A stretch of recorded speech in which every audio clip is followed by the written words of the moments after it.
Legends every diamond count, and with Bonox, recharging is easy, fast, and secure. Jump in now, choose your top up, and get ready to dominate the map. Plus, use the code MCT AMER to get 5% discount. Skins, events, hero, everything within reach with a single top up. Less waiting, more action. Recharge with Bonox and play it at next.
Welcome to the Hook Battlefield.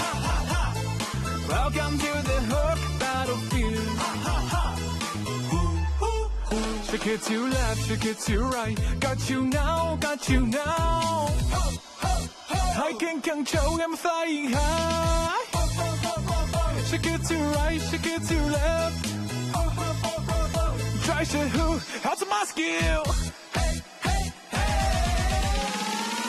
Bigger, bigger, bigger, bigger. Bigger, bigger, bigger, bigger. Bigger, bigger, bigger, bigger. Bigger, bigger, bigger, bigger, bigger, bigger, bigger, bigger. Bigger, bigger, bigger, bigger, bigger.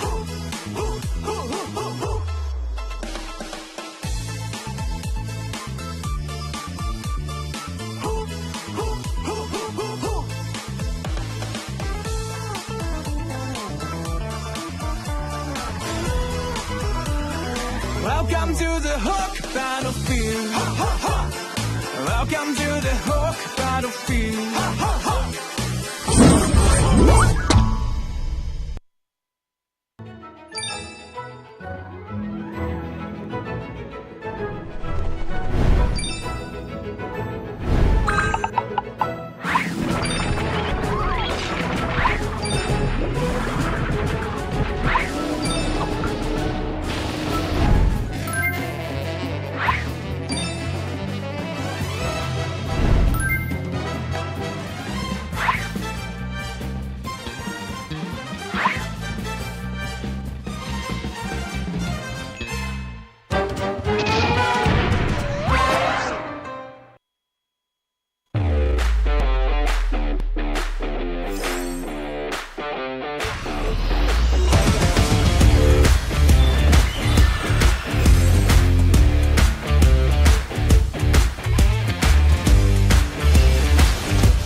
In Mobile Legends, every diamond counts, and with Bonox, recharging is easy, fast, and secure. Jumping now, choose your top up, and get ready to dominate the map. Plus, use the code MCT AMER to get 5% discount. Skins, events, hero, everything within reach with a single top up. Less waiting, more action. Recharge with Bonox and play it at next.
Welcome to the Hook Battlefield. Welcome to the Hook Battlefield. Shake it to left, shake it to right. Got you now, got you now. I can control, I'm flying high. Shake it to right, shake it to left. Try to who, how's my skill? Bigger, bigger, bigger, bigger. Bigger, bigger, bigger, bigger. Bigger, bigger, bigger, bigger. Bigger, bigger, bigger, bigger, bigger, bigger, bigger, bigger. Bigger, bigger, bigger, bigger, bigger.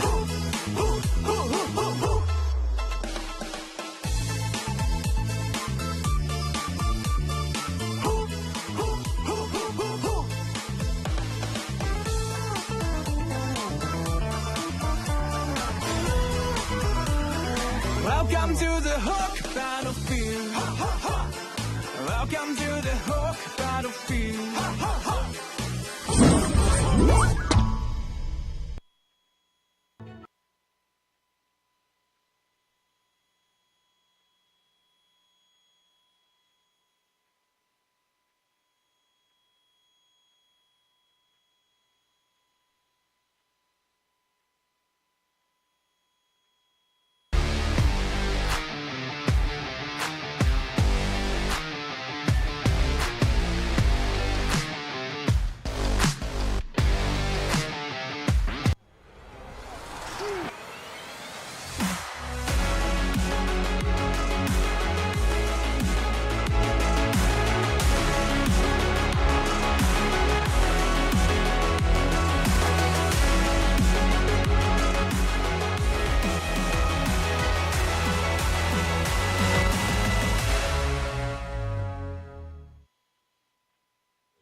What's up, everyone, guys? Welcome to the MCT Americas North. I'm your special guest and part-time host, Ashley.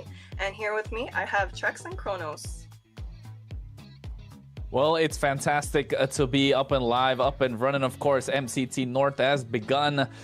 And Trex, the start of something new. Yeah, I mean, it's been a while. It's great to be back on the desk. It's great to have the opportunity to commentate on some players that we've known for a very long time. And it's a pleasure to have Ashley join us today. So super excited about that. Yeah. How are you feeling, Ashley? I mean, for a change, I'm here at the caster's desk instead of behind the screens, playing. So it's kind of, new for me, but also exciting at the same time. And I just want to go into the tournament stage. So the tournament is now introducing the Swiss stage format. And this is a very new format compared to the round robin style we've had. And I think that of course, bringing the Swiss format brings a lot of other options. Not just that, it's going to be a BO3 if I'm not wrong, right? So Trex, I think everyone's pretty excited about that. And not just that, my guy, there's a lot more left in store, isn't there? My guy, there's definitely a lot more left in store. I'm excited for it all. I think overall, with this format, a lot of things are going to change the way we look at the tournament, and NA's never really done something quite like this. The Americas haven't really done a whole lot quite like this, so it's super exciting to see. Welcome to AMER 2026, the official league for Mobile Legends Bang Bang in the Americas. In this video, we'll walk you through the format of the competition. The league is divided into two regions, North America and South America. Each region features 8 teams, for a total of 16 teams competing in the ecosystem. The regions compete separately during the season before meeting in the Americas finals. Each region begins with the Swiss stage. All 8 teams compete across multiple rounds. Teams are matched against opponents with the same win-loss record, ensuring balanced competition. Matches in this stage are played in a best-of-3 format. The playoffs are divided into 2 phases based on seeding. Lower-seeded teams begin in Phase 1, where matches are played in a single elimination format. Higher-seeded teams advance directly to Phase 2, which uses a double elimination bracket. Matches throughout the playoffs are played in a best-of-5 series. In Phase 2, teams that lose in the upper bracket move to the lower bracket for a final chance to continue. The playoffs culminate in the group's finals. The final match is played in a best-of-5 series to determine the group champion. The champions from North America and South America advance to the Americas finals. Here, they compete to determine the best team in the Americas in a best-of-7. Everything leads here. AMER 2026 starts now.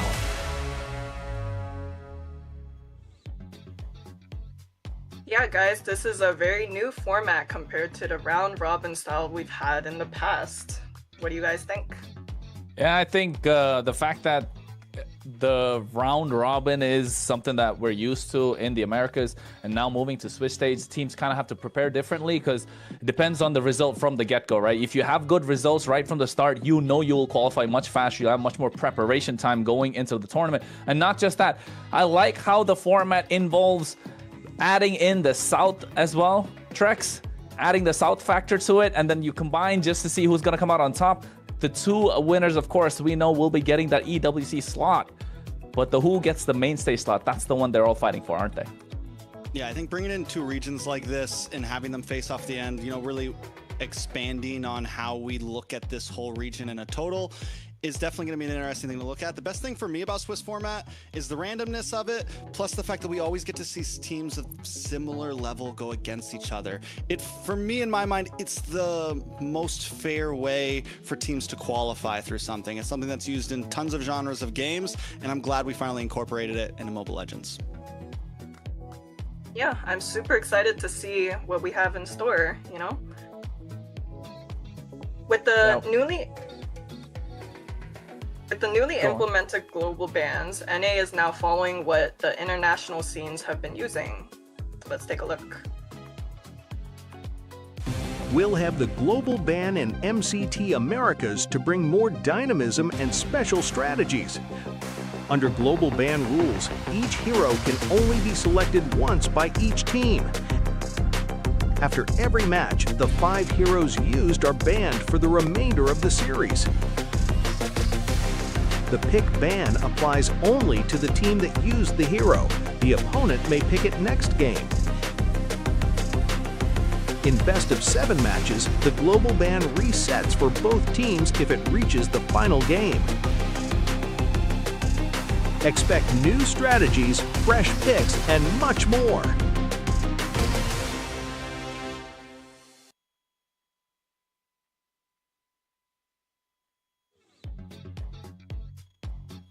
We can't see, by the way.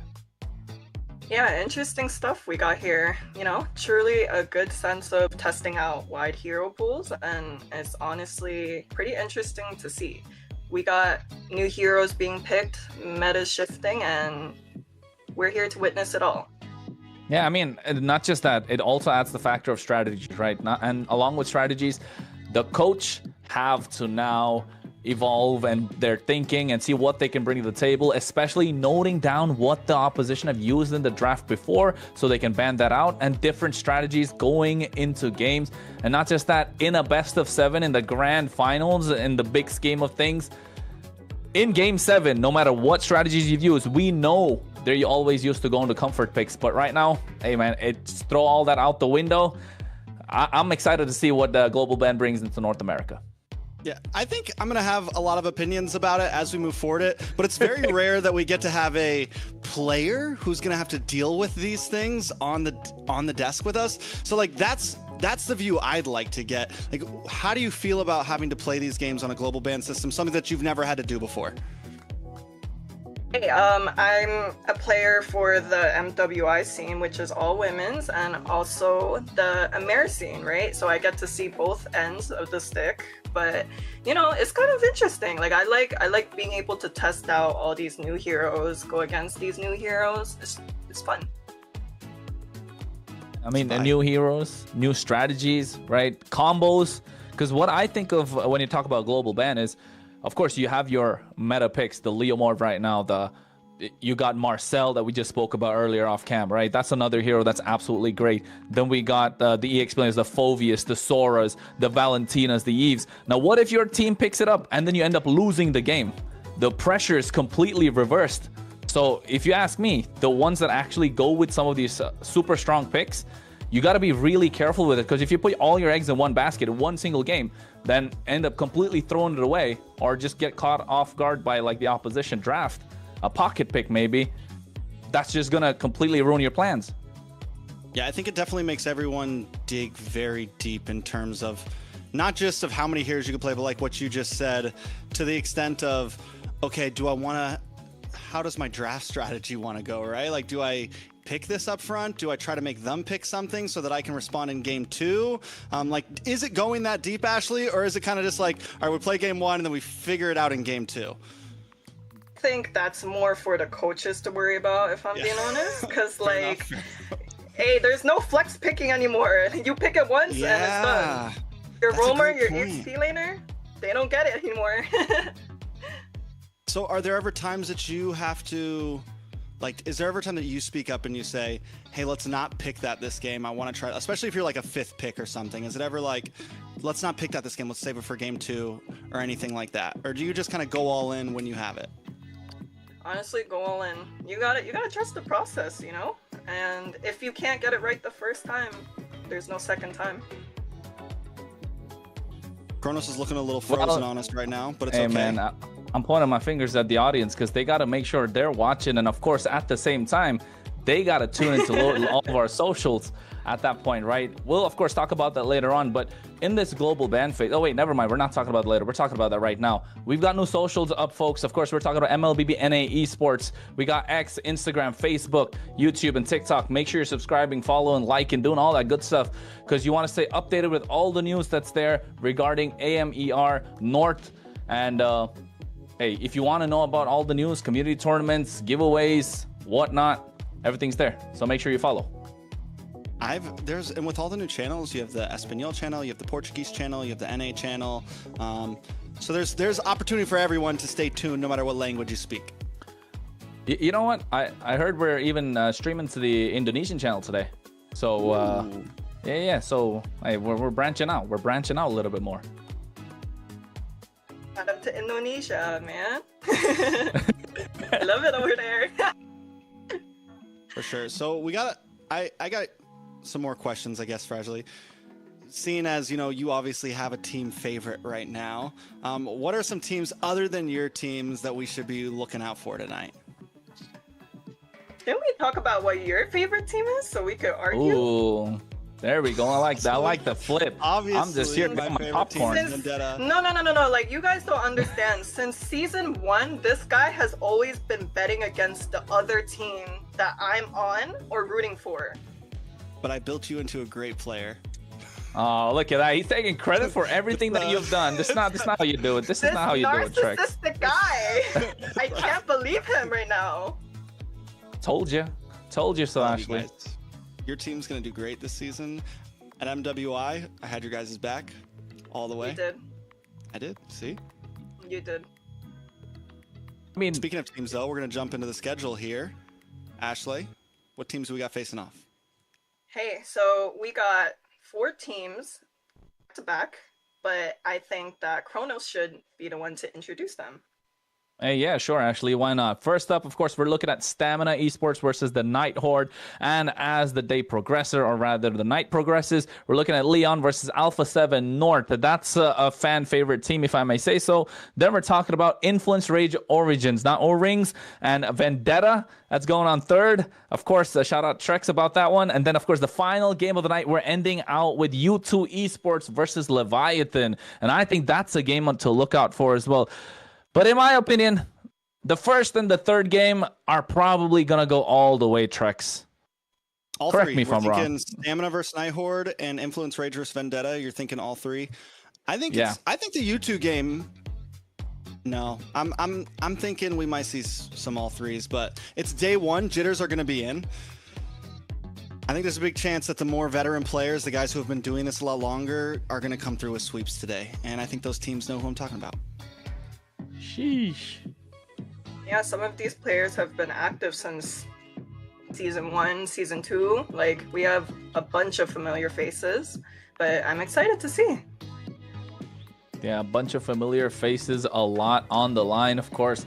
We spoke about it. And the global ban system coming into effect. I think teams that don't have coaches will find it a bit hard because there's one particular player that has to really look into the draft, or even if it's a team effort, they're looking into how they can take the draft to the next level, look at what they can use, what they cannot use. Not just that, there has been a confusion. People have been asking, are the heroes that the opposition have banned, can they still use that? Yes, you can.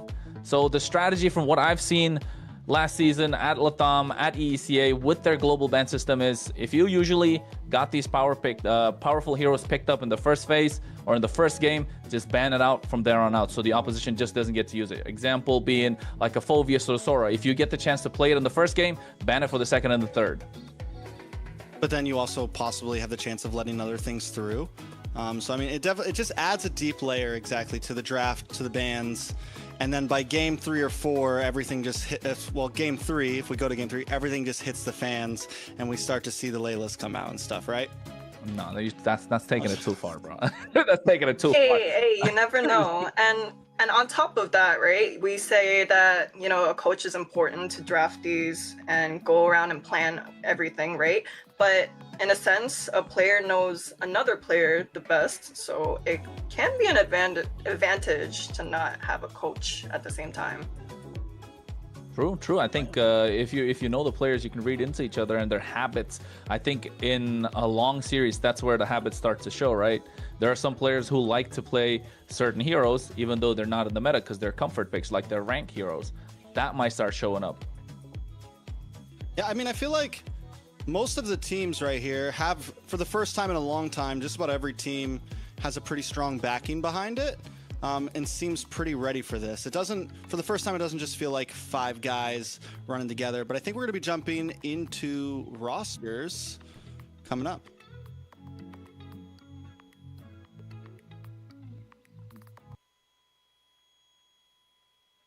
Well, looking at the rosters, of course, Stamina Esports, the first one up. We got Instinct in the EXP lane, Dez in the jungle, a fan favorite. Everyone knows about him, and he's been the talk of the town for a long time now. Of course, Yomel in the roam position, Diamond in the mid lane, and Bless in the gold lane. Trex, anything you want to say? Dez, we've seen, he has been doing his thing for the past year or so, I would say. And he seems before it was MCT, previous tournaments, he was able to finally break into top 8 with his team. He was finally able to kind of make some motions, but he still hasn't achieved that face factor of a top 3 team, right? Of one of the best in NA. And I think a lot of us have our eyes, can he finally make a statement this year? Ooh. After that, we're going to have the Night Horde with Shiro, Colleen, Kishir, Tamal, and I cannot read that right now. It's R. Hey. It's R. I have a question for you, Trex. Do you Yes. remember Tamal? any of? Yep. Tamal, That was- my boy, I'm so excited about. I've been kind of fangirling to Kronos about Tamal because you go back to the TSU days, the New Wave days, the Jawhead Flicker days. This guy was a monster back in the day, and I'm so excited to see him back on the stage, back in the game. It's one of the reasons why, for me, Night Horde's kind of my favorite for this match. Ooh. Okay. What about you, Ashley? Who do you think are going to be the favorites to take this one? Honestly, can't take sides for this one series. I really can't, because for one, I've known Dez around for a couple seasons, right? I would always go against him. I would play against him, be on the same team as him, and then now you have Tamal on the other team, who took away my championships in ASL season 1. Someone's bitter. So- Yeah, no, I'm still bitter. I'm so petty about that. But who knows, If anything, I hope that he could win this series and I could be less of a sore loser, Yeah, Okay. I think it's like, does he still have it? Does Tamal still, because Dez has been practicing, Dez has been playing a lot. Does Tamal still have what he used to have, what we used to see in him, or is he going to be rusty coming into this? Need no protection. I think that's a very very good question when you ask about rust, right? If you're really rusty going into this right now with how the meta has been changing, how the game's been evolving at a super fast pace, to be honest, especially with this global ban, again, that will make a big difference. You're thinking about how you're going to approach game number 1. So that's going to be an important factor. So yes, maybe we'll find out within the first 2 minutes of the game, Trex. Probably the first turtle, we'll get to see a little bit of jitters, nervousness. But at the moment, hey, for Stamina Esports on the blue side, Dangerous Grass is going to be the map. Of course, Coach Bear going to be there, adding some extra info in their ear the entire time. Boxia, Valentina, Jushin off the table. Ashley, what are you thinking? I had a question more so. Do we not have a coach on the Night Horde side? Is that correct? Hold up, let me look. No, there's no coach at the moment. There's no coach registered at the moment. Okay, so now we have a They're player versus coach scenario, which is interesting to see. So we were just talking about if that's a good thing or not. We're about to see. So if the Night Horde can pull this off, then that would really make us see and wonder, are coaches very important for these drafting phases? Sir, what's your command? Coming into the draft. Is banning. She's trying to. Otherwise. Yeah. What do you think, Ashley? Coach important or not? Oh, okay. I think it's important, but I have a fan favorite team, a team that I'm associated to. Shout out to Vendetta, by the way, but that team doesn't have a coach, so we're going to be seeing that as well. Okay. All right, I can vibe with it. Listen, we've seen some of the best stories in the history of MLBB happen with no coach, no analysis, no problem. We've seen those things happen before, so I could say we could see it happen again. And like you said earlier, Ashley, when you got 5 players who seem to know each other, they're comfortable, the communication is there, shifting, the draft can come through. Steadfast. Now we're going to be jumping to the first pick, Stamina on the gun, Kronos. And not just that. Night Horde, for those of you who don't know, made it through the open Among a qualifiers myriad of stars, of the rest of North America. Valkyrie's voyage So yes, they've had more begins. time to understand each other going every single game, because scrims are something that you can of course practice, but in an actual game where it's a do or die match, yeah, they came out alive, and I think yeah, they're definitely have momentum on their side. But that last ban being Sora, first pick Freya, ooh, she's a lane bully. Yeah, she's been one of the most banned heroes overseas. This is a hero that people don't want to even let in. It took off over M series, and now it has become a staple. And I mean, it's not just a good hero; it's a fun hero to watch. It's an amazing hero to get a hype game out of. I'm super curious on what Night Horde is gonna pick in retaliation to the Freya pick. I'm thinking maybe a Fred pick The or past is but a a Jungler. moment to lead the charge. Your team is We do get the Let's lock see. in. Wait, is that carry? Wow, that's a very different scenario I was thinking. Yeah, I the mean- carry's kind of scary, just because the range. I mean, you're an easy target for a Freya. You don't have any. I mean, don't have any major dash. You did mention something like a Fredrin. You do at least get something bulky with the Hilda, so something that can at least maybe hold down front line, maybe harass whatever jungler Stamina wants to pick up. Yeah, and also like kind of easing off the pressure from the goal lane, right? You try and tilt the pressure towards the other side with the Hilda being so annoying to the opposition in the jungle, probably get some heavy invades going in, and also try and control the river so you prevent this rotation on the gold Crowned by side. Give a heaven's little bit of leeway mandate, to the carry, your but then of course it'll legacy come down shall to how they'll be able endure. to transition later to these neutral objectives. But of course for Stamina Esports next, the Zetian and the Gato Kacha. Front to back, Ashley? And for those who don't know, Gatot was also one of my most popular picks last year. It's super good for engaging, disengaging, and overall, I can see the Zeton also, you know, layering skills with the Gatot well, so I'm excited to see how it all unfolds. I mean, overall, I like the Gatot. You have plenty of crowd control now for the side of Stamina. You have combo possibilities. You get a big AOG down. You get a big Fury of the Phoenix down. And then you just line up for this Frey to jump in and demolish. So Stamina keeping things simple, keeping things straightforward. Nothing too hard. There's not a lot of boxes to check to get a combo off here. Well, I like the Alice, though. I really like the Alice and how she's looking to straight dive to the backline. But one thing I don't like in Night Horde's draft, in the first phase at least, you got both sides that are super late game, right? Yes, the Alice got the level 4 pop-off with the Throne of Ruin in these neutral objectives, but if you're poked off early before the fight starts, and you know Freya's going to make those faster rotations, it's going to be difficult for them, or rather, I'd say, they need to cover up with some early game power in the jungle. And I'm looking at a Leomord coming out from Stamina. Yeah, I can see that. Like, I'm a little bit confused though, because this is the first time I'm seeing in a while where a jungle pick wasn't prioritized. So I'm expecting a couple jungle bans here, yeah. Yeah, I mean, there goes the Fredrin already. On the other side, we get the CC ban, so more focusing maybe into EXP lane here. But with the Fredrin out, what do we have left? You mentioned the Leomord. The Basha's already gone.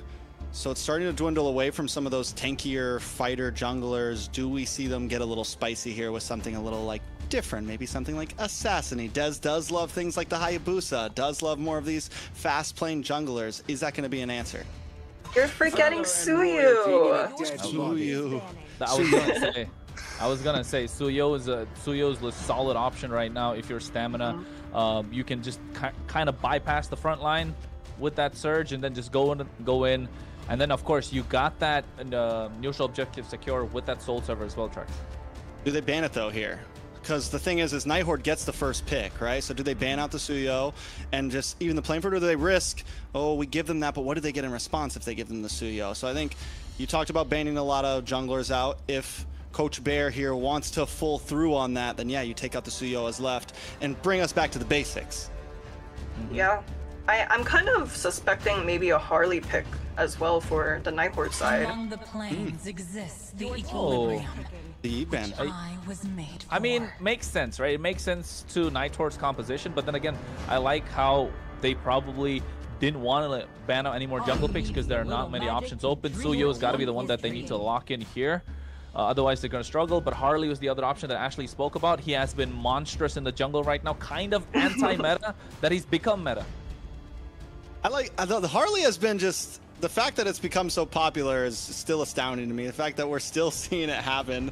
But you're right, it does work. You're able, especially against something like a Freya, something with this much crowd control where you can really bounce back and forth and not get caught off guard.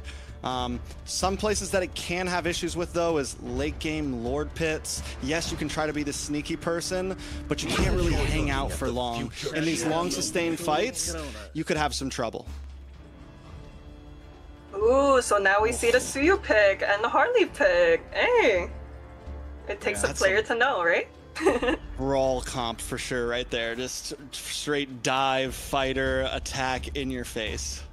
I mean, the one kind of blessing in disguise for Nighthorde is Harley does kind of beat the Suyo in the jungle. He does have his magic defense reduced like a couple of seasons ago. So I would say that's a small win, but they need something to add that extra oomph in the mid lane, which is this Kimmy is strong, but they really need that mid trio to function so well. Get that early game in their pocket, otherwise the Suyo is going to snowball out of control.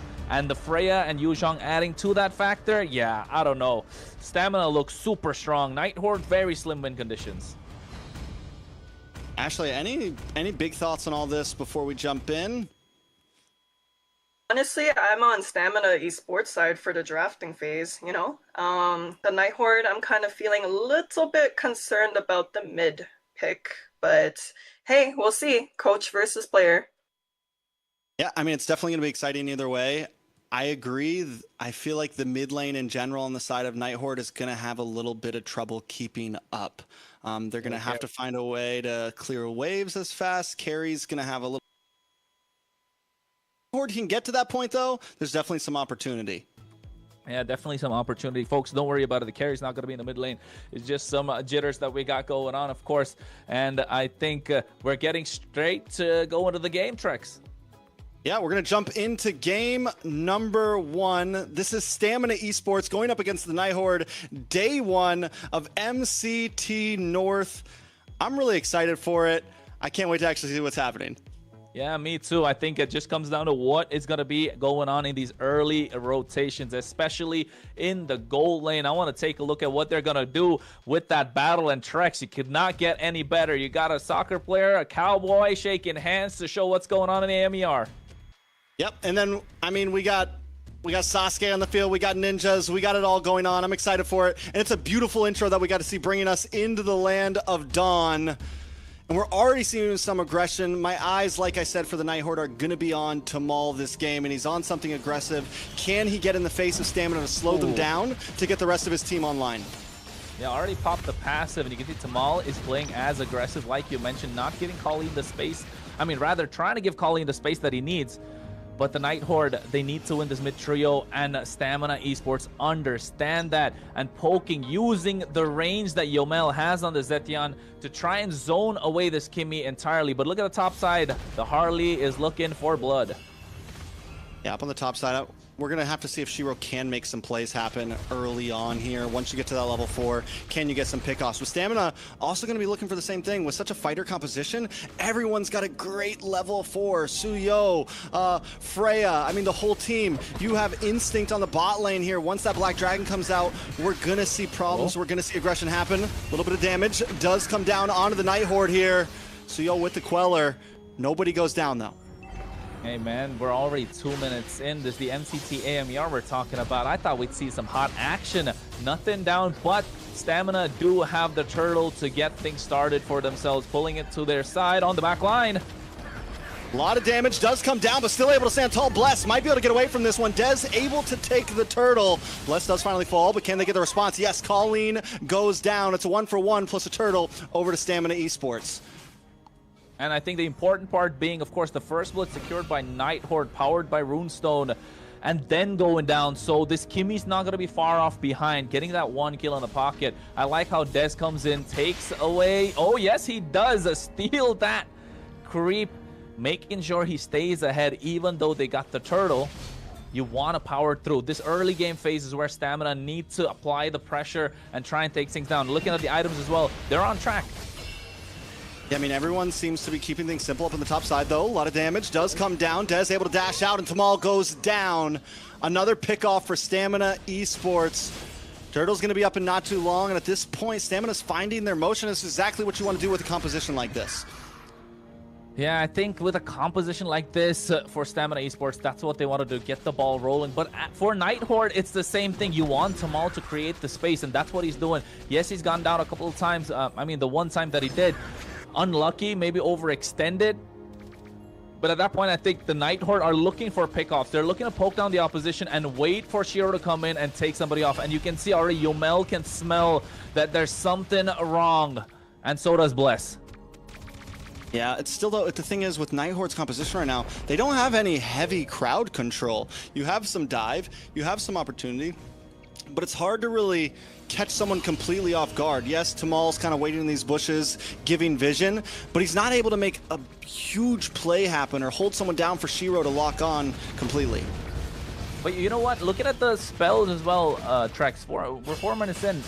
We want Diamond on this Freya to be a little more aggressive, right? A little more active while making these plays. Of course, you got the Vengeance that kind of prevents them from going a little too deep by using the Valkyrie Descent, of course, but this Freya right now with the second turtle needs to pop off, and this is where Stamina Esports are at their strongest.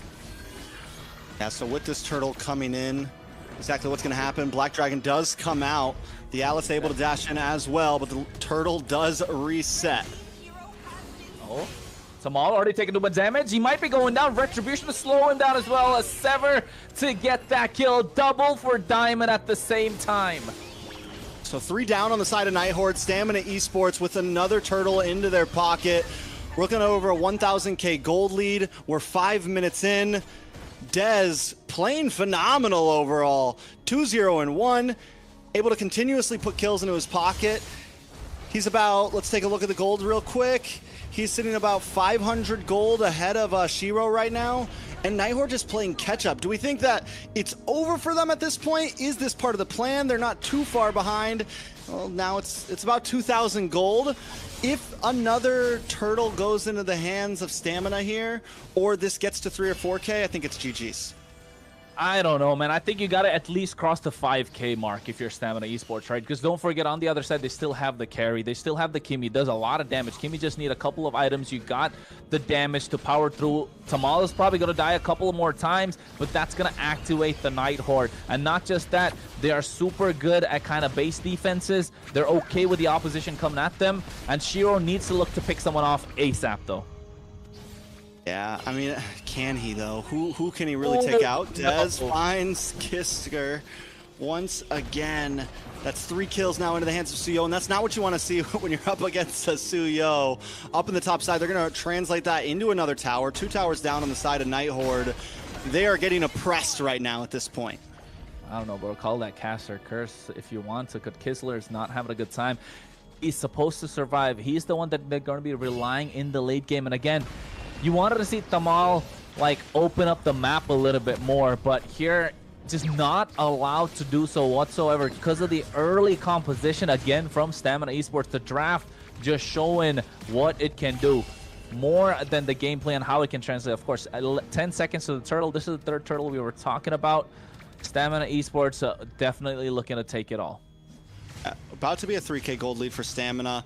And with a composition like this, it's just going to get worse and worse and worse. And the thing about the Freya, too, is Freya's not just like an early game gold laner, right? Freya's will be a monster in the end game as well. It'll only become more and more of a problem as we get into this. We'll be able to shred through Tamal. We'll be able to shred through the Alice.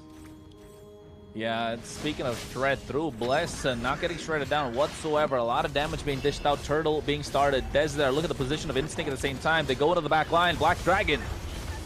Black Dragon able to get into the back. Dez gets another turtle. A lot of damage onto the side of the Nighthorde. AOG goes in as well. I think it's going to be quite difficult for them to make a comeback. Oh no, this could be disastrous for Bless, but he's still able to survive. Oh no, the Unbreakable making sure he can survive there. Colleen gets the Sky Piercer at this point, and I think Nighthorde still have an out. They're what, behind by 3.5k goal lead? But look at the towers, man. Stamina know that they're not going to give any space to the Nighthorde, and chunking those things down get to the point where they're so ahead that the Nighthorde, even though they have the items, they just don't have the space to make it through. You know, one of the problems for the Nighthorde around, they have no stiff arm, right? They have nothing to slow down Stamina Esports when they are diving onto them. Like I said earlier, zero crowd control. Something, if they could have secured something like the Fredrin, but it got banned out. If they could have secured something to kind of, whenever Stamina wants to dive on top of them, they can stun them for just a second and let the rest of the team back off, or find a different angle to attack. But there is zero right now. And when Stamina just wants to drill down and pop all their skills, when the Black Dragon comes out, there's nothing Nighthorde can really do to respond. Yeah, that's the thing. Like, you mentioned it correctly. They don't have anyone to kind of stop the dive that's coming in. You're at least not, forget stop. You don't even have anything to kind of slow them down. No speed bumps. It's just a highway. No traffic lights, nothing. No speed limit whatsoever. They can just go in completely crazy. And Stamina Esports, like the name says, man, they got all the stamina in the world. I think they're just going to dive in. Nighthorde, they're scared of this Black Dragon for sure. Fury of the Phoenix does come down. They're able to get a little bit of vision here. Able to slow things down. And Dez just gets the 1v1 onto Shiro. Caught him slipping in the bottom lane. Tower's all gone in the bottom lane as well. Lord's going to be up on the boss side, so it's not too bad for Nighthorde here. But with no retry on the map, Stamina Esports could just rush this. Yeah, Shiro was trying to show a magic trick to us. Guess what? Backfired. 4-0-1 Dez. And this new build that people have been going for with the Suyo. I mean, not exactly new. It's been there for a month now, I'd say, that we haven't seen before. The Sky Piercer coming through as a third item. You're 4-0-1 at this point, Trex. I think, is it wise for them to go for the Sky Piercer or just add a little bit more sustain? I mean, if he hasn't already picked up the Sky Piercer at this point, I think you can just kind of build any way you want. You could go for some sustain if you want, if you're worried about the Nighthorde. But I mean, Stamina Esports at this point, I feel like they could literally do anything, and they're going to be able to catwalk down the map. He's 15. 10 minutes in, he's level 15 at this point. Oh my god. Yeah, he's got the Sky Pierce second item. No wonder we weren't able to take a look at that. But Sky Piercer, War Axe. Oh no, wait, mid lane pick off. Good damage from the side of the Nighthorde, but unable to make it a good trade. Jungler for mid lane once again. AOG does connect on the mid side, but it does not connect to anyone. A lot of damage in response. Bless not going to be able to get away from this. RRO able to get another kill. Finally, Nighthorde getting some responses here. Yeah, a blessing in disguise for the Nighthorde. They still have the Holy Shields active, so they should be able to defend the Lord quite easily. The one that they want to defend is tier 2 in the mid lane, and I think Dez wants to get that. Quite desperate for it, I might say so as well. But you can see already RR going to the back line, trying to zone out the opposition. They stand tall for now, but just. Okay, so some of the item spikes have been finally coming in clutch for Nighthorde. We do know that Shiro has the capabilities to one-shot Yomel now, which is big and can be big as we move into more fights. That's the big backliner. That's the poke damage. That's going to be kind of the thing that cores down Stamina Esports. So if they can pick off Yomel and not go down, Shiro has to not die next time he does it, then maybe there's some opportunity for the next Lord fight. Colleen was able to shred down the Lord as it was marching down the boss side as well, so we do know they have some nice wave clear potential, some nice siege defense potential on the side of the Nighthorde. Yeah, and Kistler just finished his Trinity, right? And I'm looking at Instinct. He already got the Chassis Pauldron early on, but you know what? I'm not looking at the Nighthorde. They don't have a Chassis Pauldron of their own. The Freya is a monster.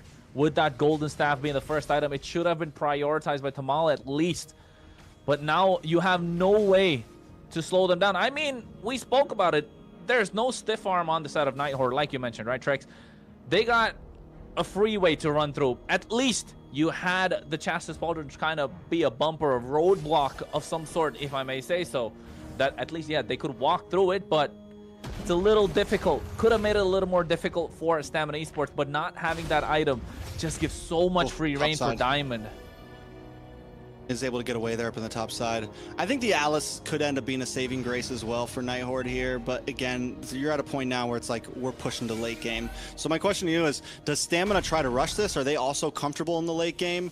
Or do they, like I said, like, is it finish this here now, or we're looking at some problems?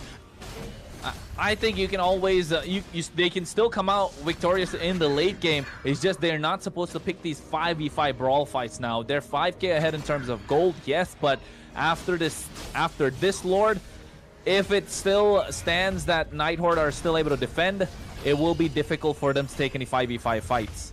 And this Fury of the Phoenix is going to be crucial in getting these pickoffs, because if you're going to be isolated from this team fight, you have Shiro's looking to pick off your member. But if you're going to go in a 5v5 fight, that Alice that you spoke about is going to pop off like crazy.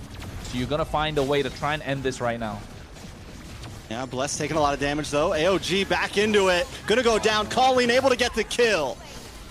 Oh wait, but at the same time, the Black Dragon goes in as well. He's looking to lock down Colleen. The flickers out of harm's way. Petrify are used early on. R going in as well. Takes a lot of damage. Dez finds the kill. Add a stack to the Sky Piercer, but gets shut down by Colleen. Traded right back. And this is what we were afraid of if you're a fan of Stamina Esports. But it's a 2 for 2 and Dez is down. I mean, Nighthorde looking good. Do they try to rush it though? Looks like they're going to split up. They don't want to try to force the fight. You still do have the fray on the map. You still do have a lot of damage. Nighthorde recoups, and this is kind of in favor of them. Even if they don't get Lord here, they're stretching out the game right now. Crystal's about to get locked in for Shiro. We're looking at even more damage on his side. It's going to start to get a little bit. It's going to start to get a little bit sticky for Stamina. Yeah, it is going to be a little more difficult. The carry just got the Window of Nature as well. So able to 1v1 Diamond to a certain extent, I would say.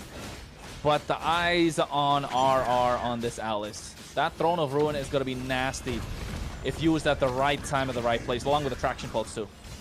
Bless just keeps on getting caught up though. Fury of the Phoenix does come down. AOG back. Black Dragon looking for the Petrify. Able to lock onto the backside. A lot of damage. Instinct goes down though. Dez finds RRO. A double over to Dez. Lord still up, but Stamina Esports finally finds the moment. Yeah, I thought Dez was not going to be able to walk out alive, but goes straight through with a Blade Surge. Finds Kistler. Soul Sever. Just gets that instant lockdown. Another looking to get another one. Tamal goes down, but wait, Dez still finds the Lord. Shiro does everything he can, but Stamina Esports seems to hold their composure the best in these tight situations. Yeah, Stamina Esports, man. 6 kills ahead. Now still about 3k gold. It was 5. They dropped it down. Looking at their items, you know Diamond is locked in. He's got that Malefic Roar as well. And look at Dez. He's been full build for what? A really long time. 2 Chastis Pauldrons to slow down Kistler as well at the same time. So the Nighthorde will have to put everything on the line to defend this. They need to find a way to pick some off, and that's what they're doing. Oh, no. Oh! Okay, no. That's a kill. That's a shutdown for Shiro. Well done. Is it enough though? Is it enough? Lord is coming. Does that stop Stamina Esports from being able to break base here? Or maybe they get a tower, but they definitely can't end the game. And this is what I was talking about before as well, right, Trex? When you said that if they wanted to kind of end it at the 13th minute, in these team fights, RR is gonna dominate. And then of course, if you're looking to go solo and split, Shiro is gonna get the better of you. It's just that it comes down to these individual frames where Dez could have used the Blade Surge to try and make it out of that deadly magic. Just used it a little too early to try and get the kill, but Shiro was so quick. Just moving back and forth with that skill too. Made it out alive, and now you can see Nighthorde are trying to push through. They need to get some turret structures, especially in the mid lane. Open up the jungle of Stamina Esports. Open up the river. Fight for control. Because you know your damage dealers are online, and you have the space. Okay, calling in a bad spot. Forced to use the flicker. Gonna get caught up, taking out Yomel, able to find the kill. Now Shiro has to back off as well, but look at the damage from Shiro. I mean, overall, Nighthorde, yes, they win for the slightly squishier team, but the damage is starting to show this late in the game. The ability to poke and just chip down at Stamina Esports. And not just that, Kistler just got the Malefic Gun too, right? He just got the Malefic Gun. I spoke about he got the Wind of Nature earlier. Went for kind of like a passive way to kind of finish the build, but now you got the Malefic Gun, get that extended range, the penetration. Yeah, whoever comes through is not going to be able to survive right now. But given in a 5v5 fight, yeah, I'm looking for R to pick up the Winter Crown. And then Night Horde are locked and loaded. Oh, no. Ooh. It's going to be definitely a game of positioning as we get into this point. We've got about 20+ seconds left till Lord comes up. The Night Horde just needs to find a good way, but we could also see something sneaky happen from Stamina. Look at Bless up in the top side. Possible split push, possible potential to turn the tides before Lord even comes. Yeah, and the dangerous grass map just helping out the Night Horde so much more right now. Oh, Fury of the Phoenix popped in, get some vision. What? The Lord is going to come up as well right now. So Stamina Esports kind of get the work of the layout. Understand where each piece is. How will they move now? Oh, Diamond. When does Diamond pop off? Good positioning. Night Horde doesn't know he's there right now. Oh, they're blitzing. But has to wait for the rest of the team. AOG comes in.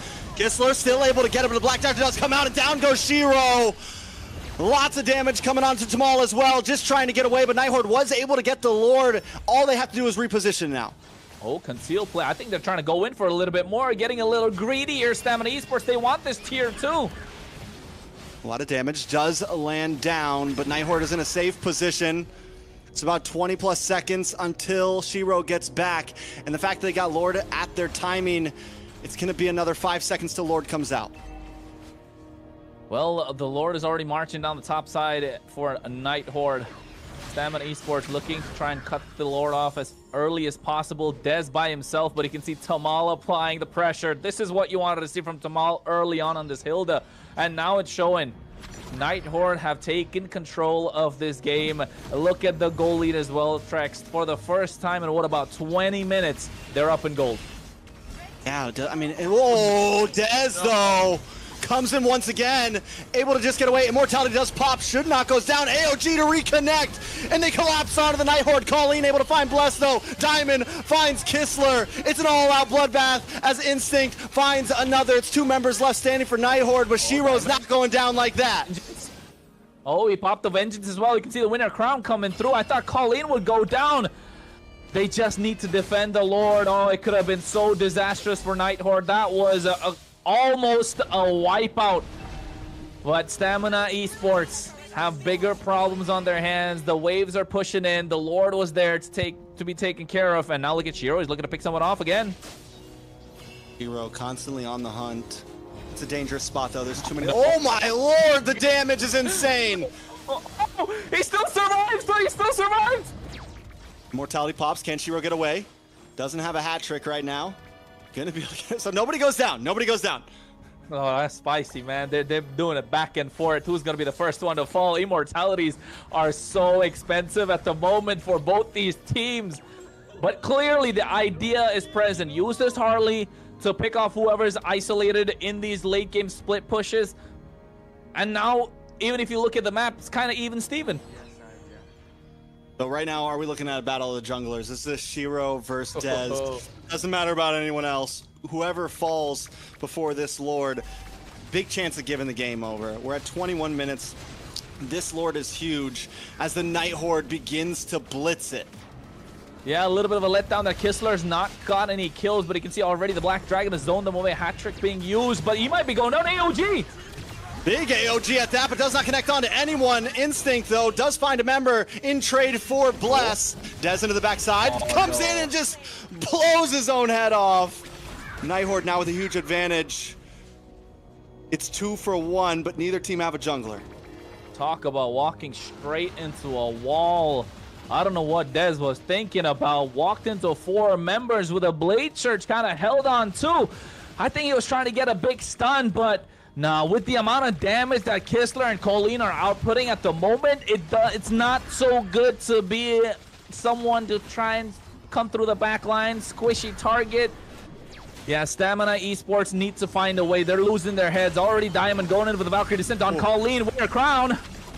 Big damage on a Colleen. Colleen will fall. Yomel able to actually find it. Immortality does pop for Diamond. Diamond is able to get away. Lord's still up. Instinct now in a bad position. Just looking for a way to get out of here. Night Horde's not going to chase him down. Yeah, the range from Yomel kind of helping them out at that moment. You could see Kistler just waiting to pop that Purify. Use it at the right time. Even had the Wind of Nature. So kind of like a saving grace. You never know, probably. Yeah, I was going to say he's got to get the Rose Gold as well. He did get that lockdown. Sold his boots. Going to be walking slow, but needs to survive. Tamal wants to contest the river. Not get away with his Lord for free. Another blitz, this time from Stamina. Shiro looking for the angle. Lord down to Dez, able to take it. Oh no. In response, though, they will use Bless. Kistler able to find the kill. As Stamina Esports goes back to regroup. That's a 60-second death counter. Not going to be up in time for this Lord to help the push. Hey, Trex, game number 123 minutes in. They got a member down. How are they going to push through, man? I'm telling you, Nighthorn, they started off weak. They started off slow, but they were playing for time. They were playing catch-up the entire time. They found the opportunity. Stamina Esports slipped up. And next thing you know, now the Nighthorn, even though the Lord's not on their side, they kind of have control. They need to find a way. They got 30 seconds to shut down this Lord early as possible. I think they need to utilize this time really well. So not only is it game one, it's day one. We're 23 minutes in. Nobody would have thought it ended up like this. All of us looked at the draft and felt like Stamina had a huge advantage. A lot of damage on a Shiro. Oh no, dash back. Dez unable to secure. Both the junglers kind of fumbled in that situation. I think losing their heads a little bit. No immortalities for either ones. I think everyone's just kind of playing it safe right now. Lord is coming down. Kistler able to shred it away. Yeah, and you can see already Black Dragon popped in. They're trying to siege at the top. Bot tier inhibitor, Deadly Magic used up. Black Dragon Instinct took all of it. Walks out alive. So on the bright side, they get an inhibitor on the top side. They penetrate through the mid tier 2. Chunk down the bot inhibitor as well at the same time. So Stamina Esports slowly getting to the opposite base, but I mean, it's 25 minutes in. I don't know if they got to be slow or not. I mean, they have a huge advantage here with that top lane down and Lord coming up on bot side. Control the long lane, play the macro game. Both teams haven't really... It's been a lot of rushed Lords. It's been a lot of, it's been a little less macro, more let's brawl this out. Stamina at this point, if they want to secure this game, get back to the basics. Keep it simple. You don't need to rush anything. You have a huge advantage with that inhibitor gone, and all you have to do is play the map.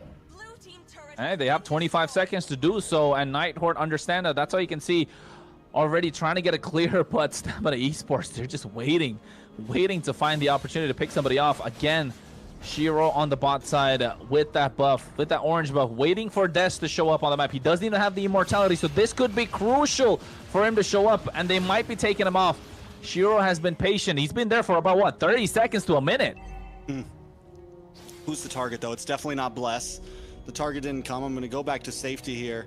Stamina Esports, though, just send Instinct up to the top side. Just send Diamond up to the top side, and you're forced to pull Nighthorde apart, and you'll always have the advantage there. Stamina Esports wants to play it safe. I mean, again, we're 25, 26 minutes in at this point. You make one mess up, one member goes down, and it's GG's. Well, they're going to spot Shiro on the top side, but guess what? Nighthorde doing a brilliant job taking control of the river just when they have to clear the top side. This is map control. This is what we want to see in AMER. All right, Dez, though, once again, first one on the Lord. Nice traction pulse comes out. Good damage. In comes the Ruins. Black Dragon in response. Nighthorde now looking for a moment of attack with the Fury of Phoenix. Gets a big stun, followed up by an AOG, the knock-up, and everyone pounces onto the Nighthorde. Diamond able to kill onto Kistler, the main damage dealer of the Nighthorde right now. RR goes down next, and Stamina Esports is in control of the pit. Hey, man, that's what they wanted. That's what they've been waiting to do the entire time. Find Kistler off guard. Wait for RR to pop that Throne of Ruin, get to the back line, and then ignore it completely and get that target, which has been Kistler for the longest of time, and even forced Colleen back. Kind of split them apart, and next thing you know, that carry fell down. Just got melted like butter. Like butter. Easy peasy. And at this... Big death counters. Stamina Esports. This should be endable. This should be endable here. This should be endable. Or. I mean, no more ors. We're 27 minutes in. Des walks into the wall again. Hey, man, this is the first match of the MCT. It's the kickoff of something grand. It's the kickoff of something new for, of course, the Americas as a region together. And what we're seeing is 30 minutes of pure brawl, and one side saying who's gonna throw best. Oh, we'll see exactly what happens. Tamal at the front line, AOG to help clear some space. And Stamina Esports is going to jump into the base to try to finish things off. Down. Yeah, they lock it down instantly and try and get the base crystal. Of course, Stamina Esports make it 1-0 in this best of 3 after what was a back and forth entire game. Ashley, how do we feel about it? 27 minutes in. Anything to point out? I missed you guys for sure. I was watching every single step of the way, you know. I was still team. What do we have it? Team Blue. Stamina? Yeah, team Blue. You know, I was Team Blue from the start with the Gatot and Zeton layering skills. You know, I was a favorite of that. And then I also have to give my flowers to Des on Suyu because he was able to pretty much take every objective early and mid game until the Harley started scaling. And I don't know if you remember late game, we saw the Harley, instead of slow pushing, we saw him bot lane. And honestly, I thought he was gonna get away with that until I saw the Gatot catch him. But yeah, very impressive gameplay.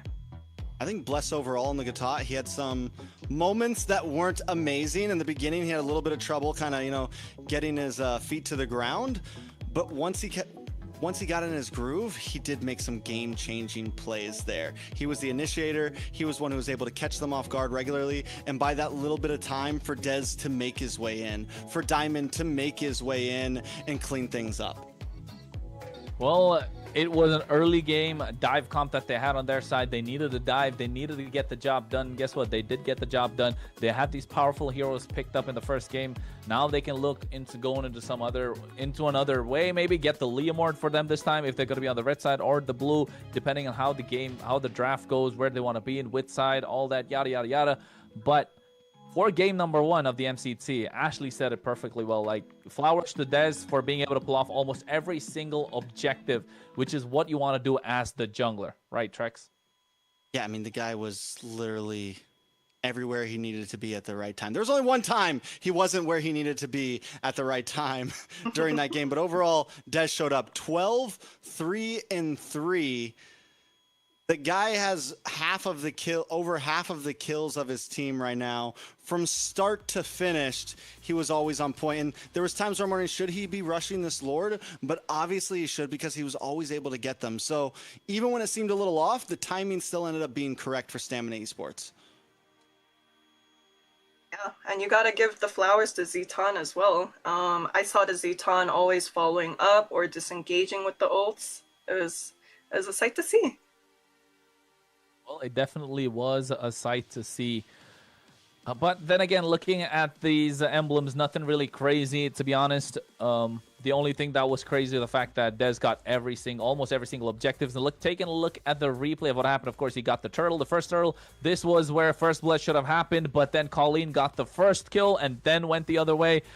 It didn't work. Every single fight that Stamina kind of took, yes, they had the advantage. Wait, what was that flicker just made no sense. But yeah, I mean, every single fight that Stamina took, they had the advantage going into the fight, but kind of giving away a kill in the process, even though when you have the advantage, it kind of puts you behind, right? This is something that you want to see them clean up. If they got to be at the top of their game, if they want to take the tournament, if they want to take it all, you want to be clean with everything that you do. Let's see exactly who the MVP is. It ends up being Yomel, and I love how you say we got to give the flowers over to the Zetien. Yomel definitely with some great snipe shots, some great overall control of the map. 14 assists. It's an amazing KDA on the side of Yomel, and I mean overall for a first day, first time showing up in the Land of Dawn, showed out. Yep. As a mage starter, I first started as a mage role, if some of you guys know, but to see this player on Yomel on Zeton was a sight to see, and yeah. Yeah, I mean, like Ashley said, using that Fury of the Phoenix kind of disengage, not just engage all the time. And when it came to the kind of like the final fight, after getting that Lord. That Fury of the Phoenix was crucial because it jumped in with the AOG, getting Kistler. Even though he popped the Purify, they layered their skills to the point where he wasn't able to do anything. And that was very crucial. Having this global ultimate kind of gives them that additional advantage going to these fights. Yeah, he was never stingy with it, right? Anytime he had it, he was always willing to use it, whether it was kind of in the middle of a fight, kind of just randomly throughout, kind of staying in their heads at all time. And even though he was stingy with it, he always had it when he needed it, right? Like you said, that last play was the game-changing play right there. The big stun to line up with the AOG to make sure Dez and Diamond could jump onto Kistler. There was just nothing that could really happen after that. Chef's kiss, man. Chef's kiss. What would you have done better, Ashley? Honestly, what are you asking me, on the Gatot or the Zeton? Oh yeah, I forget. You're a Rome girly now. I forgot. Hey! I still dabble. I still dabble in both. Honestly, so the reason why I gave the Gatot a mention at first was because while I was watching this player, play throughout the game, I was thinking, oh, I would have done things a little bit differently, but there were moments in time when the things that he did differently worked out. There was a time when the Gatot ulted in rather than ulting out when he was low HP, and I was like, that's some ballsy move. and it worked out. You gotta go all in, right? All in, take the gamble, and if it works out, of course it works out, and that's what it happened for them. It kind of worked out, and hey, they get the win. Game number 1 in the bag in this best of 3.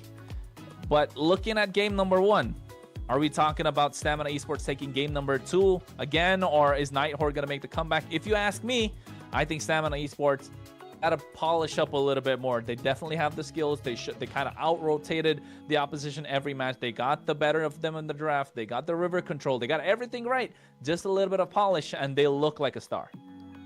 I think Nighthorde definitely has some opportunity with the fact that how well Stamina was doing in the beginning of that game and then had trouble closing it out. It definitely shows that there's some promise. There's either some promise for Nighthorde or there's still some things that need to be fixed for Stamina. I will say this, with the whole global ban system, you're not going to be able to run another comp that you just had like Stamina. That seems to be something that they wanted off the rip. They were able to pull it off, but now they have to kind of hard switch things up to whereas Nighthorde, on the other hand, can still pick some of those heroes, can still kind of lock in with something like the Freya unless it gets banned. So we're looking at a lot of possibilities still for Nighthorde. We could see the Nighthorde pick up all of Stamina's picks, It's possible. It's very possible. Very possible. That's the idea of the global ban, right? Like you practice composition. This is something actually you told about off camera before the stream started, right? You spoke about how if you are trying to scrim these teams, they tell you like, hey, you got to do global ban or we're not gonna scrim you, right? That's kind of like the condition. Why? Because they're looking to practice compositions, and like Trex mentioned, this is a composition that seems like Stamina have practiced throughout, and I won't be surprised if we get to see this again down the line in later stages of the tournament, because this is very clean with what they did. Again, it looked very rehearsed. They looked very practiced with what they were doing, especially with Dez's movements, and the same with the Gatot's movements as well. And Diamond, I mean, the only thing you can probably take away is you might want Diamond to play a little more aggressive in the early game, add more pressure, but apart from them, they look super clean. I mean, Diamond didn't even have to because Dez was playing so good in the early game, right? I mean, True. Overall, I think where they really started to fold a little bit was you have this composition that is very strong up front. You have about a 3K gold lead. I think they could have been a bit more aggressive in that mid game. When they were, first Lord, they could have maybe just gone all in and tried to clean things up. In the end, the safety was okay, but it still worked out for them, but it was risky, right? Because it was very close to Shiro able to turn that game around. We do have a quick update though on the Nighthorde roster. Merlin's going to be jumping in for game number 2. Excitement to call across the board. Are we on the same page, Ashley? Excited? Yeah, we see that Merlin is taking over the roam position, and I'm very curious on how this is going to go. Yeah, so wait, no. So is Is he going to be jumping in? Because we also did see Kistler move over to roam, so maybe there'll be even more swaps happening. Kistler did, and we'll see. What? Don't get confused with all the graphics showing which lane they're going. I told you the carry wasn't going to go in the mid lane. The Freya wasn't going in the mid lane. Just a few jitters here and there, right? So I think you guys are right. I think you guys are right. Merlin's probably going to be in the wrong position going into this game, and even the draft being underway, they're on the blue side now. But if you ask me, I think red side is still preferred. So Stamina won game number 1 on the blue side. So actually going in, do they have the advantage?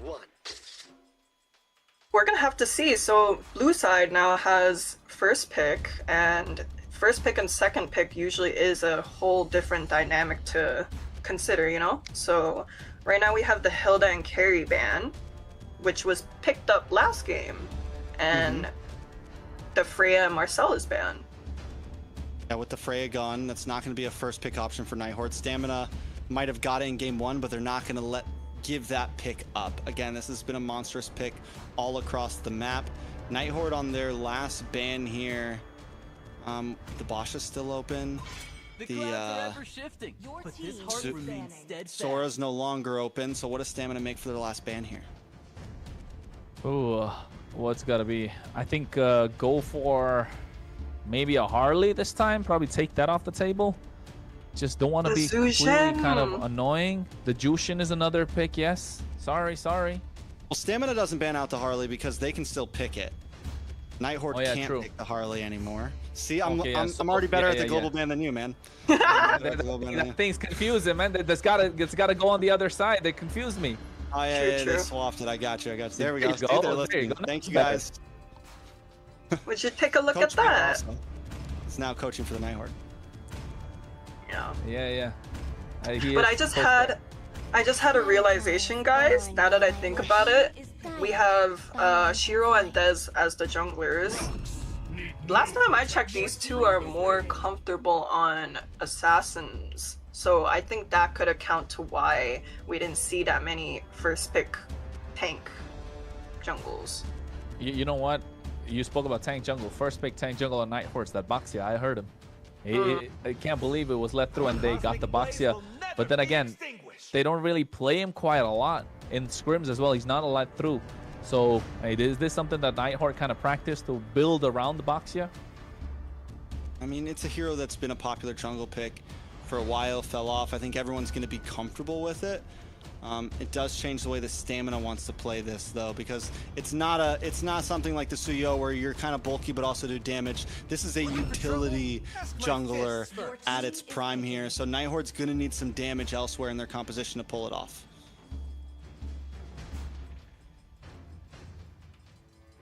Early we get the Cho in the Claude. Early? Cho Claude. So early? Cho Claude. It's a vibe. Against the utility jungle, it can work. You get the knockups. It's something that you can look for some crowd control, and Stamina likes crowd control right now. It's really how they beat out Nighthorde last game. Yeah, I wonder if we're going to see a Leslie pick on the side of blue and Nighthorde. It has been very popular, right? It has been very popular, especially against Claude. Yes, I mean, it hasn't been in the so-called meta for a long time, but against the Claude, we've seen teams more prone to pick it up.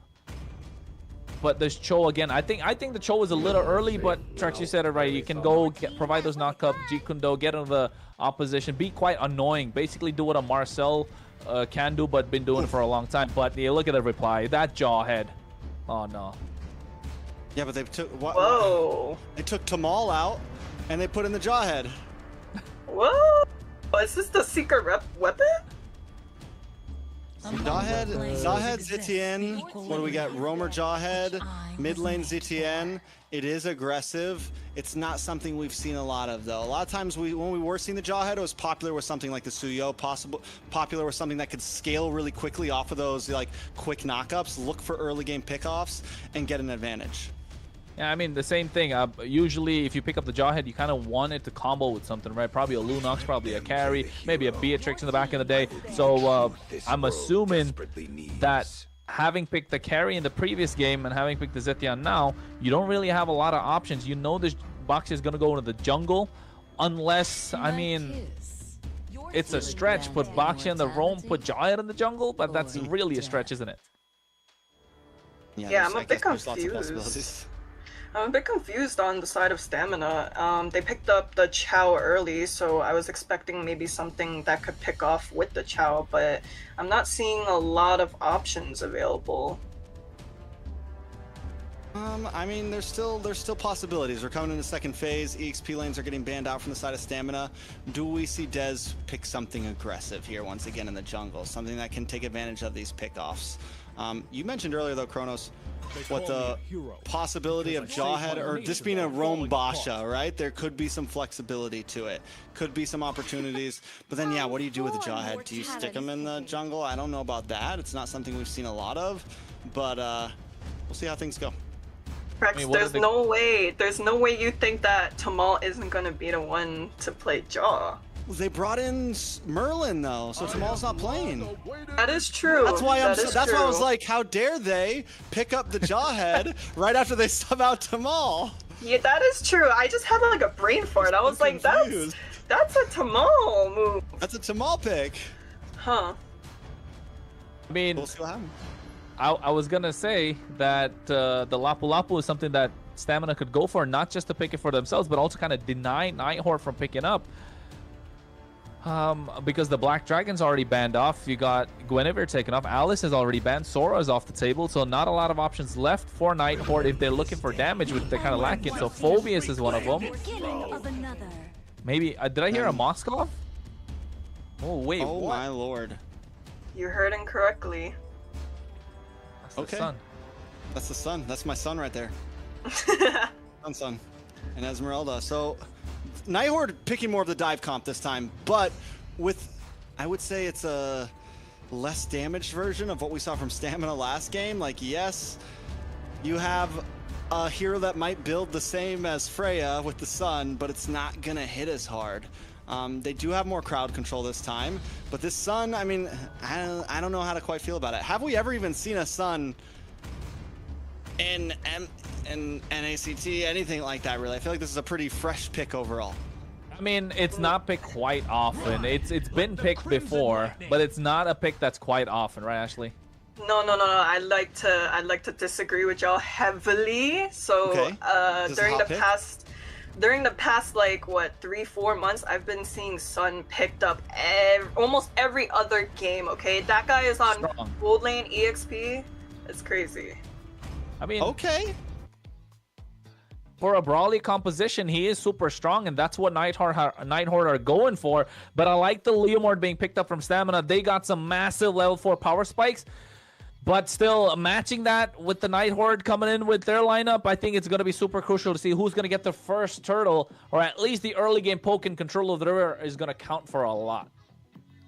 I will say this sun is a North American special right here, because we're not seeing it picked much overseas. It's not something, and I'm excited. The fact that Ashley's backing it, I'll get behind it. I can definitely see the possibilities of it, but let's see how it works out. This is game number 2. The Nighthawk looking for the tiebreaker, looking to try to even things up against Stamina Esports. Hey man, that graphic looks absolutely fantastic if you ask me. But of course, folks, 2026 MLBB Championship Tour of the Americas North. Game number 2, like Trex mentioned, this is going to come down to river control and how fast they can get it. Because these neutral objective fights are going to be so important with the level 4 power spike these both teams have. Yeah, and especially talking about that North American sun. Yeah, I think that's going to be interesting to see how it's going to go down. Look at the way that Shiro knows I can bully here. I'm going to immediately go for the camp steal. Unable to get it, though. It does go over to the side of Stamina Esports. We're already seeing the possible aggression and river control from the side of the Nighthawk. Well, Nighthawk got it this time compared to Stamina Esports in the previous game. And you can already see Dez on the back foot, Colleen being an absolute pain. And at the same time, fast jungle clear coming in from Nighthawk. Merlin, he doesn't want to go in and help, no rotate, nothing. He knows both his sides are kind of winning. The EXP lane matchup is a win for RR. The Esmeralda does do better against the Lapu Lapu. Same thing on the other side. This Sun Wukong is going to be annoying going into the Claude. The Claude needs the level 4. But then again, until then, look at that. Nighthawk already getting a pick off. Big damage, a lot of damage. Will Yomel get away? No, Colleen gets the first blood. Hey, powered by Runestone right there. I like it. So now Turtle's going to be coming up in about 10 seconds. Night Horde with this utility jungle should have a nice advantage. Bless is going to try to get vision, but at this point, jumping into all four of these is a death sentence. He's not trying to go scout out no bushes. He knows what's waiting for him. He doesn't want to walk into a complete bloodbath at this point. But Instinct goes in, bravest fighter. And they do get the knock-up. Shiro still able to get first turtle. Fear the Phoenix does come down. A nice stun, buying Night Horde some time to disengage instead. Yeah, well, Dez even popped the steed to try and make sure it doesn't get bullied out of his own jungle. Nice fight from Instinct, though, just going straight away, using the flicker, but oh, Bless again forced to flicker out. It's not looking good for Stamina Esports this early game. They need to find another win, at least on the map. Maybe in the goal lane, but look at the fast rotations coming through from the Night Horde. This is where the Sun kind of excels, right? Able to use his mobility to get across the map, keep the opposition in the lane, and you can see how they're already penetrating into the jungle of Stamina Esports. And not only that, but honestly, the damage looks clean from the Sun. No. Bless goes down. Merlin finds that one. And what I was going to continue on with this Sun is not only that, it can close the distance against a marksman in the gold lane very quickly. We're seeing it against Diamond. And the damage that we saw land on to Bless earlier was decent overall. So this is definitely a hero I got my eyes on. Yeah, I think this Jawhead's going to be absolutely annoying going in. But in the previous game, Stamina Esports had the aggressive start. They had the early game in their favor. The Night Horde were able to hold their own until 27 minutes. Can Stamina Esports hold on as well? Oh no, never mind. Jawhead is vicious. No RBL running a race. Barbiel running a race. Barbiel just got thrown off of his rider, man. Let alone the other way around. This is a problem. The Jawhead is always waiting. There's no way to bush check. There's no way to find a safe spot. So this time, compared to last game, Stamina Esports are looking to bide some time. Well, they're not able to look at Bless.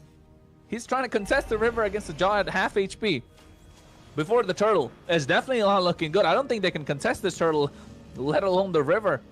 But at this point, Night Horde, they gave away the objectives in the previous game. Now looking to take it all, like completely flipping the script.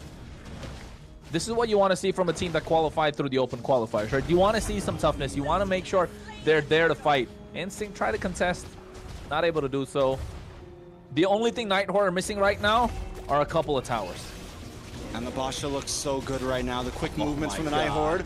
Big ejector, throws him back to the team, and down goes Bless once again as Shiro looks for the next hit. Kistler able to find Dez. Stamina Esports in shambles right now. Are even flickered in, trying to get the kill, bobbing and weaving, dodging the bravest fighter completely. They even get another in their pocket. Oh my lord, Instinct really thought he had that one. And there's nothing they can do. Night Horde is just walking over Stamina Esports right now. Hey man, this is the global ban we're talking about. These pocket picks are coming through. Forget about the global ban.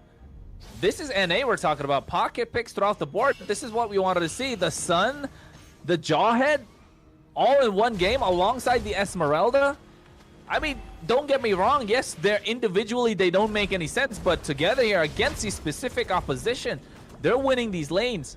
They got the early game. Now they need to translate this into these tower structures and then try and end the game early as possible. Because if they try and go to the late game, Stamina Esports definitely have the upper hand. They have the high ground with that RWM in the hands of Yomel. So when Stamina Esports, and if they do get to siege against the Night Horde, it's going to be difficult for them to try and defend. So with the brawly composition that they have, try and be in the face of the opposition the entire time. And that's what they need to continue doing as they've done so far. Hey, you know, you guys mentioned the Cho being an early pick. And at this point, I can definitely agree because the Jawhead was such a great response to it. But RWM does come down. Bravest fighter able to follow up. But the damage just not there as the Night Horde jumps back in. Dez falls as Kistler is shredding him apart. Shiro finds Bless. It's 2 members down on the side of Stamina Esports. And Night Horde still stands strong with 0 deaths. I don't know, man. Kistler's gonna whack. Oh no, Merlin's just chasing. He's chasing. He wants Yomel. He knows he's gonna get that. He might get a kill back, and they do trade it. It's worth it. It's still value. They get a tower. It's value. Hey, at this point, I was trying to say Kistler's just whacking them around with his stick. It's just annoying for Stamina Esports. They're not able to do anything if the opposition's so super divey, just like Stamina Esports were in the previous game. But in this case, they're so much more aggressive. They have a lot more damage in the early game. Oh my god. They're already taking up tier 2 on the bot side. We're not even 8 minutes in. Yeah, Nighthorde definitely seems to be in form in game number 2. Downloading in game 1 and now ready to play. Watch for Bless here. Unable to do anything major. Can't do anything in the face of Merlin. This is a problem up against that Jawhead. You try to come in and you're just getting thrown somewhere else. Told you. It took you, what, 6 minutes to realize that the Cho was too early to be picked? Come on, Trent. Yeah, exactly. Off-season catching up to you? Uh-huh. Well, if you're Phoenix popped in. Oh, my God!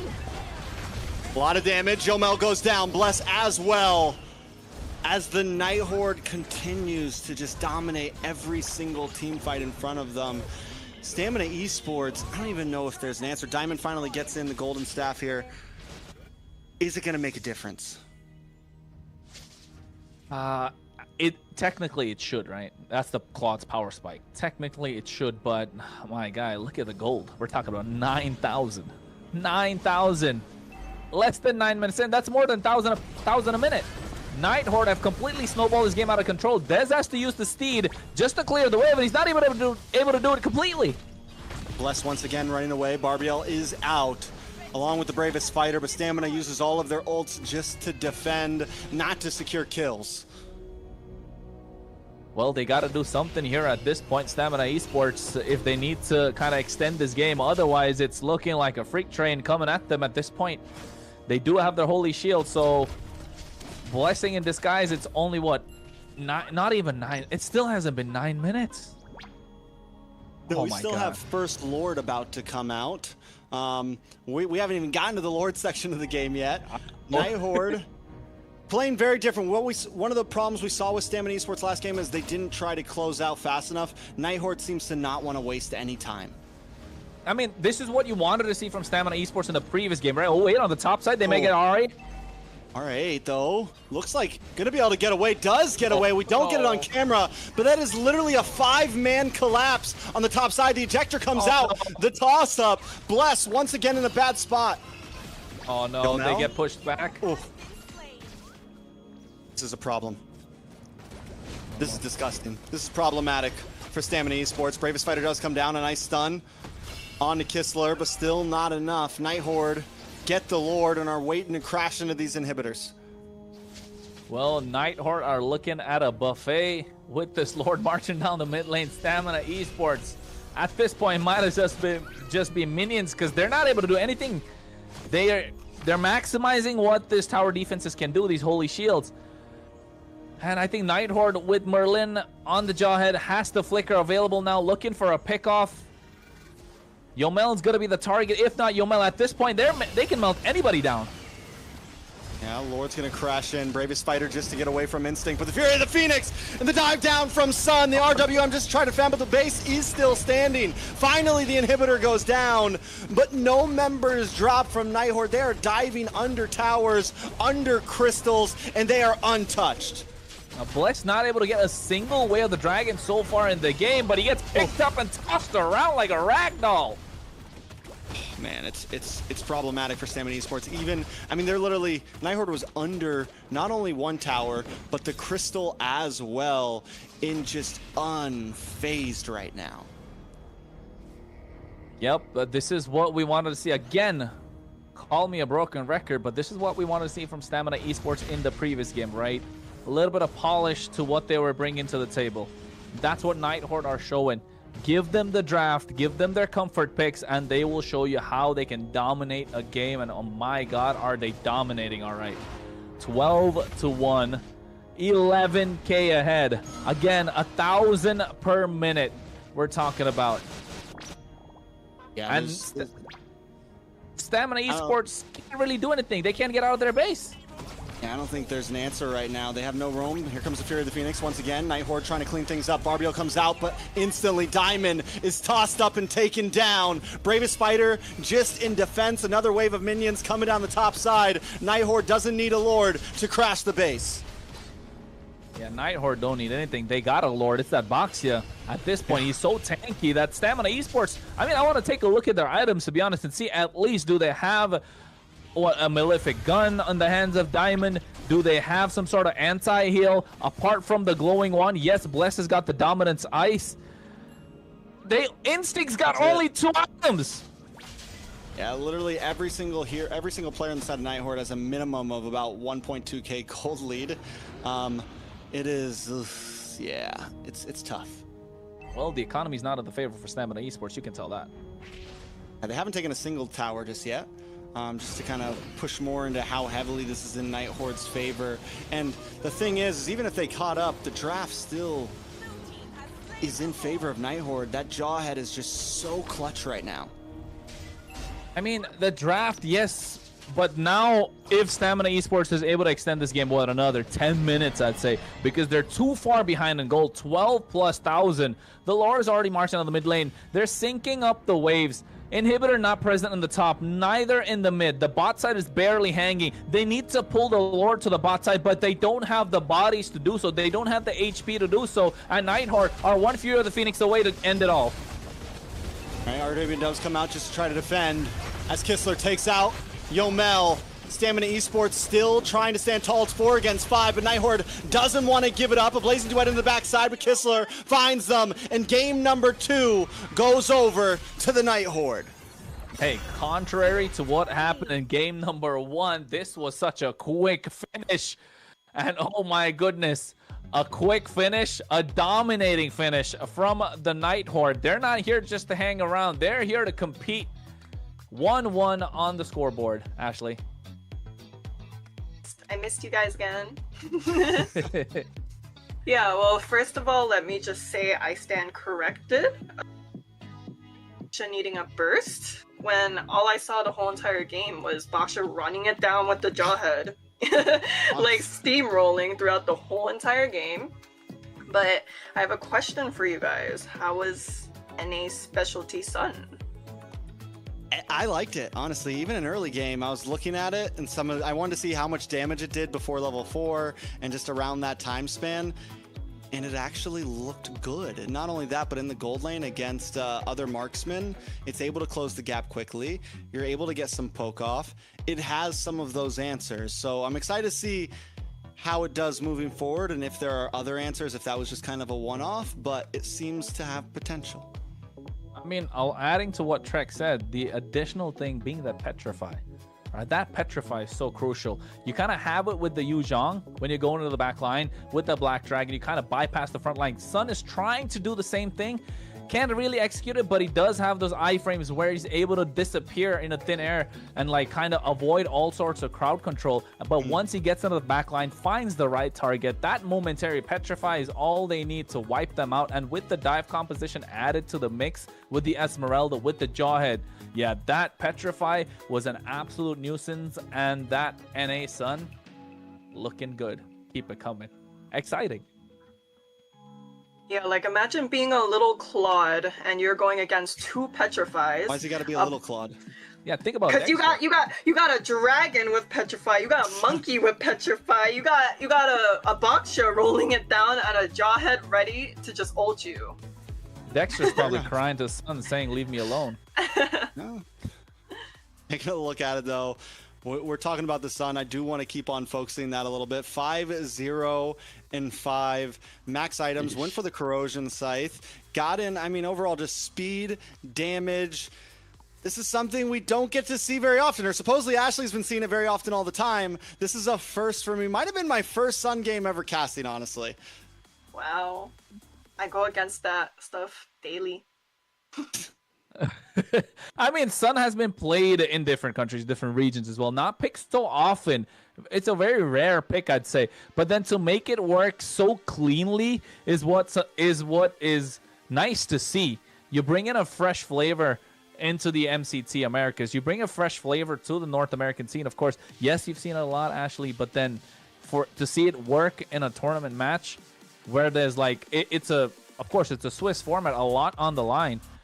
It is really nice to see. But then again, I wanted to kind of see what's there on the opposite side in terms of, did they have that Chastis Pauldron to slow them down? Because that's the only way you kind of slow down the attack speed, right? It's not a very expensive item, but not many roamers, not many EXP laners go for it as their first item. But it provides so much value, especially against that lineup, especially against the Sun on the other side.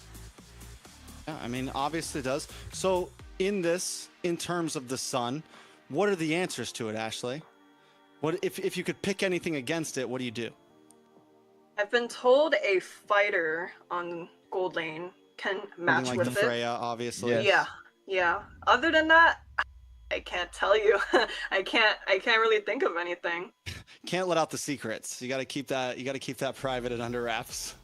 I mean, there is of course the CC that really works. You kind of get the poke, you get the spell vamp back, you're able to sustain in the lane. The curtain call kind of prevents the Sun from moving around quite a lot. Kind of tie both these tie both those clones together, so you make it a little bit difficult.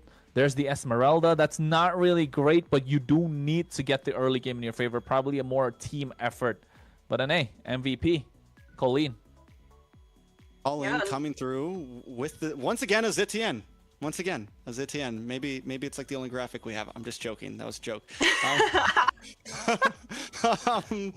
But no, I think it's well deserved. And the ZTN, the poking, it feels like a hero that goes very unnoticed throughout matches sometimes. You don't really get to see any flashy, crazy plays, but the damage is there. The ability to just chip people down at a distance is there. Well, the Zetian, the most powerful aspect of the Zetian, of course, is her range, right? It's that second skill range. That Phoenix Descent has so much range.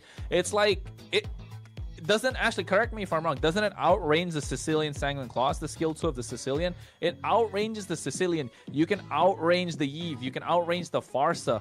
So when you're kind of in the laning phase, you're already doing so much. You just need a big body in front of you, and then you can dish out a lot of damage. Add that Jawhead to the mix, it's going to be problematic. And not just that, that Fury of the Phoenix, when you're going in, when you're sieging at turrets, neutral objectives, you're the one kind of pulling the trigger rather than the opposition. Just add a little more active pieces to the entire composition, and you got yourself a winning formula.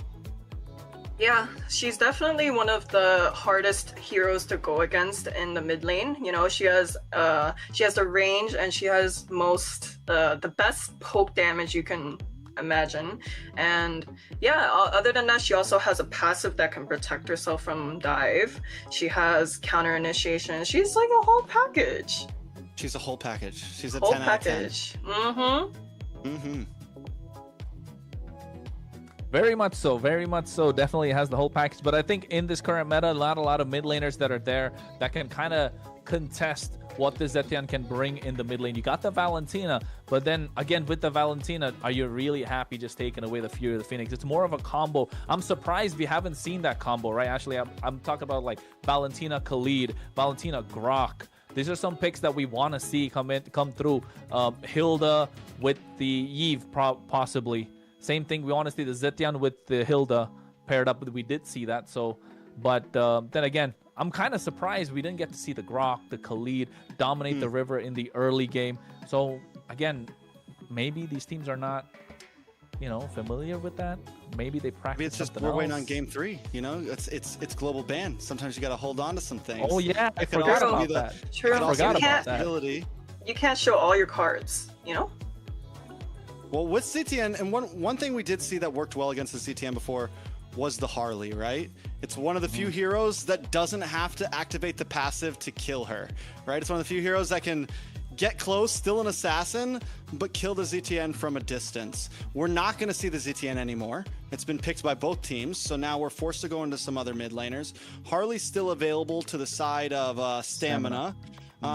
But still overall a decent plethora of heroes that both teams can pick from. Things like what you just said, things like the Groks, hot picks that haven't even been picked or banned yet. Yeah, look at that. The caffeine's kicking in right now for Trex, isn't it, Ashley? For sure.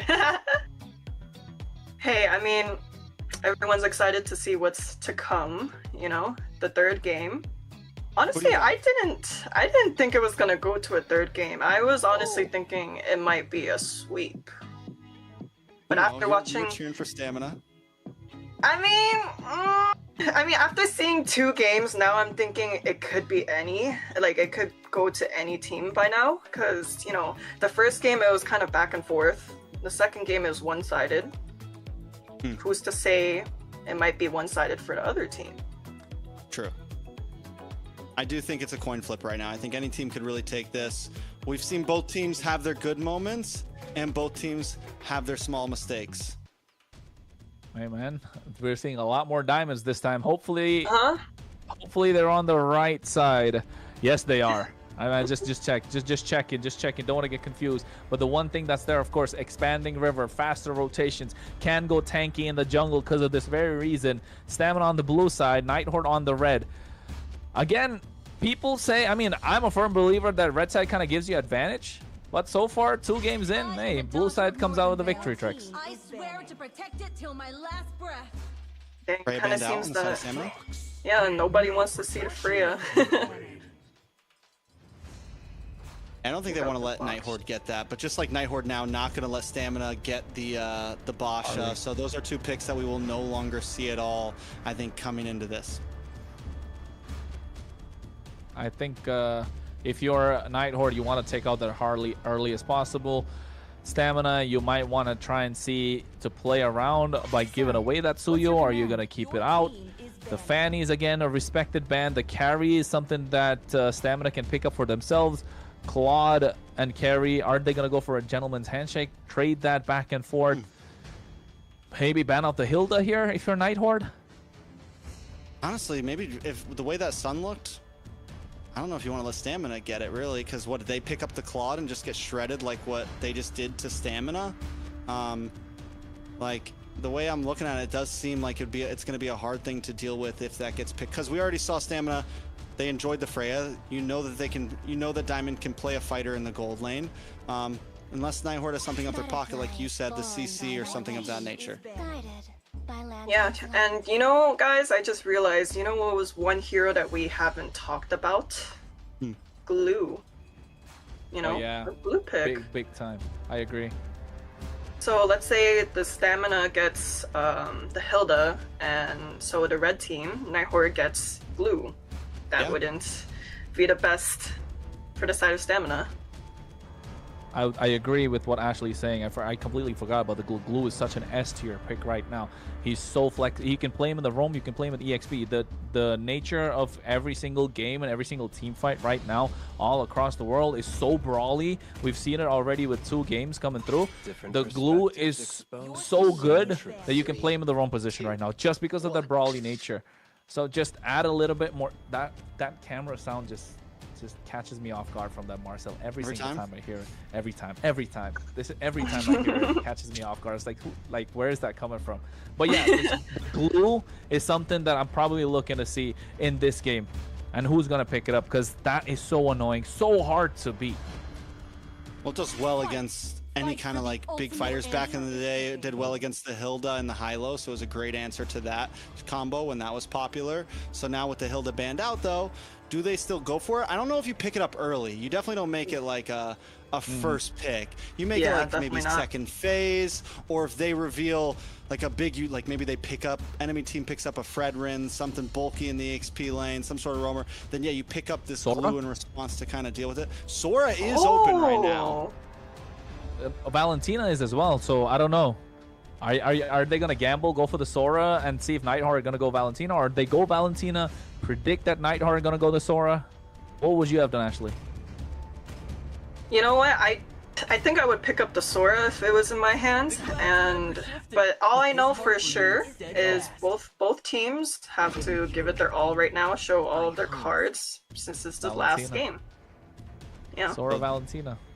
Sora quick pick, Valentina in response. What's the other pick for the side of Nighthorde here? Do they go for something YSS? Oh, we saw the YSS ban second phase last time. Flex him? Maybe. I mean, at this point, you're already, you know, it's a third game. You kind of want to take it slow. It's more consistent damage throughout the game.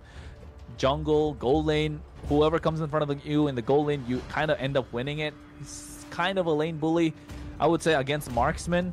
But if the Sora is going to be flexed into the gold lane, then you're going to have difficulties, of course. So it just comes down to what they're thinking. Maybe even Sora if they wanted to. I'm still a fan of the gold lane Sora personally, but they go for the Uranus. Now the real question is this a flex? Has anyone used this as a have we seen any NA peeps as a jungle Uranus just yet? It has become a popular answer to the Fredrin. It's become a popular answer to a lot of things. I'm not saying it's going to happen. It would probably be a rarity here in NA, but there's always a possibility. Never know. That is true. But for the side of Stamina, I'm expecting maybe a carry pick or a Lunox to burst down that Uranus. I agree. I think just locking a carry here. First phase, you don't want to band out because you know Nighthawk are going to take it out of the second phase. Your team is Hey, I heard Patrick. Ooh! I heard Patrick. Let's There's go. the glue. glue Kimmy. Wow, okay, yeah, that makes sense because we have a Valentina on mid lane, so there's no Vexana or Framus countering it. No exploding of the gloops. No exploding of the gloops. So yeah, that was a good pick right there. Yep. Alright, last pick for first phase from the side of the Night Horde. Do they lock in a jungler here? Something big where they can start banning out junglers in second phase? Something that Stamina doesn't already have. I mean, if I was Nighthawk, just lock the roam here, right? Kinda. Oh wait. We got the Moscow. I'm not sure how I kind of feel about that. I think a little too early on the Moscow still. I've been waiting for too long. There goes the carry. The Moskov can do okay if this ends up being nothing's going to be amazing. No actual marksman's going to be amazing against the Sora, but the Moskov can sometimes handle its own, at least against a fighter gold laner, because of the pushback from the spear to kind of like create distance. There's a little bit of possibility compared to something like a carry that's just going to get jumped on in the early game and have no way to escape. I mean, the only reason I'd say I don't really care for so much about the Moskov is just because the range is so limited, right? It's great come mid to late game. You got the option to kind of split push and be a menace, of course, but then you need to get to that point. They do have the Valentina. They need something early in the roam to add that extra oomph to get them across that line. Because they even got Uranus, who's not really an early game EXP laner. Or mind you, even in the jungle, he needs a little items to kind of get to that point. He's a scaling kind of tanky frontliner. So Khalid taken off the table. I'm assuming there's got to be another early roam that they need to take away to kind of shut down this Valentina early on. Otherwise, it's going to be problematic because the glue is going to be in the roam position on top of you the entire time. Alright, wait guys, I have a theory. So theory time. So if the Uranus is on jungle, right, and glue naturally works worse against supports. So if the Nighthawk picks up a support, logically, who is going to kill that Uranus? If Nighthawk picks up a support, like support roam? Yes. Like some sort of healer roam? Yep. Stamina needs to have some sort of damage here. They do, and they don't get last pick. So Nighthawk does, if that is kind of the strategy, Nighthawk has a decent advantage because they can always plug in that support room last pick or kind of swap things around. The possibilities are there for Nighthawk in terms of flexibility. Stamina, they already have the marksman as the mid laner, you know, Kimmy, the marksman, whatever you want to call her. So do they swap Sora somewhere else and pick up a gold laner that can actually output Shred? Yeah, I don't really see a gold laner that could take down this Uranus. I can only take a look at two at the moment. Either the Granger or the Leslie. That could be a problem. But then with this Guinevere being picked up, you're kind of eliminating both those options. Yeah, I think Stamina here are kind of backed into a corner. They need to find a way to shut down this Uranus. That could be either jungle, EXP, because the Guinevere technically is a flex to jungle, roam. Yeah, jungle, roam. There's a lot going on. I'm like, where are we putting this? They're in their heads right now, guys. They're in their heads, man. Yeah, I think Nighthorn or cooking. Mind game. no, I think it's gonna be a Guinevere jungle and a Uranus EXP, maybe a Kalea roam. Kalea is still open, and Kalea works. Or Grok. They call me a Will Oh. it grant because I saved my immortality? nation from falling What's apart. that? YSS. I don't know the voices YSS. that well. YSS. Hey. Alice. Okay. Double marksman? Double marksman. Tanky front line. I mean, this is a classic, you know, it's a couple fighters, couple marksmen, do some damage. It's nothing too crazy. Nighthorde to wrap this up, put the bow on top of it. Who's going in jungle? Drum roll, please. Pick up the Kalea, man. I know you want to. The Kalea? I see it. I see it. The Kalea is so good here. Kalea is so good. Kalea It's either gonna be Kalea or Grok, I think. Come and go as I please. No, that's That doesn't sound- they don't know. Wait. What's going on? We all just flatlined. We all just flatlined. They might have overcooked. Hold on, Shiro. So it's going to be a jungle Guinevere. It is going to be an EXP lane, Uranus, and a roam. See, that's why I see the Guinevere in the roam. I see the Uranus in the jungle. Xborg EXP. That makes more sense to me, Ashley. Is it? I don't know. It's still not clicking to me. Not clicking. Hey man, We're they're gonna figure out once I overcooking. jump in. The oven's overheated. The oven's overheated. Cookies are burning at this point. Sugar's melting all over the place. I don't know. Call the fire department. It looked so good at first. It looked so intriguing, you know? I was like, ooh, this looks nice. And then The see. smoke alarm just started. Final thoughts, Ashley, before we jump into the land of dawn. Honestly, this is MCT North where new metas are made, and hopefully we'll see what happens next. All right, let's jump in for game number 3. It's a rubber band match going back and forth. One more to secure the win and move on to the 1-0 group of Swiss stage. Is it going to be Nighthorde or will it be Stamina Esports? Hey man, it's Guinevere in the jungle. Shiro got that going, popping the emote, knowing that we are taking a look at him as well as Dez on this Eastern Shin. And let me tell you something, Trex. I am a fan of Eastern Shin, no matter who's playing it. My favorite hero in the game, bro. My favorite hero in the game, not gonna lie. Eastern Shin, YSS? Yes, sir. Yes, sir. It's a Love vibe. that hero. He's definitely a vibe. He's a cool hero. I'm kind of a Guinevere. I'm kind of a Guinevere fan, so we'll see exactly what happens. Shiro does take the jungle Gwynny. It is going to be, this is the hot pick, the hot take of the night. Is it going to be overcooked or well done? It's Xborg Rome. Yeah, he's already got the heat on him. He's got the heat with him. So I don't know how they're going to try and make it out alive. Of course, these neutral objectives are going to be so good with that last insanity. So kind of a zoning tool, if I may say so. And another factor that you can add for them is that Uranus in the EXP lane will not allow Dez to play this Eastern Shin, right? So it will be a little difficult for them to kind of take it, for them to kind of contest any sort of neutral objectives. So you want to wait for RR to kind of pop off. If RR pops off for Nighthorde, yeah, it's gonna be disastrous for Stamina. That's the only kind of condition you need to stop, at least at start. Because if this Uranus pops off, it's gonna be so difficult for the Eastern Shin to play the game. And it is actually, it might be a decent answer to the glue a little bit.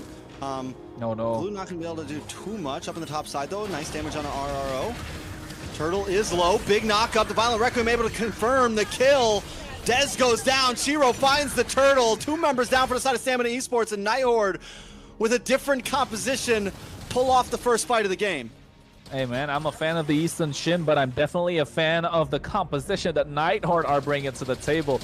This Xborg, the X factor in this game, this Xborg has been played in the roam position before. MPL Philippines, what, season 10, season 9? Somebody correct me in the chat. Probably, but it has been played. It's worked wonders before as well. It has been super annoying to deal with this Xborg when the spell vamp was kind of broken. When you could build, what, the Bloodlust Axe alongside the Ice Queen wand. Remember those days? where the Bloodlust Axe was a complete item. You get the what Queen's Wings on your side along with the Brute Force Breastplate that just got revamped. So if you could not play Xborg in the jungle, you kind of would put him in the roam position and prevent these tanky jungle items when it was what, the Ube meta, which it was so annoying to deal with. This Xborg was kind of an answer with the true damage. So it's the same answer they're giving to the glue, preventing the glue from being kind of annoying. So we can see that working out. But then again, Night Horde already ahead of the 8 ball by getting those 2 kills in the turtle fight. I mean, it's a huge advantage. I mean, it's not just 2 kills, it's a 2K gold lead as well. A lot of times the first turtle, it's not the end of the world, but this could be bad. Nice grab, slam back, but the last insanity does come in. Dez able to find Shiro though, and that's a huge pick off for the side of Stamina Esports to help even the playing field. Yeah, that's what they needed. They needed a couple of kills here and there to find their way back into this game. Because it's slipping away, if you ask me. It's early to call it. I know it's very early to call it, but if you let this Xborg become any more annoying, it's going to start slipping away, and that's what they're doing. Instinct already contesting the river. Letting his lane alone. He doesn't need to be there because RR is not there, so not going to get a push in. You want to be annoying as much as possible. Give space to Dez to farm up. That's what Easton Shin needs to do. Some of the people call him a forever farmer. Needs to get that farm up so he can be annoying. He can dish out the damage, which they really desperately need at this point. All right, so Turtle's still up. We have, I mean, at this point, Stamina, even with the slight gold deficit, seemed like it might have just been a one-off thing. Let's see if Night Horde can turn it into 2, though. The grab once again onto the Xborg, does pull him away. On the boss side, RO8 takes a lot of damage. Shiro able to get the turtle. Night Horde might just want to disengage this one. Shifting Clouds does come out, but the commit does not come in from Stamina Esports. Yeah, already that Farag armor gonna come back soon, and now you know Night Horde can get back out of the fight. So Stamina Esports needs to be careful when they're aggressive and when they want to back off, because if they get in a little too deep, it'll be problematic for them. At this point, yes, they are looking to get more space around the map, but look at Merlin, man. He's just annoying. He's just super annoying. And he got the Radiant armor too.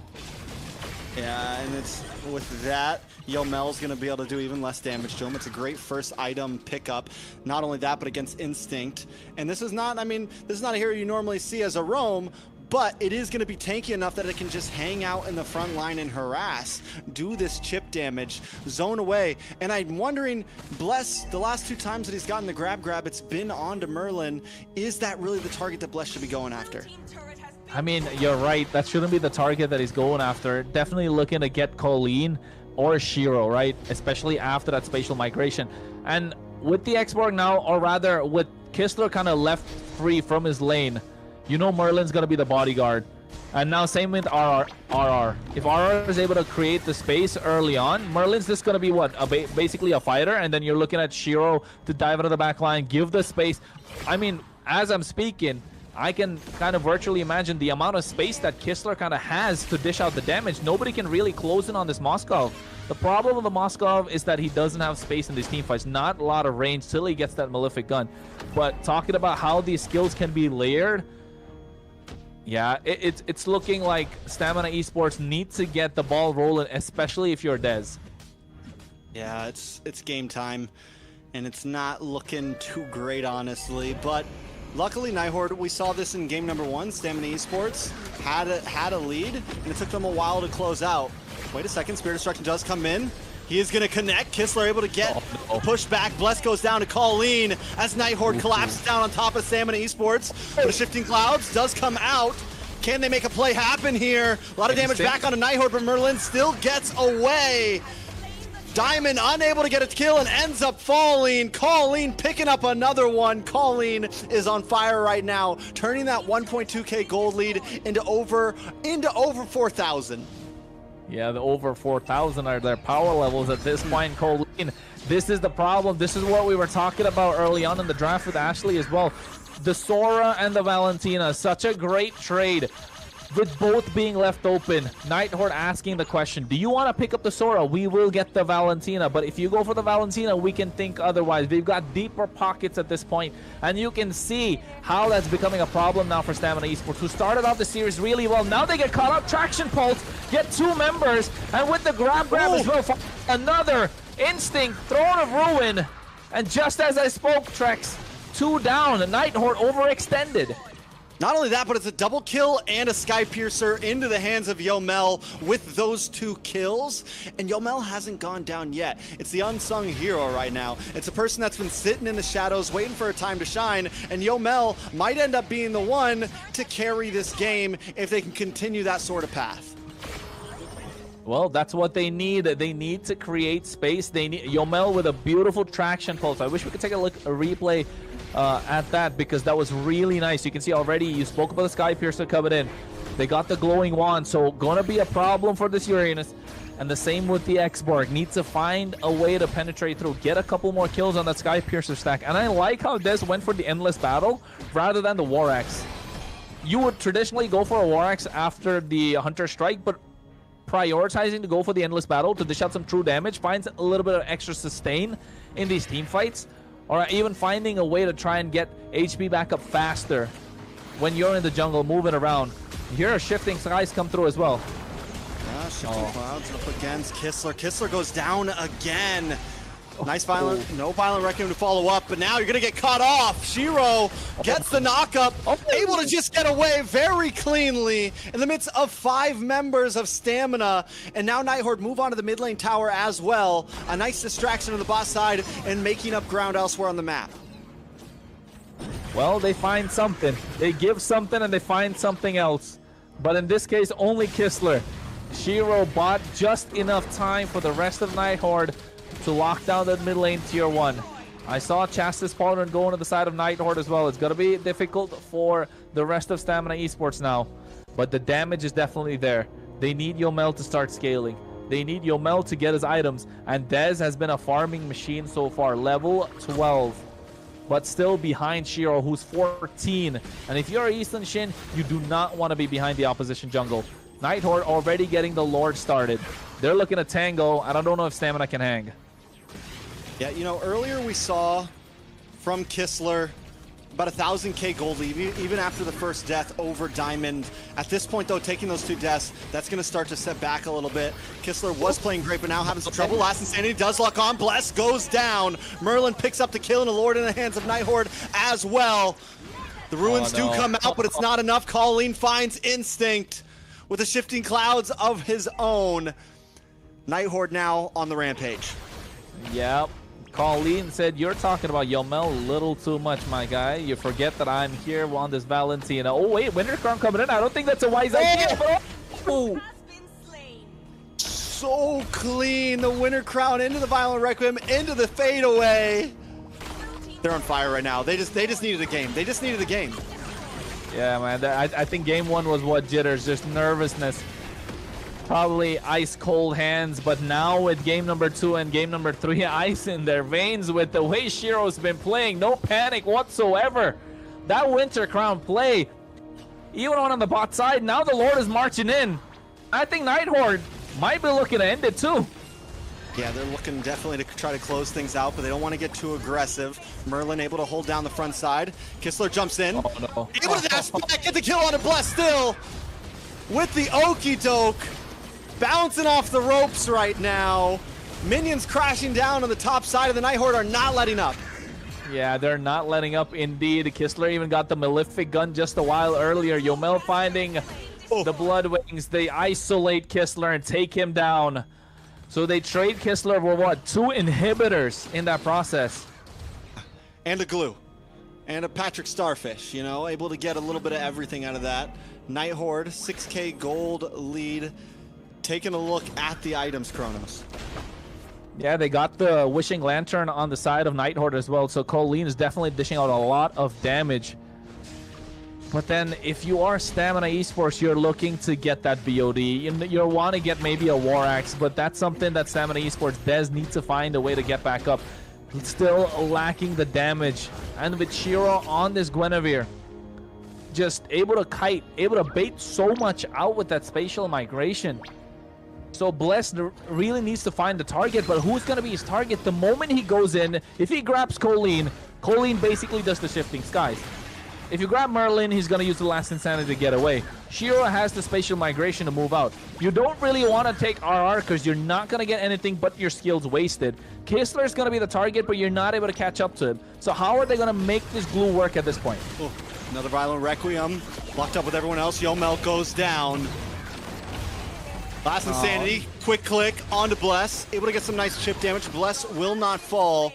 Still waiting on minions at about 10-13 seconds for this Lord. Bless fell down. He just vanished. Yeah, what happened? He just with that? vanished.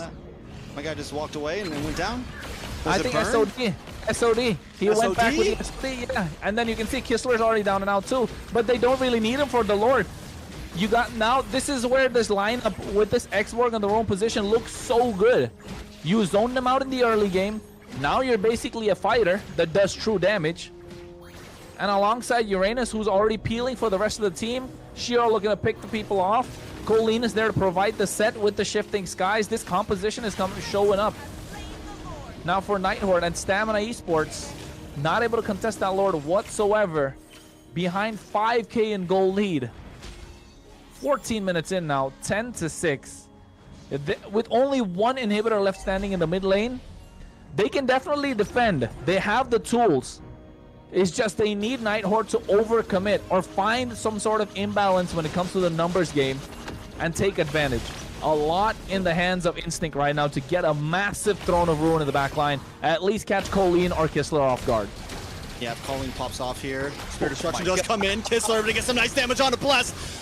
Trying to get him against the wall. He's able to sidestep with the Okey-doke once again. Bouncing off the ropes, looking for a target, but he does drop. Yomel able to find the kill, but Nighthorde still advantage. Merlin finds Diamond, and the base is about to get locked on. These are the final moments. Can Stamina defend? Yeah, I think they're definitely trying to defend. You can see already Instinct doing as much as possible now, but the base crystal is locked and only Bless left standing. And Stamina Esports bow out as 2-1 is going to be the score. Nighthorde getting the first match of MCT AMER North. Ashley? Well, there you have it. Year 1, coach is 0. Ooh, that was good very point. impressive to see. Good point. Like, at first I was like, what is this draft? And then the more the game kept going and going, I was just like, wow, they're doing it. This is a one-sided game. Was that our fastest game so far? Of the day so far? Game? Out of the past how fast was 3 game 2? Game 1 was maybe almost 28 minutes. Game 2, I want to say it was close. It was close. They were both similar to game 2. Okay, well, we have our answer for now. For now. Fair enough. For now. I mean, but the Rome X-Borg was kind of clean, honestly. Why did it work so well? I'm like, okay, I'm learning something new. Saving this. I mean, I kind of got the idea, right? We have a lot of fighters on Rome. We see like Glue and Khalid, who is usually picked up on EXP in the past, and now we see X-Borg on Rome. So I'm thinking, like, is this something new that we're picking up on, or is this just a Nighthorde thing? I think it's a one-off thing. They got pocket picks. They don't want to show, like we mentioned, a lot of their strategies because it's only round 1 of the Swiss stage. They still got a lot more to go through, so you don't want to give too much away. So I think just keeping it under the wraps because we haven't seen the Grok, we haven't seen the Khalid, right? We haven't seen the Glue come out from them as well. I don't think, did we get to see a Claude from their side? We saw Claude only from Stamina. Exactly, we didn't get to see that too. So a lot still left open. I think Nighthorde are playing around with their food at the moment, and Stamina Esports, they had it. With Game No. 1 coming in so strong. They kind of had it. Yeah, it's almost like they went too hard in Game 1. And then it was tough from there. Once the draft got a little abnormal, Nighthorde did seem to have the advantage. This Jawhead, 3-0-9 on Merlin. Why did it work exactly? I would say it does in terms of just overall what it's playing against, you get the true damage against the Alice with Instinct, right? You have the ability to kite with his skills against the Kimmy, so you're not an easy target exactly. You can always kind of hold your distance, and you pair that up with Colleen, who was also on fire that game, 4-0 and 6. Which, one, is a decent answer to the glue. Two, is a decent answer to the Sora. Overall, I just feel like Nighthorde, the composition worked well, and everything else, Shiro, the hero, on fire with those Violent Requiems, catching Dez at the first turtle, able to get those kills. Nighthorde just played a clean game, and even if the draft seems a little abnormal, they had an answer to everything that Stamina wanted to bring. Yeah, Colleen on this Valentina was able to replicate the Sora pick quite in a great way, because we saw a lot of counter engages, we saw sets coming from Nighthorde's side, and 0 deaths too, and that's very surprising. I mean, that 0 death is what kind of catches me off guard for the amount of times that you really got to be there in the face of the opposition to pull off those shifting skies is going to be a problem. Again, that Violet Requiem that we wanted to see a Kalea, right, to come out to provide a little more oomph to that Violet Requiem, but kind of getting the same answer with the shifting skies maybe, and not missing out on many spatial migrations. If you ask me, yes, Colleen and Kistler and Merlin played an absolute crazy game. But if it wasn't for Shiro to try and like really, it felt like he was rage baiting them in the game, right? If you ask me, with those spatial migrations, look at this. How are you able to do this and walk away alive?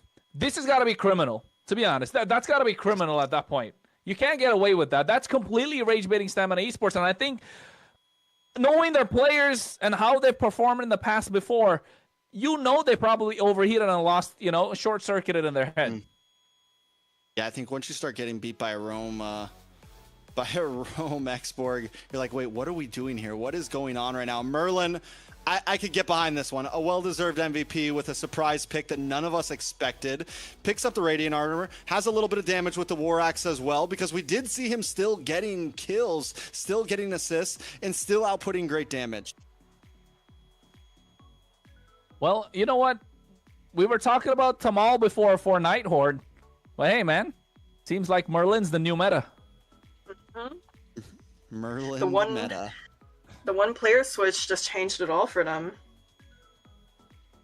I mean, yeah. and it worked out great. And the fact is that they did have Tamal in game 1. I mean, it might not be the last we see him, but it shows that Nighthorde has a lot of versatility, not only in terms of hero picks, gameplay, but also in what players they want to use on the field.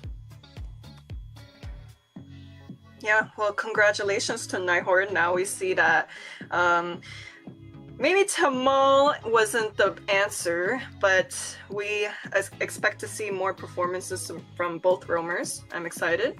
But yeah, players 1, coach 0 for now.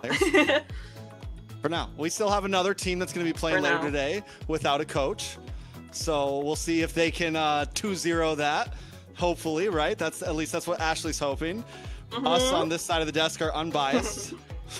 I'm biased though. I'm just kidding, guys. I'm rooting for everybody. Nah, it's okay. We'll give you that one because, I mean, technically you are a guest here on the desk, but also you are playing for their team. So, hey, be all as biased as you want to be. But make sure you are similarly biased in the draft as well. You got to give us your opinions to see kind of, maybe expose Vendetta a little bit more or not. That's up to you. But we'll try and get it out. We'll dig. I'm PR train. Come on. It's day 1. Stay one. Come on. Stay 1. So with that, Nighthorde moves forward. Do we think it was just kind of they had a good day? Do we think this is something we could see a lot more of from Nighthorde? How do we feel about them after this win today? Well, it was the first series of the whole tournament, I think this goes for any team. This is just the first day, whether they have like a little blunder or they just have a rough start. There's a long way to go. This is not like round robin. You're not going to get kicked out from one loss. There's a lot of space for improvement. Fair enough. And then Kronos, as far as stamina, is it the same exact thing? Is there some things they need to adjust here coming into tomorrow? A lot more, my guy. They definitely need to adjust a lot more, if you ask me. Firstly, even though they okay, forget game number 2 and game number 3, right? If we're talking about Stamina Esports, of course, it was horrendous, if you ask me, game number 2 and game number 3, especially after the draft. Merlin kind of being the game changer in both the games with Jawhead, with the X-Borg. Out-of-pocket picks, all right, you need to be prepared for that, but if we don't read too much into the opposition and read only into the gameplay of Stamina Esports, look at game number 1. They were utterly dominating in that game, but still not able to end clean. That should have been less than 15 minutes, right? That game should have been over in less than 15 minutes, but it went more than double. That means they threw it a couple more times, gave at least 2 Lords away, or even when they picked up the 2 Lords, they weren't able to completely finish the game, not knowing how to get the push in the final third, right? I mean, you're already down the halfway line. You need to reach the end zone. You need to find a way to rush it down on the final third. So if you're not able to do that, you're not really coming out with a lot of victories. That's one thing for sure. And another thing is, don't overheat. It felt like they just overheated from after the game number 1. 27 minutes in, it felt like Nighthorde kind of worn them down. And game number 2, game number 3, I mean, I wish we could take a look at their comps, because it felt like they were not on the same page 100% game number 2. And game number 3 was just, you could tell they were tilted with that Guinevere. Especially that Guinevere is just ultimate rage bait. I think overall, after game 1, a lot of us just expected this to be a sweep, the way that Stamina was playing. And I think not only did Nighthorde catch us off guard, but it caught Stamina off guard. After losing game 1, I just felt like momentum was lost, because it's not like the drafts were horrible for Stamina in game 2 or game 3. Game 3 was definitely winnable. Something just wasn't clicking there, right? I think Nighthorde they smelled blood in the water, they hit the gas, and it was like, all right, we're just going to be aggressive. We're just going to get in their face. And that Stamina just wasn't able to handle it. They kind of lost composure after game 2. So I don't think it's completely exactly a skill issue. It could exactly just be a composure. Let's get it together. Let's keep things going. Kind of like what we saw in game 1. Yeah, I feel like the Nighthorde's motto should be expect the unexpected, you know, because I know for sure we were all a little off guard with everything, but this is definitely not the end for Stamina. They should take this as a reminder to improve and to, you know, wake up for tomorrow. Well, waking up tomorrow on the right side of the bed, that's what they need to do, not start off on the wrong foot, because, hey man, I'm again, kind of after game number 1, I said maybe first series probably 3 games right before we started looking at the schedule. I did say that, but then after game number 1, it's like all 3 of us like, hey, Nighthorde needs to pack up, because if this is how they're playing, no chance they're gonna stay alive in this competition any long. But hey, talk about proving us wrong, because Nighthorde definitely can hang with Merlin just showing up in a different fashion. But then again, it's kind, I would say, more than praising Nighthorde, correct me if I'm wrong or add to it, guys, not very disappointed, a little disappointed in the way Stamina Esports played. A little disappointed. They had the hype going around them. Of course, they have some key marquee players in the entire tournament. Just not able to show results. I mean,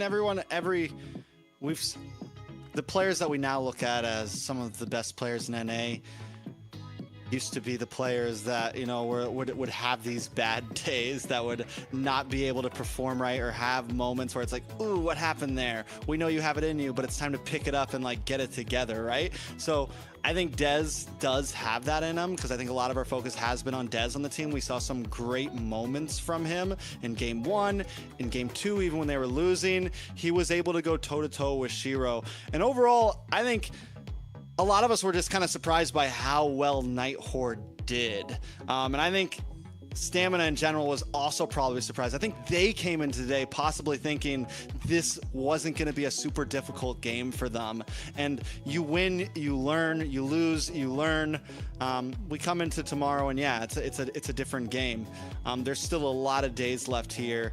I do want to see some more, but don't get me wrong. Game 1, Nighthorde also had to, like, game one was sloppy, I think, on both sides. There were some mistakes made from both sides. I think Nighthorde just picked up the pieces better in game 2 and 3. They were really able to, like, okay, let's tighten up, guys. The way we played in game 1 wasn't that great. Let's fix things. And they did. They played clean. Yeah, for sure. Like game 1 compared to game 2 and 3 for the side of Nighthorde and Stamina. Well, mainly in Stamina side, right? Because Stamina won first game. It was just a completely different gameplay that I was seeing, you know? First game, I was like, all right, give the MVP to Suyu, give the MVP to Gata, and the Mage was doing so well. And then after that, the second and third game was a little bit concerning. But nonetheless, I do believe that the boys could improve and could repeat what happened in game 1 in the next following days. Well, Sure. I think, Kronos? well, go ahead. No, you. I was just gonna brush off all the negativity and whatever happened, and we'll talk about tomorrow. That comes in tomorrow. Just let it slide. Match 1 is over. Stamina Esports got unlucky, underprepared, overheating. A lot of things we can say, of course, but hey, for Nighthorde, well played.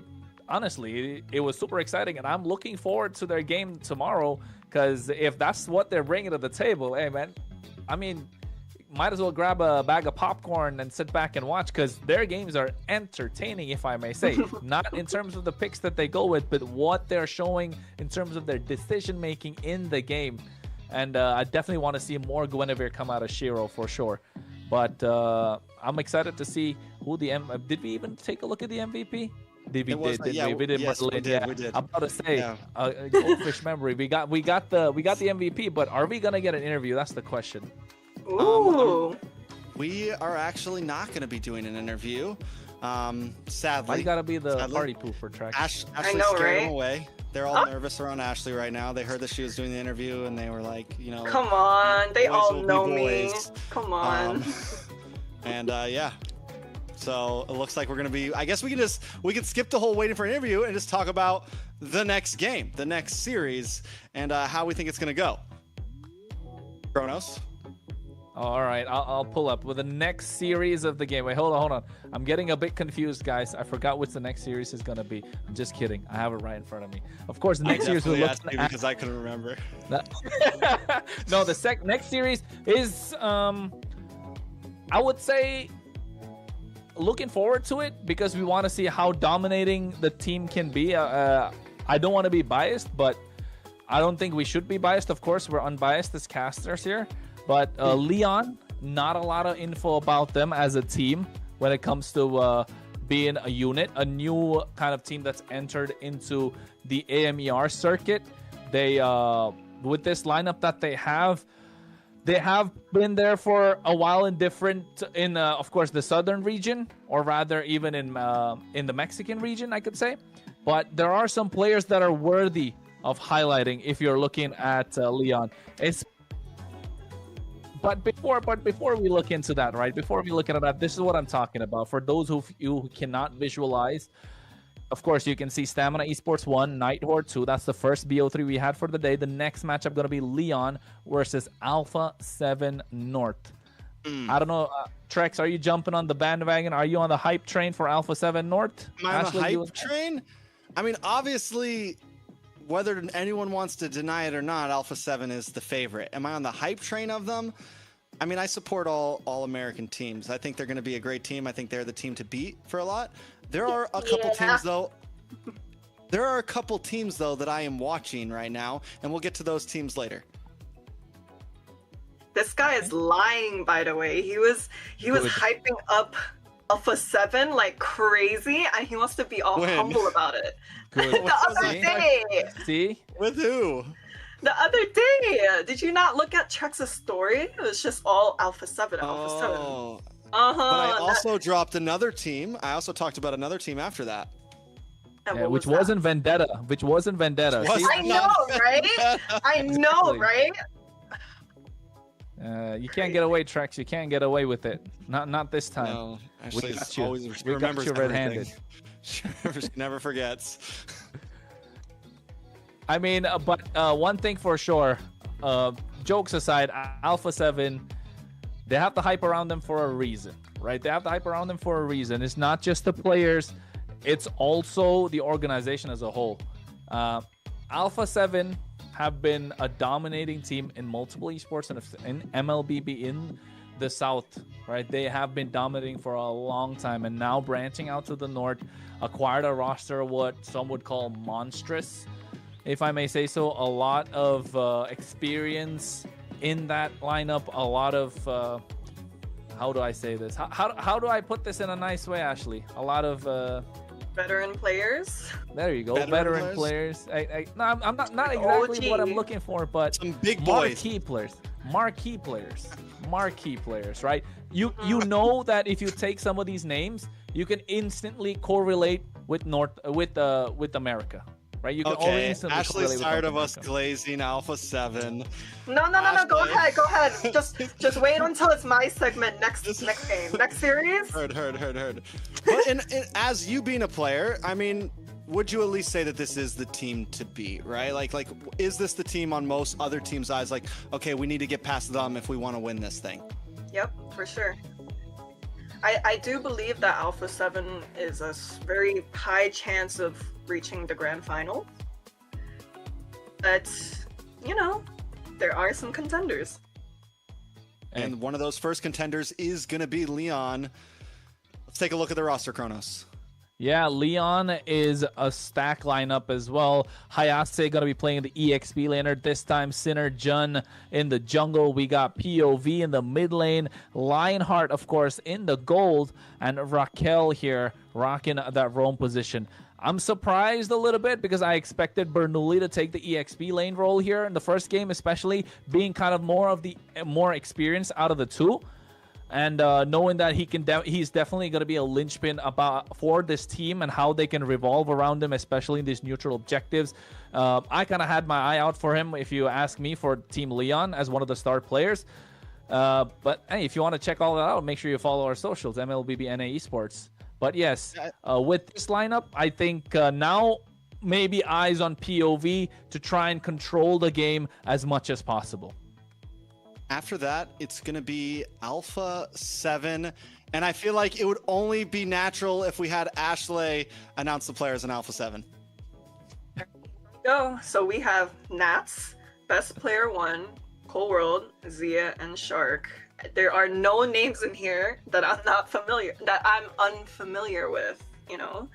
And I mean, Trex wants me to say it, so I'll say it. These are the top dogs as of 2 years ago. You know, these are faces that are recently coming back to the scene, and we'll see if, you know, they're still in play. I would say this though, these aren't yes, these are, you know, this is what a lot of people would call like the Avengers Assemble, but it's not completely, you know? I mean, Nats wasn't part of the championship team last time. Like, this is also kind of a gathering of what was left over after the Great Fall, you know? Like, this is, and there are still some great players on other teams, gold medalists that have won NACT in their past on other teams. Are most of the viewers thinking this is the team? Would we say statistically this is the team? But I don't completely think that this team is unbeatable. A lot of these players that we're seeing here have made mistakes, have lost games, have had choke moments. Just about every player in this team has had a bad moment or two. Cole World is not a player that a year or two ago we would have said, oh, he's the best. You know what I'm saying? He's a great player, but no one would have ever said, this is the best we've ever seen. Best player wasn't always the best jungler. You know, like Shark, yes. Shark has Zia. They have some veterancy behind them. But the other three still, in my eyes, have a lot to prove. Best player, Nats. Nats is great. He came from MPL Philippines. When he came here, he wasn't exactly the best EXP laner in NA. So I still do think that there's still some stuff to see from some of these players, and they have a lot to prove. Do I think they're the favorites? Yes. But is there still a lot to prove for them in terms of can they go the distance? Let's see how it goes. Yeah, I mean, they do say that players have to start somewhere, right? A player doesn't just straight away become the best at their role. You know, it takes time and takes experience, and that is something that these boys have time and experience. I mean, it's all this talk. We got to make sure they kind of translate that in the game, because look at that. Trex already got his hands warmed up for this one. We're going to see Alpha 7 North on the blue side, Leon on the red. Again, naturally, I would assume, or I think that red side has definitely got the advantage with Sir Rose coaching for drafting for them as well, Leon. So I'm just joking, Ashley. I know I see that reaction. It's wait, I was like, what? What? Traitor. I was like, damn. That's new. But hey, I feel like we're like leaving Lion behind. Like, we're not speaking much about these guys.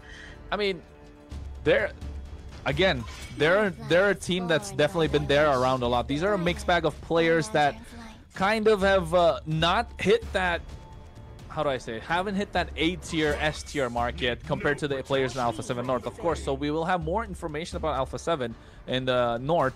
But Leon, again, hey, it's not like they're here to just hang around, right? They're here to get that slot in the EWC. They're here to take it all. They're here to make an upset, especially in this global ban. They've been grinding for a long time. Their scrim results, if I may say, have been good. Haven't been the best, have been good, right? So we can't really say how many games and how much, but I know for a fact that they're here. They do have certain heroes that they prioritize. I would like to see a Phoveus come out from Hayase, of course. I'd like to see the Valentina and the Eve for POV.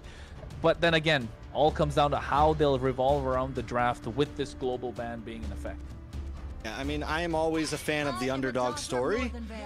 Leon, this is their perfect opportunity. No better opportunity than to come in first day, first game, and try to cop a win off of what people would say are the favorites. If they do it, my eyes will be on them for the rest of this tournament. I will be a Lion fanboy for the next 6 weeks, okay? And I'm saying it is, again, it's possible. We've seen some crazy stuff happen in Mobile Legends. So, but in terms of knowledge about this team, they're definitely just coming into the eyes of international viewership, right? At least in terms of North America and things like that. So I'm excited to see how they play against Alpha 7.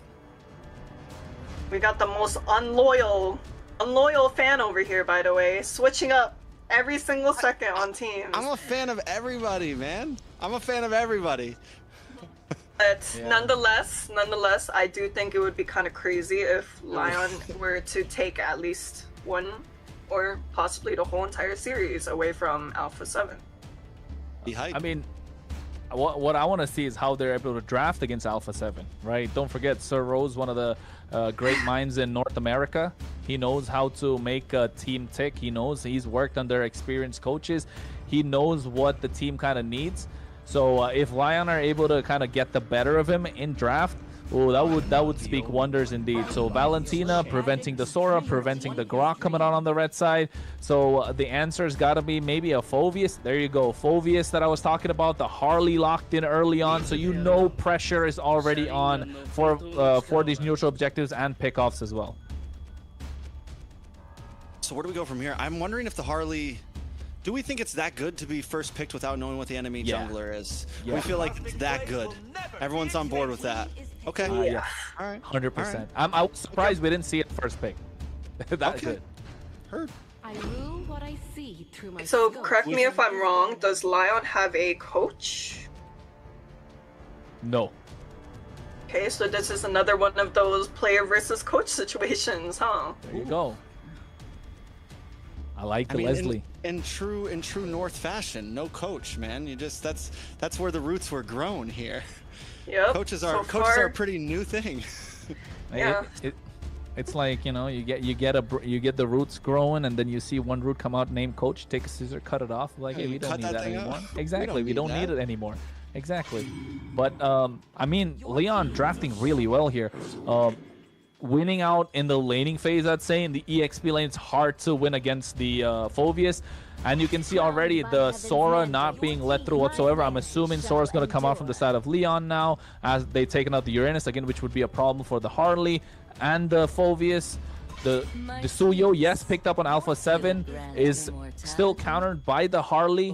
We've already seen that with Dez on the Suyo, the Claude, the Leslie. So far it's going good. I'm just surprised they didn't take off What was I talking about? I forgot. Bro. Jungler. The Sora. They didn't pick yeah, up yeah, the Sora. Sora. They There left you it go. open. I lost that one, yeah. So, What do you feel about this Leslie pick, Ashley? I love it. Okay. No bias aside or anything, but so far I'm so much on the side of Lion's draft so far. We have Harley that counters Suyu. We have Leslie that counters Claude. And Phoveus, which is just like an OP EXP laner. The Kufra pick. Kufra. Future champion.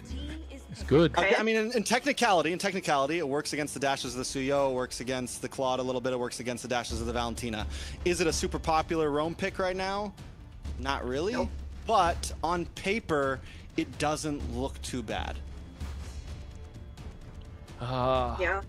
I don't know, Like man. theory crafting wise, it doesn't look too bad. But it's I agree with you on that Kufra on paper, but then, you know, it just doesn't tie up this composition so well. Yeah. You can see a lot of holes. The rotations are going to be so much more slower. Alpha 7 are going to be so much more active on the map. Leon have already off the bat have to play more passive with this Kufra being picked up. They need something in the mid lane now to try and help them. They cannot go something super aggressive. They cannot go passive. They need something that can pick them off.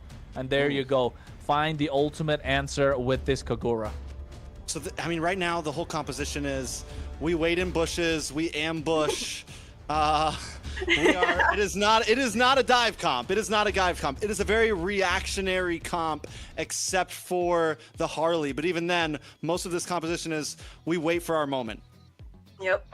100%. You're just throwing the Phoveus in, and then everybody else just sit back and relax. But I mean, I was a fan of Lion's draft up until the last two. Now I do think it's more balanced on the side of Alpha 7. But what do you guys think? Hey, I think Alpha 7 more balanced. Lion definitely off the back foot, but if they get the ball rolling, hard to stop them because Suyo is going to have a tough time here. So eyes on best player is what I would say here, Trex. Yeah, so let's jump into the second series of the night. Alpha 7 going up against Team Leon. Excited to see it. Can the upset happen? You know, Ashley said it. It would be hype. It would be crazy to see. And that's what I'm a fan of. I'm a fan of the hype. I'm a fan of those moments that catch us off guard in these games. I'm not one to say that Alpha 7's going to lose this. They're definitely the favorites. But if Leon pulled something off, Kronos, it would definitely be insane. Hey, man, that's what we're hoping for. We want eyes on the product, of course, and we're talking about MCT AMER. The only ways to try and get that done is if you can take out the fan favorite, right? That's what we're looking at. Leon already behind the 8-ball, as we expected when it comes to river control, when it comes to rotations. They need to play passive, and you can see Leslie taking a lot of damage. Ooh. Might be first blood, too. Yeah, that's a close call already, and this is one of the things you do have to watch out with Leslie. There's not a big, you don't have a dash exactly. You have the knockback, but not really a dash. So you have to watch out for these ganks early on, and Alpha 7 are gonna be looking for them. They're gonna get aggressive. They're a team, you got Shark, one of the most aggressive roamers in North America that just wants to be in your face, wants to make plays happen. Especially, this is a team that if they think they're better than you, they're gonna try to rub it in your face. So can Lion take advantage of that? Yeah, I think this is what they want to do. You can see already coming in, Synergen looking to pick off Cold World. If it wasn't for best player, that could have been first blood, possibly a double kill too. Yeah, definitely already some aggression from Team Lion here. Up in the top side though, the off lanes are not doing too hot for Team Lion. Nats definitely getting the win over Hayase right now, and in the boss side, Leonhard also just having trouble. Yeah, I think it's just, again, because of the fact that their mid trio can't really play as aggressive or take charge, but you can see already after the hat trick being used, they go into the Black Dragon farm, lock him down. It's going to be first blood in the hands of Alpha 7 North, powered by Runestone, and now they go in Infernal Pursuit after Infernal Pursuit, but too much damage from POV on this Kagura. They get one, but they trade another back. Alpha 7 ahead of the 8-ball will have control over this turtle pit, but you can see POV already being annoying with that same umbrella. One umbrella against 3 heroes, able to push them back, but still best player gets the turtle. But we're seeing some small possibilities. It's 2-1, a small gold lead over the hands of Alpha 7. I would say Synerjun saw that he almost got a kill there, and then maybe got a little too aggressive. Used the hat trick a little too early on, and once the Black Dragon came out, there was no way to escape.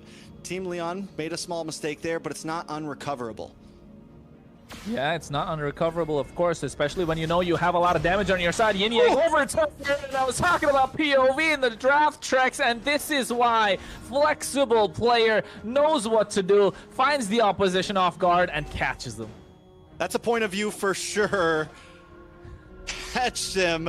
I mean, this is what we're looking for. But the thing is POV's not just playing it from the bush. He's right in your face right now. He's finding those moments, and Shark's gonna have to be careful. The rest of the team is gonna have to watch out for that. Nats as well. One big combo, and this is early game. Normally the Kagura doesn't pop off until maybe 7 minutes or so, second item, but we're already seeing kills locked in. And this is good for Leon too, if you ask me, because they're not able to control the river with the lineup that they have, and they know they have to camp bushes. So Shark knows that he sees them. I think Raquel knows that they see him. Now he's going for the Tyrant's Revenge just to be annoying. And look at the top side. Once Hayase starts popping off on this Phoveus, oh yeah, it's going to be difficult for Alpha 7 to find any sort of advantage in these pickoff situations. Yeah, I think they need to kind of... Oh, another pick. Hey man, just face checking bushes. Just not walking through it, just jumping around. Yeah, but the fact that... Hold on. A little bit of damage. Wrong target, I'd say. I don't think he necessarily saw Cold World in there. We're looking to find him now. The bouncing ball as well, trying to stop them from coming through. Turtles already spawned, so you know Lion wants to contest, but Alpha 7 do not want to give it away. Raquel's actually playing this Kufa pretty clean right now. A little bit of damage on a Shark. Shark's practically useless. Yeah, Black Dragon already going in. He already popped the Revitalize. Look at the lockdown, the backline. Trickman, Petrify, along with an AOG coming through as well. They find the target. 1 and 2 falling down. Now they find the third. POV not looking good at this point. And that one play off of Nats just turning the tide around completely. Hayase is next on the chopper block. They're looking for a wipeout. They don't want Lionheart to live. And they do find it. It's 5 members down in one singular fight. Only 5 minutes in the game. Alpha 7 North. Get on the bandwagon. Get on the hype train. See, that's the thing, right? Lion can look good. They can. Oh, nice shutdown by POV. Get some gold into the pocket. That is huge. Will it be enough? But still, it's nothing in response to what Alpha 7 just did. Biding time. They don't have to exactly be winning the whole game. It just takes that one fight, one big triple man petrify from Nats, and immediately the game is thrown into their hands. Yes, Lion was doing well at kind of like holding them back, but once the dam broke, the flood came in. Yeah, I think it's now about how you control it, how if you're able to stop the water from leaking through, for if you're Lion, right?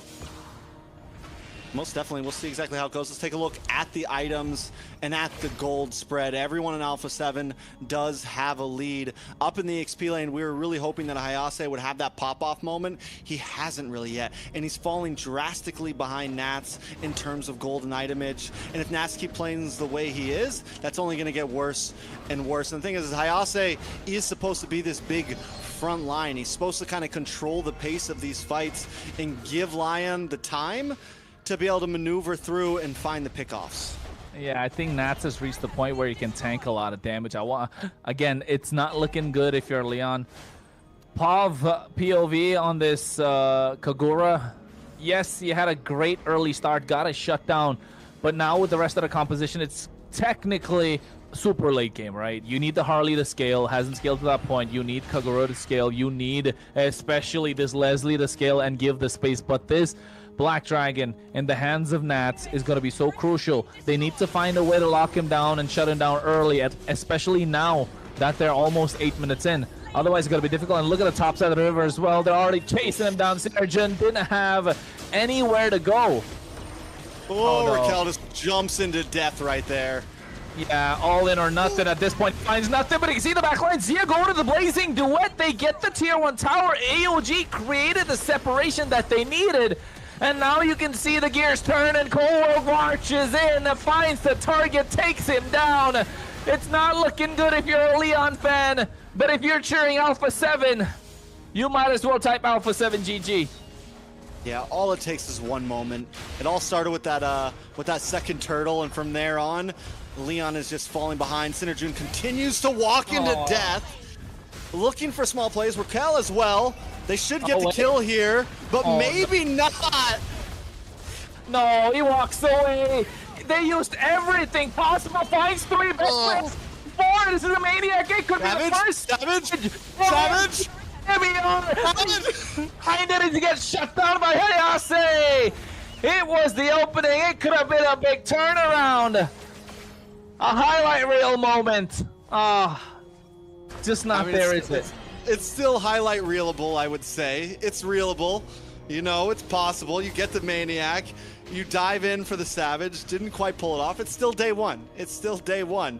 Taking a look at the items, though, that death does kind of hurt. You picked up the Sky Piercer as your second item. You lose some stacks for that. Is it going to make a huge difference in your advantage? No, but depending on how Lion wants to play this, anything can happen. We saw it in game number 1 of the last series. The Harley did eventually find its groove against the Suyo. Can Synerjun do that, though? 0, 4, and 3 right now?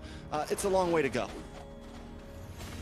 Yeah, 0, 4, and 3, especially if you're Harley, you want those pickoffs, and at this point, you're not getting the space. That is the most important part, right, Trex? You're a Harley, you want to scout these bushes, you want to hide. It's broken walls map. You're able to move around a lot more freely, but look at Shark, man. He's just zoning away. 5 members all by himself. So, I mean, at this point, can Lion actually do anything? They do have some set potential.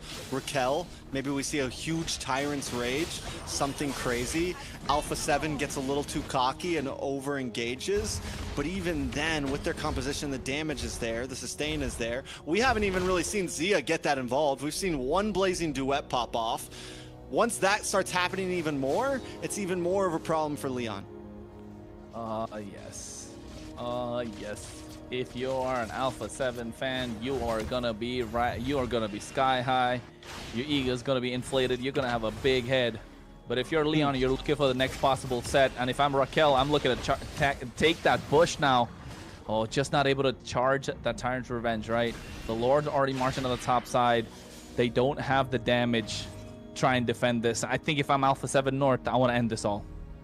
Yeah, if you're Leon, you just need to not let an inhibitor go down, because another hero we forgot to talk about, the Leslie. Leslie will have some big late game potential, but can they get there? We're 10.5 minutes in. We're looking at probably another 6 minutes till Leon can really do anything major. So try to save this inhibitor at all costs. I don't know. They need to do everything, but they don't have the wave clears. Dragon. Wave clear tracks. That's the problem. Black Dragon already going in, looking to lock down the back line, but you can see nice Revenge Rage combo. A lot of damage coming through, but they just don't have to follow. Look at the end of the back line. Goes in. Blazing Duet with a Winter Crown. They're trying, but they can't. A lot on the plate for Hayase, but he goes down instantly as well. 2 members traded for 1. Only best player down. Leon able to defend, but losing the inhibitor up top. Yeah, it's pretty much all burst damage on the side of Leon, and you said it perfectly. There's no big wave clear. There's nothing to deal with that Lord, and we saw Leonhardt get some good shots off, able to bring people down to about 10%. Same thing with POV, but no secured kills. Best player does eventually drop, but after losing inhibitor, after losing half of your mid-tier as well, it's looking risky. Luckily for Leon, Lord does pop up on top side. It's the only thing that's going to help them a bit in terms of trying to control these waves if they want to try to fight for this Lord. I mean, that is a blessing in disguise, but they need to find some sort of peel, right? They don't really have that kind of peel that they need. They have a massive engage. If they can pull off a wombo combo, it can work out. But wait, Synerjun finding the target is going to be Zia, but they find and trade back. That's not looking good. Leon, just when they had their game in their grasp, it's just slipping away. A lot of times when you're this far behind, I would say any trade is a good trade. especially since there's no like Lord coming exactly. So I'm not completely against that. It sucks that you lose Sinner June. He will be up in time to maybe look for a cheeky Lord steal, maybe get some slow push on the side lanes. So I wouldn't say that's terrible for Leon there. Yeah, definitely not terrible, of course. There's still, I mean, it's not over until a fat lady sings, right? That's what I'd say. But at this point, you want the singing fat lady to be POV POV on this Kagura. 4-2-0. Definitely has the damage to take down the opposition. Just needs to find the squishier targets. In this case, find best player, find Zia, find Cold World. That same umbrella with that yin yang overturn can completely turn around the fight. But right now they're looking to go into the Black Dragon form. Sinner June taking first, so they're not going to be able to contest the Lord. It just takes 2 members to zone out the rest of Leon, and Nats just doing it by himself. Cold War doesn't even have to use any sort of ultimate, doesn't even have to go in. Shark just under the tower. Pow! Raquel goes in. Rage gets Shark. But yeah, oh my goodness. A little too deep for Shark. A little bit of an overcommit there from Shark. About 10% health and jumps under the tower, gets caught by the Rage. But still, they get another inhibitor. Alpha 7 playing with material, right? As long as we get a little bit more out of these trades, we're always winning. I mean, at least they're up. That's what they're up material. In this case, towers. They haven't taken a single tower away from Alpha 7, Leon. Only 1 left standing for Leon, and this is an absolute bloodbath. A massacre. 14 minutes in. The Lord's marching to the top side. They're slowing it down as much as possible for Shark to make his way. 2,000 gold lead in the hands of just best player. 2,000 gold lead into the hands of just Zia. Leanheart so far behind. Sinner June so far behind. And these are supposed to be the ones that are really putting on the kill pressure. Yes, POV's had a good game in terms of how Leon is standing right now, but it's just not enough. Someone else has to pick it up. Well, they have to. At least they got the Lord taken down early as possible. Raquel went in the Tyrant's race, but they kited out so beautifully. Nice Dark Wave coming in. 2 members. Same Umbrella as well, doing the job, but just no follow-up coming through. Raquel got heavily baited into that. It's not looking good for Leon, but they're able to defend. They lose their last inhibitor, and that's what Alpha 7 wanted. I don't know if they're looking to get the job done, but they definitely have a next set of wave marching in. Do they stick around for it? Alpha 7, I know they want to clear it, but also they can't overcommit too much. One big mistake could turn things around. Leon, though, on the final defense. Yeah, AOG going through his own line with the Blazing Duet, but they take him down, and Leanheart falls as well. They trade 1 for 1, or rather 2 for 1 in this case, as Raquel's not even there in the fight. Black Dragon not doing a lot. Oh, no, Sinner June gets taken down. Raquel again. BMI, nobody home. Yeah, it feels like Alpha 7 are looking to end this one. They're trying, but I will say this, Leon is defending. They get a wave of minions just in the nick of time. Oh, wait, they are trying to end as well. Dark Wave coming through, but a lot of damage being done. Pav is the first one to fall, and the only one they kind of need. A Dark Wave coming through from Cold World this time, who goes in, gets a double, and now for the end, the Blazing Duet comes in as well. Clear the waves out. Call it off. Alpha 7 North, a dominating display, 24-9. Game number 1 in their hands. Leon tried to hold on, but Alpha 7, once they find that second turtle, the game was in their hands. There might have been a few minuscule mistakes. Maybe they could have ended it faster, but overall, Alpha 7 just with a dominating performance, Ashley. Pure domination, honestly. You know, I was expecting a little bit more from the Harley and Kufra plays, but we were seeing a bunch of, you know, mistakes or just wrong mechanics, wrong targeting.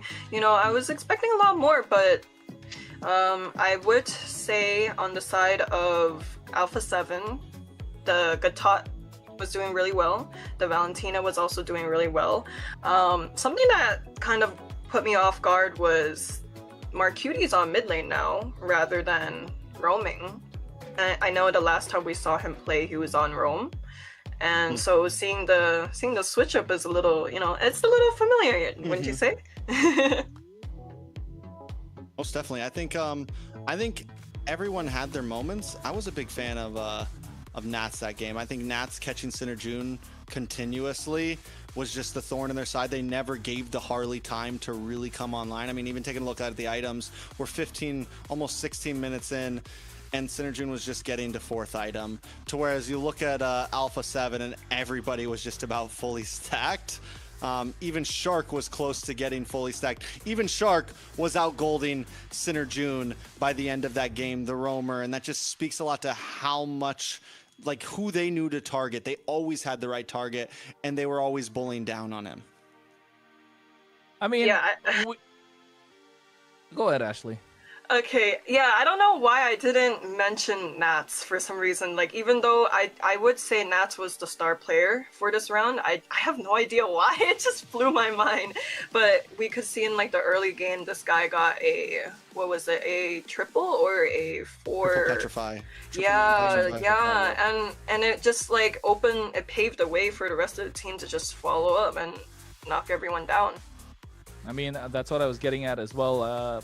It's not like Leon had a terrible early start. They did really hold their own for about 2-3 minutes. First turtle really went okay. It wasn't bad. They were able to get a good position around the second turtle, you could see. But then this is where it went all wrong. That 3-man Petrify in that second turtle fight.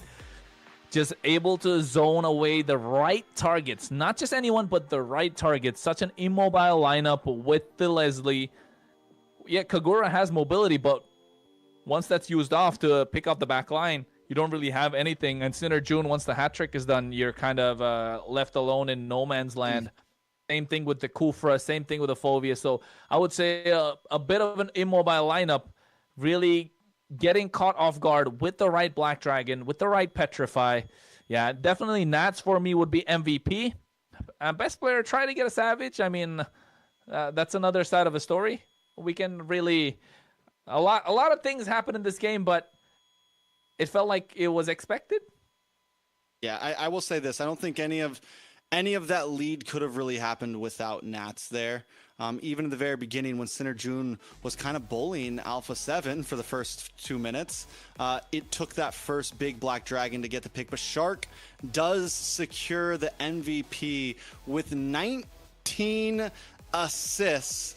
I mean, just completely part of almost every single fight. I mean, well-deserved MVP for Shark, but, you know, I can't seem to think, you know, the Yuzong was making pretty crazy movements, you know? And as like a top main, like, I can say this truthfully, like, this man was going crazy with the Petrifies and the engages, the disengages, like, everything was just perfect.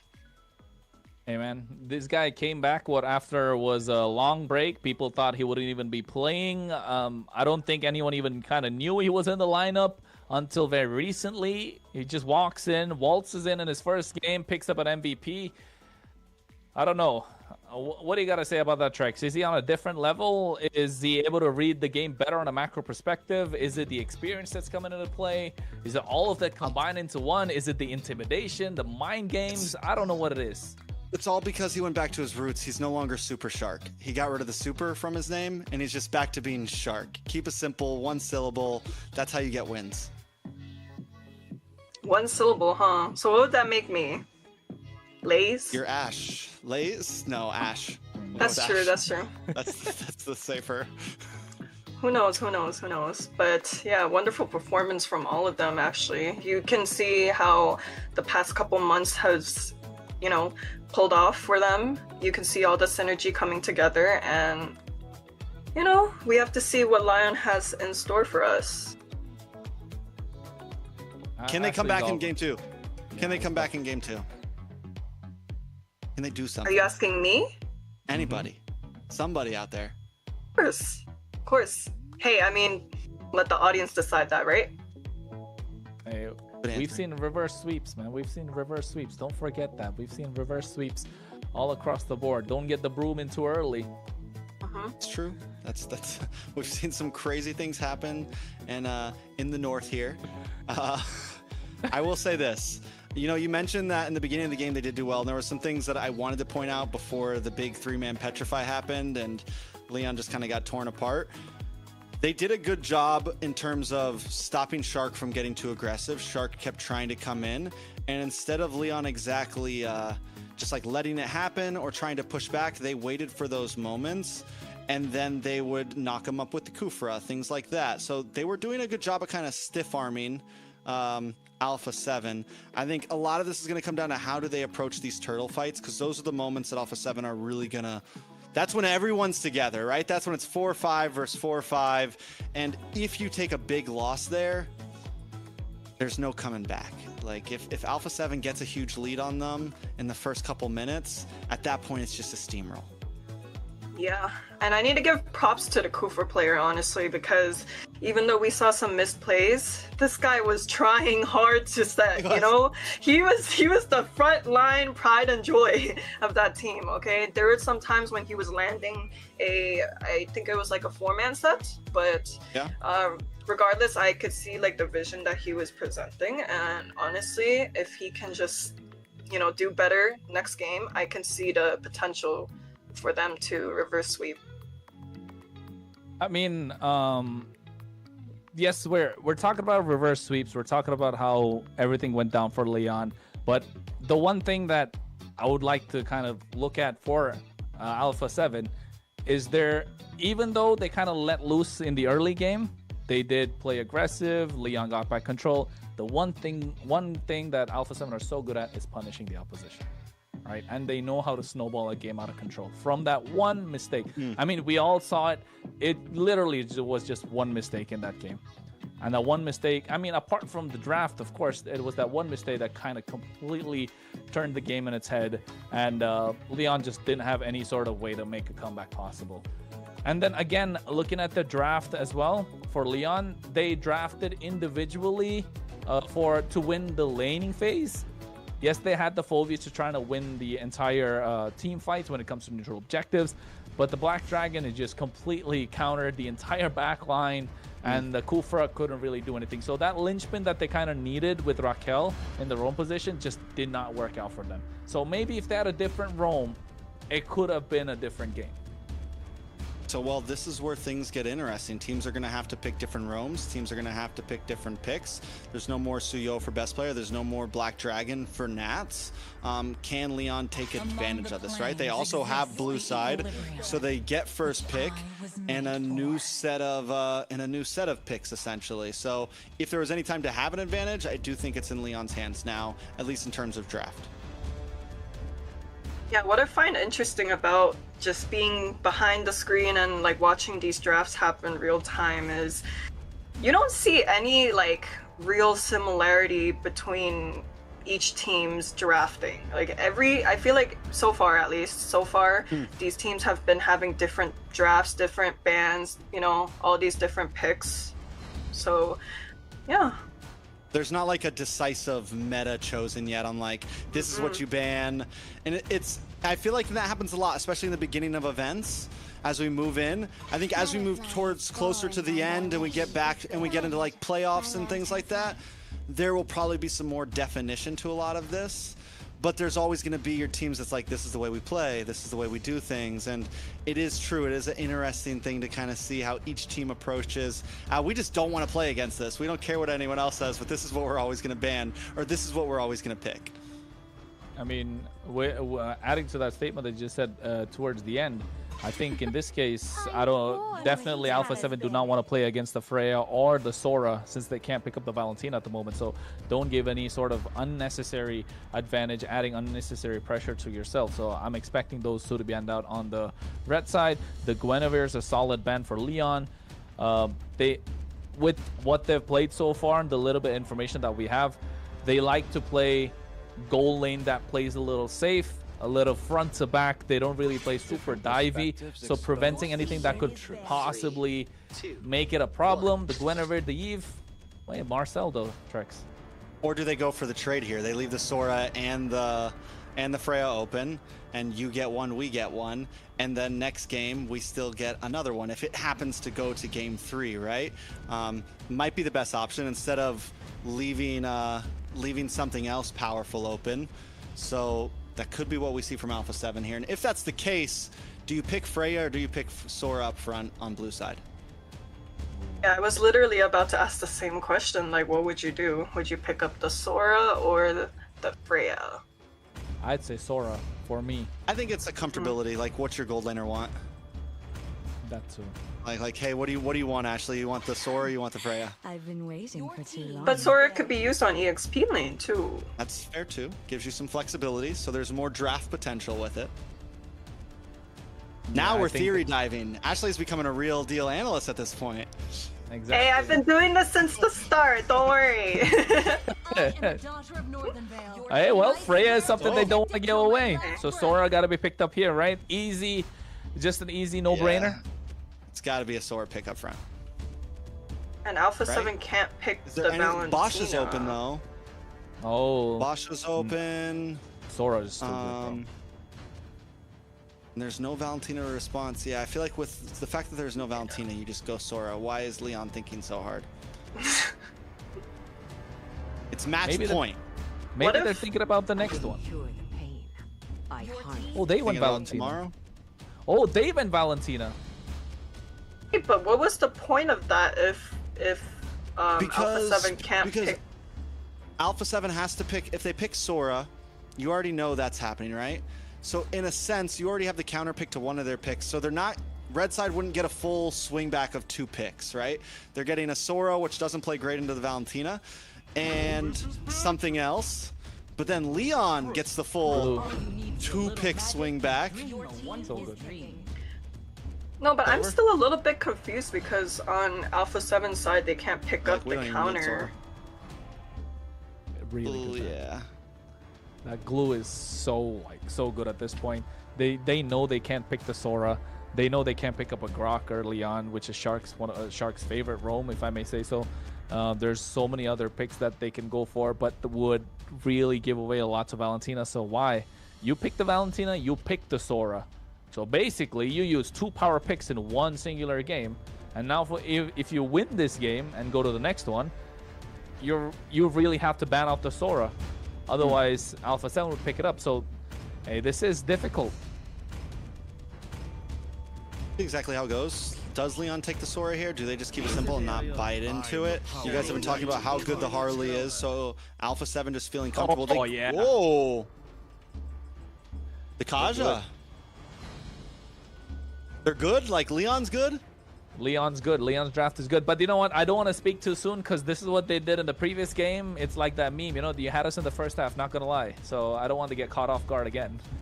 You might find some random EXP pick all of a sudden. Maybe probably Gold Lane Layla or something come out. I don't want to see that happen. I'm not gonna lie, I have like a question mark on top of my head right now. Yeah, I don't... Everything, like the first pick Val and then the Suyu Kaja into a Harley. I agree with the first pick Valentina. It should have just been Sora. They were just overthinking. Now Sora's gonna get banned out. But I am quite confused right now. I mean, I guess the Kaja, you have the opportunity to catch the Harley. The Harley. Maybe.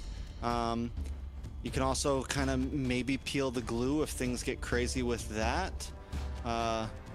If there's no fighter gold lanes, then you preemptively take that. But is it like something you had to do? You could have maybe even last picked Kaja. It's not going to get banned out. It could have been something that you kept in clutch for more of a later choice on. You know, now that I'm thinking about it, I'm wondering if Leon even has a Sora player.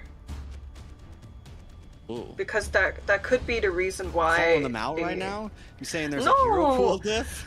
No, not at all, not at all. I'm just saying, like, I mean, they went to just throw out the whole entire pick, you know? They didn't pick it in the second phase, so maybe they don't have a Sora player.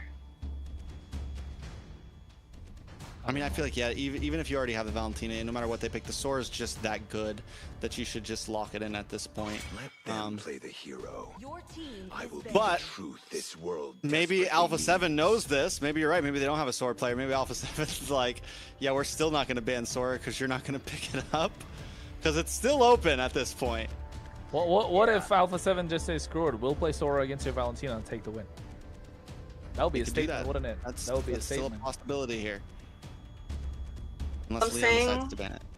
All I'm saying is in any other tournament, I have been seeing Sora first pick any chance they get. I agree. Any chance. Yeah. Trust me, we're thrown off by it too. We're just trying to make sense of it. At least like the possibilities of what it could mean.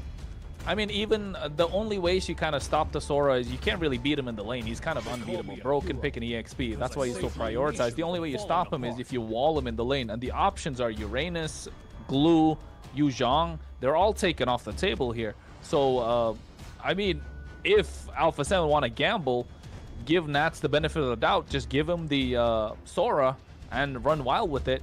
Leon are forced to put this Valentina in the EXP lane because they don't have an answer. So then you're probably looking at maybe if they want a Lunox to add more burst along with the Kaja, and they need something else in the goal lane, but then it just becomes so squishy for the Harley to pick off. So, I mean, even though Leon are thinking well, they're just falling right into the trap of Alpha 7. Fair enough. Fair enough. I think at this point, though, we do get the Granger pick. I don't think this isn't a... I mean, it's still good, but it's not something that's been like a prio across the map in terms of gold laners. You do have the poke, though. It's going to be able to not be as easy as a target for the Suyo and for the Kaja and for the Valentina, honestly. You have the ability to dash back. You have the range. So I don't think it's bad exactly here. Yeah, honestly, I'm a fan of the Granger pick. You pair that with the Zeton, the Harley, and the Glue. It's kind of like very run it down. And all you have on the side of Leon is the Kaja and maybe the Suyu, but that's about it. I think I heard a Sora. Yeah, there you go. Okay. Okay, okay. I know, right? Imagine if we didn't see Sora in this game, we'll be pulling our hair out. Like, honestly, like, what is wrong? Why do both these teams not want to pick up this hero? But hey, at least finally comes through. It's going to be in the gold lane. EXP Terizla, a massive front line. They're looking to dive the opposition, and that's exactly what Alpha 7 kind of want. They drafted into a kiting composition. The Zetian's there, the Granger can kite, Harley can pick off. This is the final linchpin that we're looking for, and Phoveus just adds more firepower. But if you ask me, if Leon get the early game in their favor, yeah, they're running with the game. Yeah, I mean, there's definitely possibilities with Leon here. The Kaja pick is still a little iffy for me, especially with this heavy dive composition that they brought. It would have been nice to see something like a Grok. It would have been nice to see something, a big aggressive roamer. It's going to be hard, I think, for Raquel to make plays happen exactly. Hopefully the Terizla can make up for that. Hopefully the rest of the team can also make up for that. Any final thoughts, Ashley? I think it's going to be a very hard game for the Kaja to pick anybody off. We have a Phoveus to just basically knock him up. We have a Zeton passive and a Glue to stop the front lines. This is going to be a very tough game for the side of Leon. Yeah, well, let's see if we can pull it off. Kronos, take us into the game. Yeah, well, ladies and gentlemen, it is time to see if we're going to get a 2-0 from Alpha 7 North, of course, or is Leon going to put a stop to this hype train that they have behind them? We're getting ready to go. MLBB AMER Championship Tour, match number 2, game number 2, match point for Alpha 7. All right, so we talked a bit about the drafts. We talked a bit about the possibilities. I will say on the side of Alpha 7, this is a very dumb composition. Even with the Granger pick, I think it's comfortability. I think it's everything they want. It's aggressive. It has poke. It's front to back. It's simple, right? And the plays can still be made to happen. Leon, on the other hand, they got some power picks. They got just about everything they wanted, I feel like, in the draft. The only wild card is going to be that Kaja. And it's either going to be something amazing, it's going to make some plays happen that turn this thing around, or, in my mind, it could be the downfall. I mean, this Kaja is kind of the game changer, if you ask me. That's just like you mentioned, but already Shark being so annoying. This is why the Glue is such a great pick right now in the current meta. It just prevents you from playing any sort of brawly composition or being any sort of aggression that you want to play with all these pick-off roams that's there currently. Yeah, so let's see exactly how they do it. Can Leon keep up their pace? We're already seeing Alpha 7 control the mid lane heavily. POV had to go back to base. Raquel had to go back to base already. Mid lane is just completely in the opposition's hands. it's going to be some time until they can kind of be a threat. Wakel has to get to level 4. POV maybe having to get to level 4 as well. And knowing Alpha 7, the play might be, yes, we know your offlanes seem good right now. We know you have this Sora, but maybe let's try to gank him. Let's try to put him down a notch so that the rest of our team can come online around him.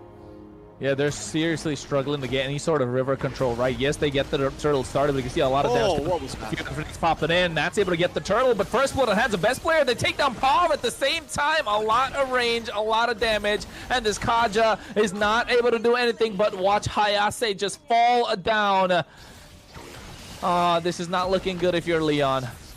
Hayase with a I gotta call it out. That was a really wide penalty zone. Just went right over the pit, connected to nobody, leaving 2 of your members to go down. It does look like we're gonna jump into a pause after that one. I mean, that was a rough play from Leon this early in the game.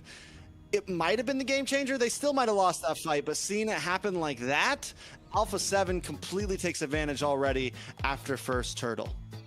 I mean, is it just jitters from Leon? Are they kind of overthinking it? Are they hesitating? Because clearly yes, Kaja's not the strongest roamer, but he does have some damage early game. But I think, Ashley, what is it? Walk us through it. You're the roamer expert here. Hey, I mean, I said this from the start. I couldn't picture a opening for, something as simple as river control for the side of Leon. And like we're seeing right now, like basically the side of Alpha 7 is dominating their jungle, and I just see them taking everything from them as of right now. I think there's some common things you have to look at, especially if you're going up against a team that you think has a slightly higher skill ceiling than you. You definitely don't want to give up early game, right? You definitely don't want to build a composition that's going to give up river control, give up mid lane control. You want to fight, because any team that has an advantage already over you, that's just going to escalate it so much. You want to at least have something, and that's where I feel like in game 1, the strategy wasn't bad. They had some poke, they had some kite, they had some range. They could try to slow them down. They just fell apart at that second turtle. Here, though, they're completely giving up early game, right? They're completely handing it over to them on a platter. And on a team like Alpha 7, that's not something you want to do. And that's what they did in the previous game as well. Gave up the early game. Yes, they got it back for a certain time, but that second turtle was the game changer, and I think it's going to be the same even now. That second turtle is going to be so crucial for Leon, and if they're not going to be able to contest, especially if the Sora doesn't make his way, if the Terizla doesn't make his way, yeah. Alpha 7, ooh, the hype just might be real.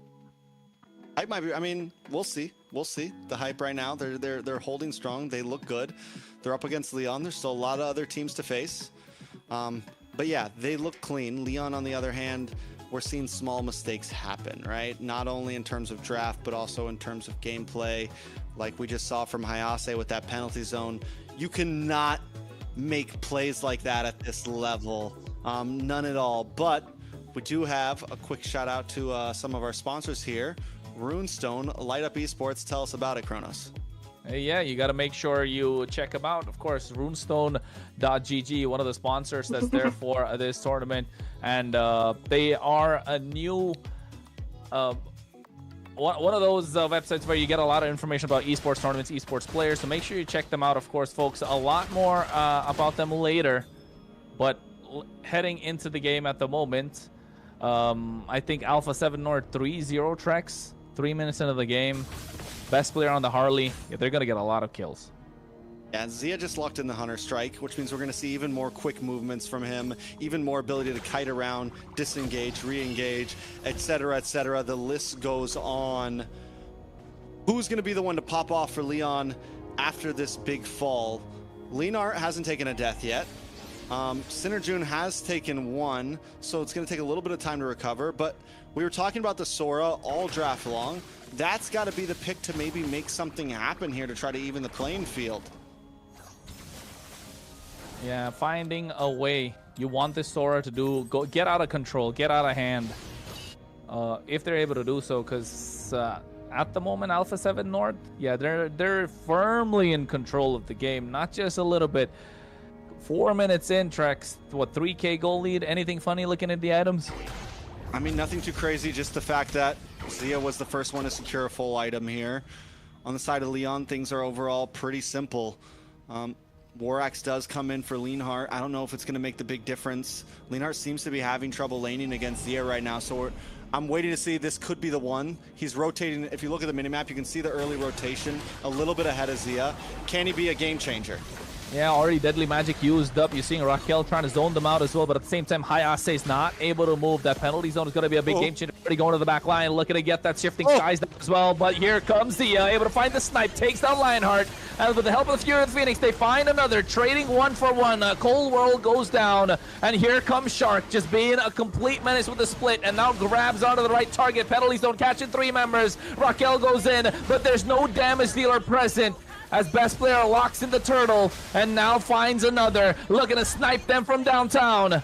They get another kill in their pocket. This is what we didn't want to see if you're Leon. Everyone falling down like dominoes. For just a second, it looked possible.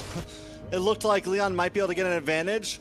They find Cold World, but then Zia immediately gets the kill onto Leanhart, just sitting in the back, waiting for those free shots, and is able to secure it. And with that, Alpha 7's able to open the door and collapse onto them, get a turtle on top of it. We're 5.5 minutes in, and it's already a 4K gold lead, looking almost identical to game number 1. I don't know about opening no door. They own the door at this point. They're the ones controlling it. They're asking Leon to pay to get through. But hey, they're not able to do anything at this point. Just 1 kill in their pocket. They have to play completely passive. You can see on the top side, Nats just not allowing the wave to go through whatsoever.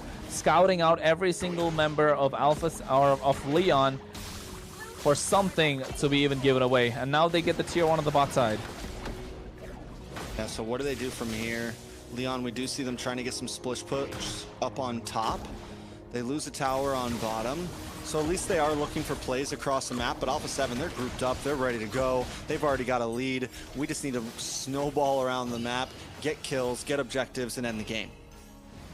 Well, I mean, if you're Leon, right? If you're Leon, how is this comeback possible? Firstly, I think you, again, you've said this, Trex, I've said this before. I've got to say this again, get Leonhard to go out of control. But here comes the Divine Judgment after the Deadly Magic is used up. The Fury of the Phoenix popped it as well, just to put them in place. They find Sinner June, not the right target. Cold World falls down. Zia comes into the fray. Raquel is down and out. Finds himself a double. Does Zia make that 3 right now coming through? Hayase to go down. Nats finding the kill. 4 members down and out. Is there even a way for Leon to make it back now? I mean, I think they had the right idea there. I'm watching the mini-map before that fight right there. Sinner June trying to kind of get this pincer maneuver around the back. But the thing is he engages a little bit too early. I think the goal really should have been is wait for best player to come out of the bush, wait for him to go back to purple, something, or go back to orange, something like that, and find those little, oh my lord. Even if he did it, he might have not been able to get the kill. He's not gonna be able to 1v1 him right now. They need to hold on and wait and pray right now. That's about it. I don't know, man. Hold your hands together, pray to see if you can buy some time or get some time from Alpha 7 North. Mercy is what they're looking for at this point if you're Leon. But I mean, don't count them out yet. It's not over until the fat lady sings, right, Trex? It's not over till Nats or best player or Cold World or any of the others are taking that last shot on your base. But I'll tell you what, at this point, it is looking like that type of future. Alpha 7 looking for the finish, 7.5k gold lead. We're almost at 1,000 per minute. Ooh. Similar to what we saw earlier. And I mean, they're just, I mean, even here, moving around, trapping them under the tower. There is zero escape. I mean, here at this point, oh no, Raquel finds a nice Divine Judgment only to get Shark. I was just gonna say, when you had best player come in on top of Pav, you wanted to use the Divine Judgment, but Raquel was a little too busy trying to clear out the wave instead of helping him out. But now you can see Deadly Magic coming out from best player on top of Hayase. Can't really take down a Terizla, but I mean, gets the job done. A little mental pressure. And then Alpha 7 backs it off. One thing they have been good at, even when they have this big lead, they're not completely overexerting themselves. They're still showing some respect to Leon, but in terms of just map control, they know how to win a game and make it look casual right now. Yes, they're able to take these big fights, but right now it's like, okay, we just chill, we wait for Lord, we have control over the map, our minions are pushing in, we don't need to be in your face to win. Well, the macro game, recalls are coming out, Lord is up now, Alpha 7 making their way to the pit, getting control of the area. Should be able to secure it quite easily. And for Leon, I would say try and trade back a tower on the top side. Don't get into a fight. That's what Alpha 7 want. Yeah, I think that would have been their best move there. At this point, though, also just trying to get synergy in some jungle. Shifting He's getting him as well in the back line. You can see Shark going in, but he gets taken away by POV. Killing spree. Furious Phoenix comes out of his Night Dark way from Nats. And this is the problem. Every single time Leon find an opening, there's always another wall right in front of them. They get through Shark, they find Nats, and now he's going crazy with this Infernal Pursuit. Zia finds another. Looking to catch one more off guard, but Nats gets shut down. But then again, honestly, all according to plan for Alpha 7. Yeah, honestly, they should have got their kill on Shark, been happy and left, not re-engaged there. I think they were in a great position. That's the second time they were able to get a kill off of one of Shark's mistakes, and you got to take that where it is. Don't get too greedy. Don't look for more. It ends up being the 2-2, which is still an even trade, which isn't a bad trade when you're losing this bad, but it would have been a better trade if you just got Shark and held on for a bit longer. I mean, that Dark Wave has been menacing from Nats. 415, they get a shutdown, they get a little bit of gold, but yes, you're right. Don't get a little too greedy. Don't bite more than you can chew, but oh no, the Deadly Magic, that's a Sora we're talking about. Forced to use the Shifting Skies. Oh my goodness, the damage coming through. Now they're going to be -1 while trying to defend the Lord. Never mind, it's going to be a -2 because you can see on the bot side, Sinner Junso giving away this inhibitor basically for free right now. Best player coming in. Poker trick at trying to shut some damage, but they got what they came for, a massive inhibitor. And I mean, we just saw last Lord, they weren't willing to let Sinner go and take a tower up top. You're not doing this that. time Lord's coming towards them, and they send him off on a side lane mission. So the timing and choices is a little off right now. Good damage though into the mid side. Nice Shifting Skies will come through. Furious Phoenix to make sure they're in place. You can see they're trying to dish out the damage. Penalty Zone catches 3 members. They get the grab onto the wrong target, but Zia finds a kill. Pav finds Shark again, but Raquel not able to pull off a Divine Judgment, even though having that and the Flicker available. As long as they keep getting the trade on. Oh my lord, what is he doing? What trade were you talking about, my guy? It's just in the favor of Alpha 7. Every single time it's in the favor of Alpha 7. What was Sinner June doing out there? Zia's 6-0-4 right now. The guy is a monster. Big shifting clouds though. Well, Zia just flickered out of the harm's way. I think what Sinner June was doing there, just praying for his sins. Repenting at this point, just giving it up. I mean, at this point, he knows he's done wrong, and he's gonna have to give his life a few more times to make things even. At this point, though, Hayase as well, 0-4-4. We saw it in the very beginning. Hayase has not had a good day on this Terizla. And this is supposed to be the hero that's kind of helping. This is your only real dive playmaker. Raquel, yeah, single pickoff, but Hayase is supposed to be the one that can catch 2 or 3 and either split up Alpha 7 or help set up the engage, but you don't have that right now. Oh no, they went in really gung-ho trying to contest this Lord, but they caught off guard. Infernal Pursuit from Nats, forcing the Flicker out as well. Now Shark has to get away. Oh, Leonhardt not present in the fight. He's going to be the big difference maker. I don't know how he's going to get to the back line. Deadly Magic already used up. A lot of damage being dished out. Hayase, the front line that needs to tank everything and dive in below half HP. Look at Leonhardt being zoned away. I mean, they are, surprisingly, Leon's not doing a terrible job at delaying this Lord and trying to find a way in. But Alpha 7 also doesn't really want the fight. They're not fully committing to it. They're like, yeah, we'll push back on you a little bit, but then we're going to get back to the Lord. Yeah, we'll push back on you, and then we're going to secure the Lord. So Leon, once again, instead of looking for trades on the map, they look for a Lord that they just can't secure. They need to find the answers. Where can they find it? That's the question, right? I think Raquel has been so hesitant, very passive on this Kaja to try and even get a Divine Judgment. Did we see only one on Shark on the top side so far? Yeah, I think that is... We saw one earlier too, but it didn't secure a kill. But yeah, the major one was Shark. That's the only kill secured Divine Judgment, I'm pretty sure. I could be slightly wrong, or it was something that happened in the middle of a really big fight that wasn't like game changing, but yeah.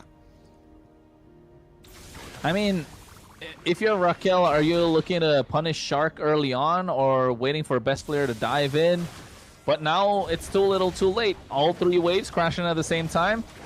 Zia sniping from downtown. Raquel really looking for a target, but zoned out completely thanks to the range of Alpha 7 North. Lord is there, still full HP. They haven't dealt with it whatsoever. They got a lonely Sasuke standing in the middle, protecting their base crystal from being opened up. And they don't have any big wave clear right now. It's troublesome to try to do, but wait a second. If you're Phoenix popped in as well, at the same time, you can see Nats going in front of pursuit, but Zia sniping from downtown gets a godlike. Sinner Jones first one to fall, but Nats in too deep, gets taken away. Hayase's down, and so is Pav. They find 3, but with the shifting skies, dishing out the damage, they're not able to do much. Raquel left standing alone by himself. What can a Kaja do? Gets a double, but gives 2 games away back-to-back to Alpha 7 North America. In a dominating fashion, Alpha 7 brings out the brooms and gives the sweeps to show some of the new faces a kind welcome. I mean, and just once again, a dominating fashion, even with some of the picks, even with the Sora, even with the Valentina. They were just able to play cleanly. Overall, Alpha 7 just seemed to, it was just another walk in the park for them. Yeah, it was like almost like a chokeout, like, you know what I mean? It was so one-sided from the start, and this was our first sweep of the day. Good performance from Alpha 7. I just wish that things were a little bit different, maybe. You know, I did feel like starting from the draft, it was already kind of expected on how the game was going to go. I mean, Ashley says it right. It's just the draft, right? We all, the 3 of us were trying to find answers, and we could see a straightforward draft in front of us. I think they just try to overcomplicate things. They're trying to outthink what Alpha 7 were trying to outthink, and they were kind of ended up outthinking themselves, like outsmarting themselves. So, hey, man. What can we say? It started from the draft. It showed in the gameplay, it showed in these neutral objectives, and when it mattered the most, Raquel just wasn't present. In the last fight, I mean, he got a double kill, but what's he going to do by himself? Definitely tough. We're going to jump into the post-game stats now and take a look at how bad this really was. By the end of the game, Alpha 7 had a 12K, 11K gold lead, but I want to really focus on some of these KDAs because best player played an amazing game, but Zia, I think, really kind of stole the show this time. Wasn't able to fully show off last game with the Claude. Everyone else kind of stole the light, I feel like. But Zia this time around, from laning phase, was able to completely dominate against Leonhardt, against the Sora. And then coming into game, was just able to start getting snipe shots, always finding the right targets, always keeping good distance. Zia definitely got to show out this game. Yeah, I mean, like I said, I did like the Granger pick from the start. We had a bunch of front lines on the side of Alpha 7 to give peel to Zia, and not only that, Kaja couldn't catch him like ever. Yeah. You know, Kaja couldn't really catch anybody. That was the major problem, Kronos. Hey, Kaja caught a double kill, I'll tell you that. But then again, hey. I mean, this is the power of Alpha 7, right? As an organization, as a team, they definitely have what it takes to be top in the Americas, not just here in North, but also in the South. They've been there for a long time. They're always favorites no matter where they are. And it goes to show the amount of work that's been put in behind the scenes to allow these players to flourish and only think about the game. And when it comes to the game, yeah, if you're showing off in such a fashion, I mean, kudos to the entire team, Alpha 7 as a whole, and for the players as well. Maybe if we're trying to critique them, they could have been a little more disciplined. It could have been maybe 17-0. But then again, they were just out there trying to have some fun, getting back into the game, feeling themselves a little bit. And, of course, that's the double kill that Raquel got in the end.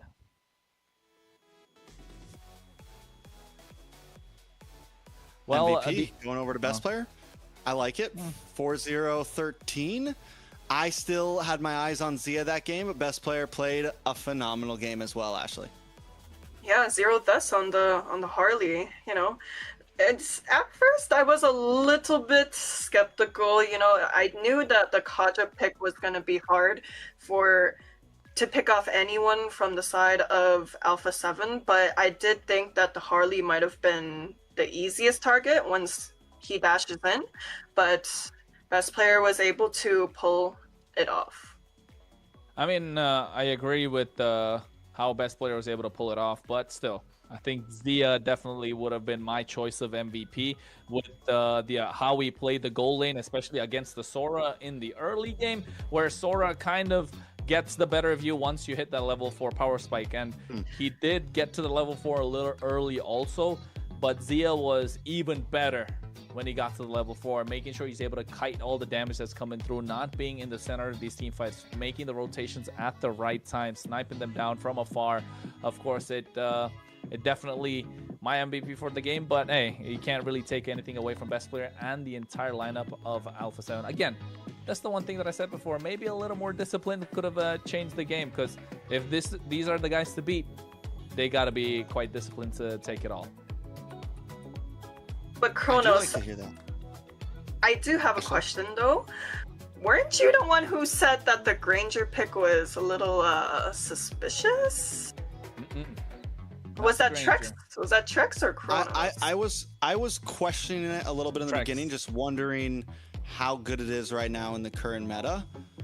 But I also said when the game started that it felt very Alpha 7. It felt it's a comfortable pick for Zia. It's something that a lot of marksmen have been playing over the past year. Even after it got nerfed a few months ago, it's still good, but it's not the shining star. It's not like Granger was the pick for a while there, you know? And against the Sora, definitely a little worried about it, but I think it just goes to show how well Zia can play it even against a pick like that. I got my guard up, Ashley. I got my guard up. I got my guard up too. I'm on to both of you guys. I'm on to both of you guys. But hey. All right, so Ashley, we get our first two teams in the 1-0. It is Night Horde and Alpha 7, and our first 2 0-1s in the group, which is going to be Stamina and Leon. Are you hopeful that maybe we see Night Horde versus Alpha 7 in the next draw?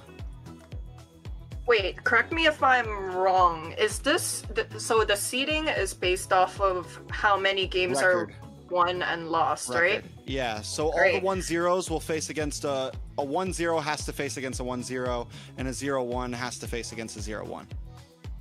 Okay. So what are the chances that in the next series, if there is a sweep, that those two teams will go against each other tomorrow? It's like what, a 25% chance any team could face another team? Hey, like that. Hey, I'm just saying, there might be a sweep coming up. Oh, well, sweeps don't matter. It's more about just record. It's more about just like, did you win your series yesterday? That's what's gonna happen. So, okay. But are you insinuating that Vendetta's gonna sweep? Is that what you're getting at? I didn't say anything. Okay. All right. Thoughts, Kronos? I mean, the next game, well, we can talk about that later when we're looking into that. We're still currently in this game. Don't get ahead of yourself. Sorry. We're there. But I'm firmly with what Ashley says. I'm a firm believer what she said. Like Vendetta could get that victory in the next game, but of course, we'll take a look at that when we get there. But at the moment, Trex, I think you wanted to say something. What's up? Oh, I was just we have something coming up. We have something exciting that we didn't get last series. What was it? We have an interview coming. An interview coming in. Nats is going to be joining us. And if you guys don't know, I'm kind of a Nats fanboy.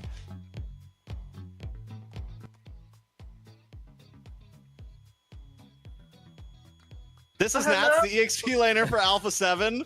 A lot of you guys know him from MPLPH. Has been here now for, how long has it been, Nats? About a year?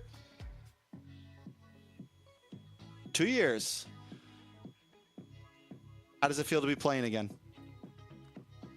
Like back, because we didn't have a season last time, you know, so you're back in.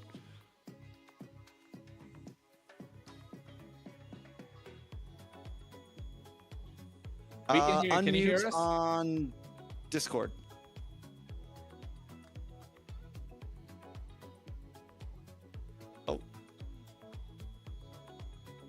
Yeah, we can.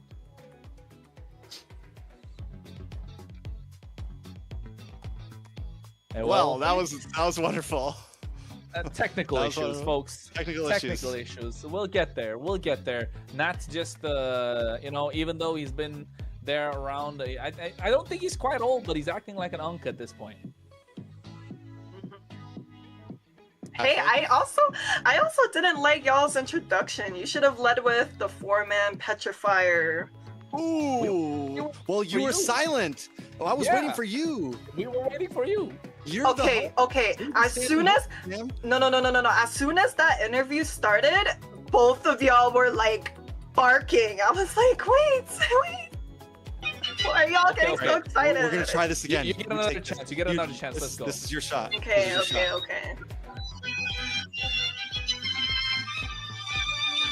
Hello. We have the 4-man petrifier, Nats, the one and only. Hello. Hello. Can you guys hear me? Okay. Yes.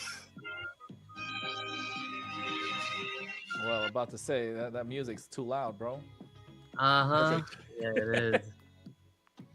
Ashley, do you have a follow-up? Do you have a question? Oh, see, I was gonna say like maybe You're just that's introducing. Yeah, Okay. maybe that's his routine music, you know. All right, back to my question, Nat. We didn't have a fall season. You know, there was a little bit of time for everyone to kind of take a break. How does it feel to be competing again here in the Americas?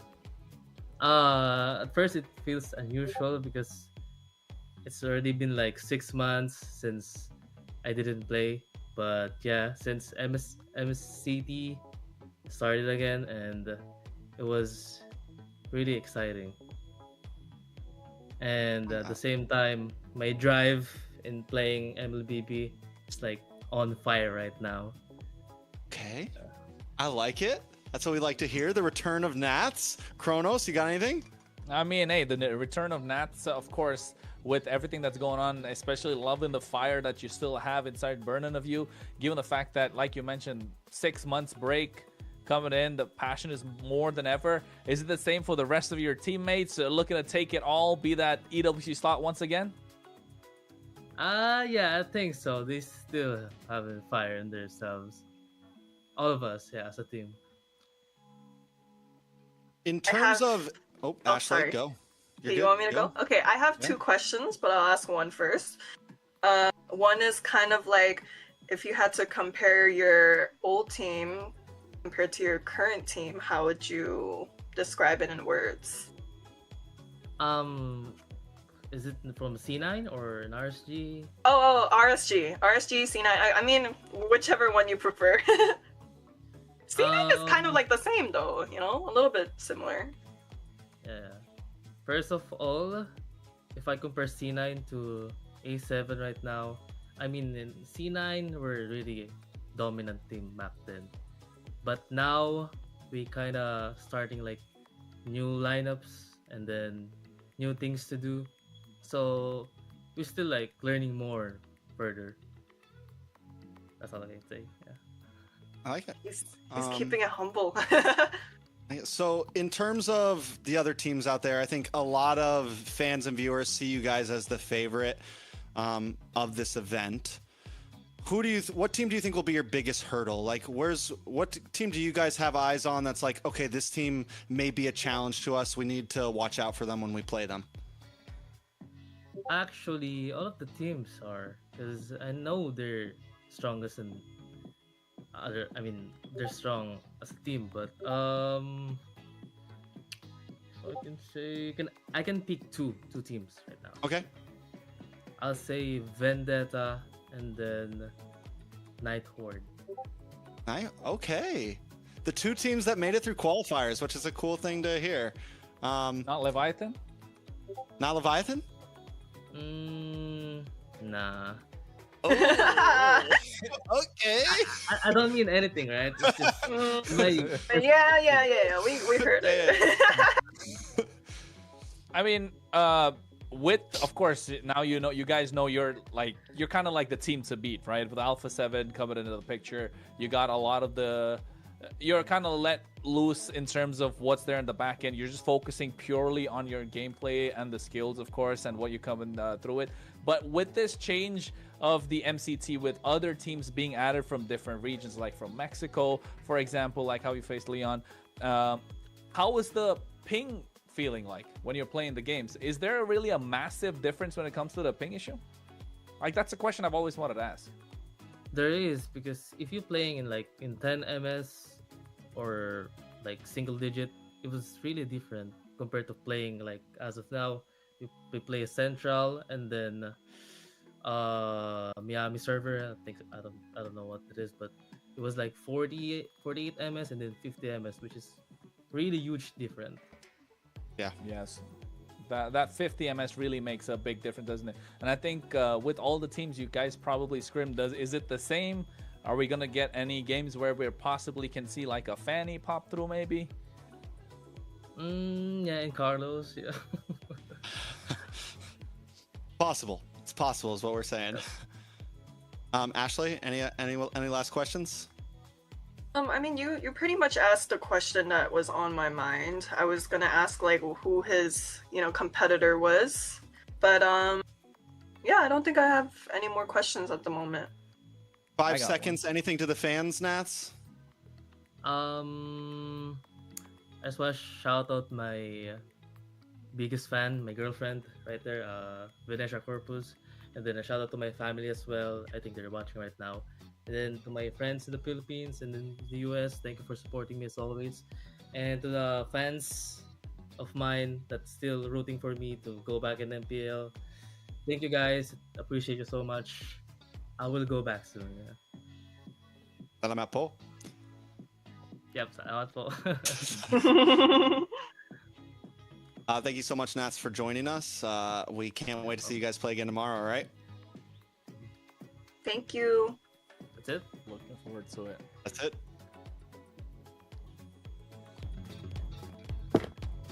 Man, nice guy.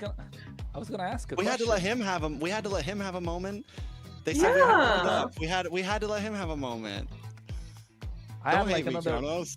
We have like another 5 seconds. You got tomorrow. I get it. That's what I was thinking. We'll get another chance for him to ask anyway, because I wanted to ask him like, which EXP laner does he really have troubles right now going up against? Because we have a lot more different changes, a lot of different rosters coming through.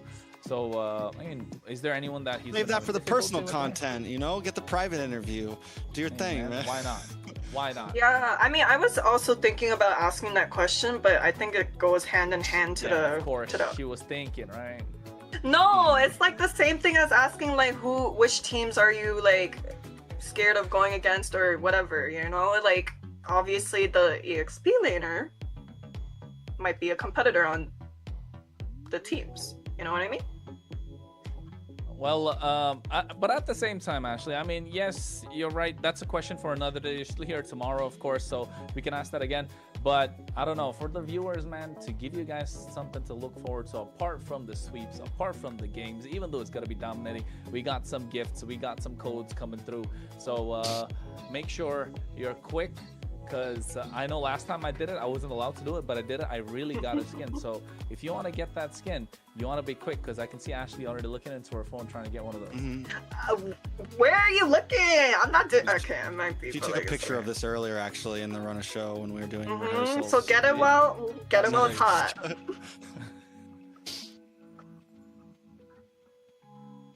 All right, so where do we go from here, guys? We still got 2 more series tonight, right? We got a lot to talk about. But I don't think we're going to talk about it all now. Are we? We could. I don't know. I want to talk about it a little bit. I mean, Influence Rage O-Rings and Vendetta, U2 Esports, Leviathan. But then, before that, I think we all need a little break. I don't think we have to talk about Influence Rage just yet. So let's toss it over to a quick break. Old Uncle over here needs a break. We will see you guys soon.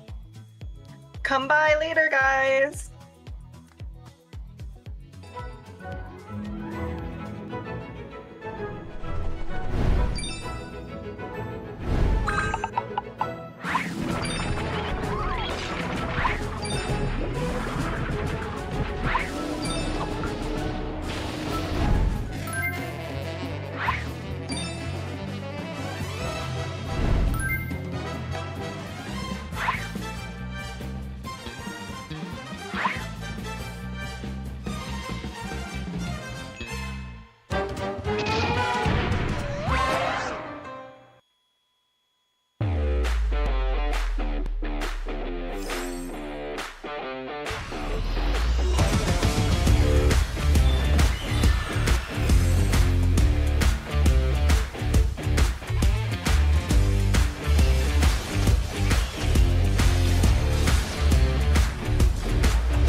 back, everyone.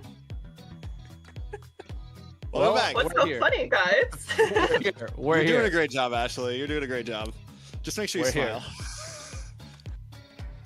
Hey, man. Sitting pretty. It's Same. okay. We're doing it. We're here. MCT AMER. 2 matches down. Third one to come. So far, how's the day been, Ashley? Come on. So far, so good. But I will say that today's series, I mean, the next series might be the most exciting one. Who knows? Ooh. Who knows? Why would that be? I mean, I don't know, because Vendetta is playing. We're gonna let you do all the talking about Vendetta. Just to let you know. Not gonna lie. Not gonna lie. I think he's right. We will make you do all the talking about Vendetta. There you go. Oh, tongue twister. I think I'm just too hyped, too excited about it, and I think everyone that's watching should be hyped and excited as well. Why, Trex? Why should they be excited? Why should they be hyped? Because MLBB Esports has a whole bunch of social medias that you can follow on X, Instagram, Twitter, Facebook if you happen to still use that, TikTok, all that good stuff, YouTube. And not only that, not only MLBB Esports, but you got the Portuguese, you got the Espanol. You can follow it all. Personally, me being an English desk guy, I follow the NA channel on Instagram. Sometimes I tag them. Make sure you do it too, especially if you're creating content. And then, not to mention MLBB Esports Instagram, there's also an amazing sponsor that we have with us this season, Kronos. Of course, we're talking about Runestone. That's our sponsor, of course. Don't forget about it, folks. They are delivering some high-level content in terms of esports. Of course, we're talking about getting ready for a new esports experience where real-time data is collected for more interactive broadcasts. So make sure if you want to level up your gaming experience, check them out, runestone.gg. It's the perfect place to track stats, improve your gameplay, and stay ahead of the competition. So what are you waiting for? Go take a look. Start climbing smarter today. Sure. Ashley, do you follow us on social media? Is it MLB? Wait, what? What do you mean? Okay. You follow MLBB Esports on Instagram? No. I need you to do that right now. I'm gonna do that right now. Take out your phone and do it. And while you're at it, follow TrexCast and KronosCast as well. She already follows me. I already follow you guys. I'm y'all's biggest supporters. Okay, in my defense, there were so many MLBB accounts, esports accounts, that I didn't know. Oh, yeah. But here, I followed it. There it is. That's how you do it. To all the fans out there. If you follow it, you guys, and if you guys follow too, you can be just like Ashley. And who doesn't want to be just like Ashley? Maybe Ashley. Ew, that was so cringe. Exactly. About to say, Trex just went all the way in. Now, just dig in and dig in. I'm telling you, man. Unk's got to level up a little bit. Need to. I should use more Runestone GG. Probably, definitely needs to use more runestone.gg. Yeah. Well, let's take a look at the schedule. Ashley. Here we have the next schedule. We have 2 more series coming up next, and we have Vendetta versus Kronos. Oh yeah, Vendetta versus Influence Rage O-Rings. Ain't that right, Trex? Yes, that was a mess up in the graphic. It said that. You could go back to the graphic. Yeah, I know it said that in the graphic, but folks, it's Influence Rage Origins. So about Influence Rage Origins, they're a strong team. Of course, they're currently not registered with a coach, but a little bit of info about the scenes about them. The coach of Influence Rage in the South, Coach Blackjacks, told me he's going to be taking care of the Influence Rage Origins as well, since he's not officially allowed to register with 2 teams, but he is going to be working with them behind the scenes. He's got 2 teams. Okay.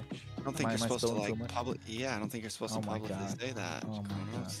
Whatever, man. No, I'm going to lose my job now. Yeah, they just ended the stream on us because. Oh my God. They even closed it down. I'm gone. I'm gone, folks. Right, so it's been nice. It was fun. We're gonna keep things simple though, right? It's Influence Rage. You have the info on them. Vendetta. Ooh. We have Ashley who has the info on Vendetta, and I'll just be the referee in the middle. With all this info you have on Influence Rage Kronos, is that the team you're cheering for here? I mean, I would like to see the draft. I can picture what kind of a draft that Influence Rage would go for, because I've been following this coach for quite some time, if I may say so. From his early days when he was also a part of a European competition. He's also been there in the NACT. So I forgot which team he was in NACT. I'm not remember, but he was definitely there in the NACT. I think season 2, if I'm not wrong, went to the grand finals, came up short. So he definitely knows what he's doing. He definitely understands what the meta is. He's been updated with it. Yeah, I personally like the way he drafts. He really likes to have a very flexible mid laner. Most of the plays revolve around the mid laner. I've seen him whenever he goes to another team, prioritizes getting a good mid laner compared to other roles. So you know a lot of emphasis is going to be on the mid lane for Influence Rage. But at the same time, it just comes down to the way it's going to be drafted, because Vendetta is a super strong team. I consider them as the dark horse for the entire tournament, and for various reasons. But the main reason being that we haven't seen much of them this season, apart from the open qualifiers. So we didn't get to do a full introduction of the players. So I think if real quick, Ashley, you could just give us some of the players in Vendetta real quick and give us a quick run through, that'd be awesome. Yeah, so basically, I think Kronos knows the gist of Influence Rage, but for the lineup of Vendetta, we actually have players that played in some of the earliest NACTs. We have Merciless and Tarzan, who played in the offline NACT, I believe it was 3 years ago, and they're back in the scene. We also have Melon, Myth, and Churro, who are also in NACTs. Well, looking at Influence Rage Origins, we got Delicato, Maracucho, of course, Noxus, Replic, and Astro. Substitute being Exorcist. So, I mean, again, in this lineup, probably for Influence Rage, I'll look at Maracucho. For the rest, again, probably knowing the way the coach likes to go work with this team, look at Nox. Don't close the stream again, please. But yeah, again, comes down to how they're going to really show up in the draft. That's what I'm looking forward to, since they're on the blue side, Trex. I mean, obviously, Vendetta are the names. These are players that I've known for a long time. I think one of the things I have enjoyed about the with this format of MCT, though, is seeing some players from outside of just the Canada or USA region, or even just like the Mexico region. A team like what we have here, Influence Rage. Some of these players, I'm going to be honest, I haven't seen their names much before, but can they come in, make a statement, and put some new names on the map for all of us, you know? And that's something that would be exciting to see. In my eyes, Vendetta definitely holding a strong advantage here. As Ashley was saying, these guys have been doing this for a while. In NACT, they've played in person, they've played with other big dogs, and they've made names for themselves across the map already. Coach T as well, gonna be I was waiting on the for map. Is that real? T's coaching. Is that real? Sure. Sure. Whatever you want to. Whatever it says, man. Heck yeah. But hey, I mean, I want to give a bit of highlights on the individual players of Vendetta. So we have Guapo. Yeah, sorry. Okay, I've known this guy for a very long time. Tarzan, I'm sorry guys, Tarzan. We have Myth, we have Merciless, we have Melon, and we have, oh, did I call him Churro? That's the name that he goes by. But anyways, we have these players who are arguably some of the best adjustive role players in North America. And I say this in no bias at all, but this is the team that I am rooting for because I am also on the roster. Well, either Ashley's gonna be very happy or she's gonna be crying by the end of the series, so let's see exactly how it goes. It's the first pick by Influence Rage, Kronos. What do you think we're gonna see? Freya? Oh, no, Freya is not open. Sora is not open. Valentina, maybe. Valentina, Grok. These are the couple of options I can see. They're not really going to lock down a goal laner that early on. I think Valentina Phovius maybe if they're looking to secure EXP lane early. Your team is picking. Oh, let there be. I'm terrible with the voices. I hear the voice. Fredrin. That's up front. Early. That's early. Ashley, thoughts? How would you respond to this if this was your team? I don't know about the first phase, but for the second phase, actually, let's see what tank junglers are up. There's Baksha, Fred, banned or taken.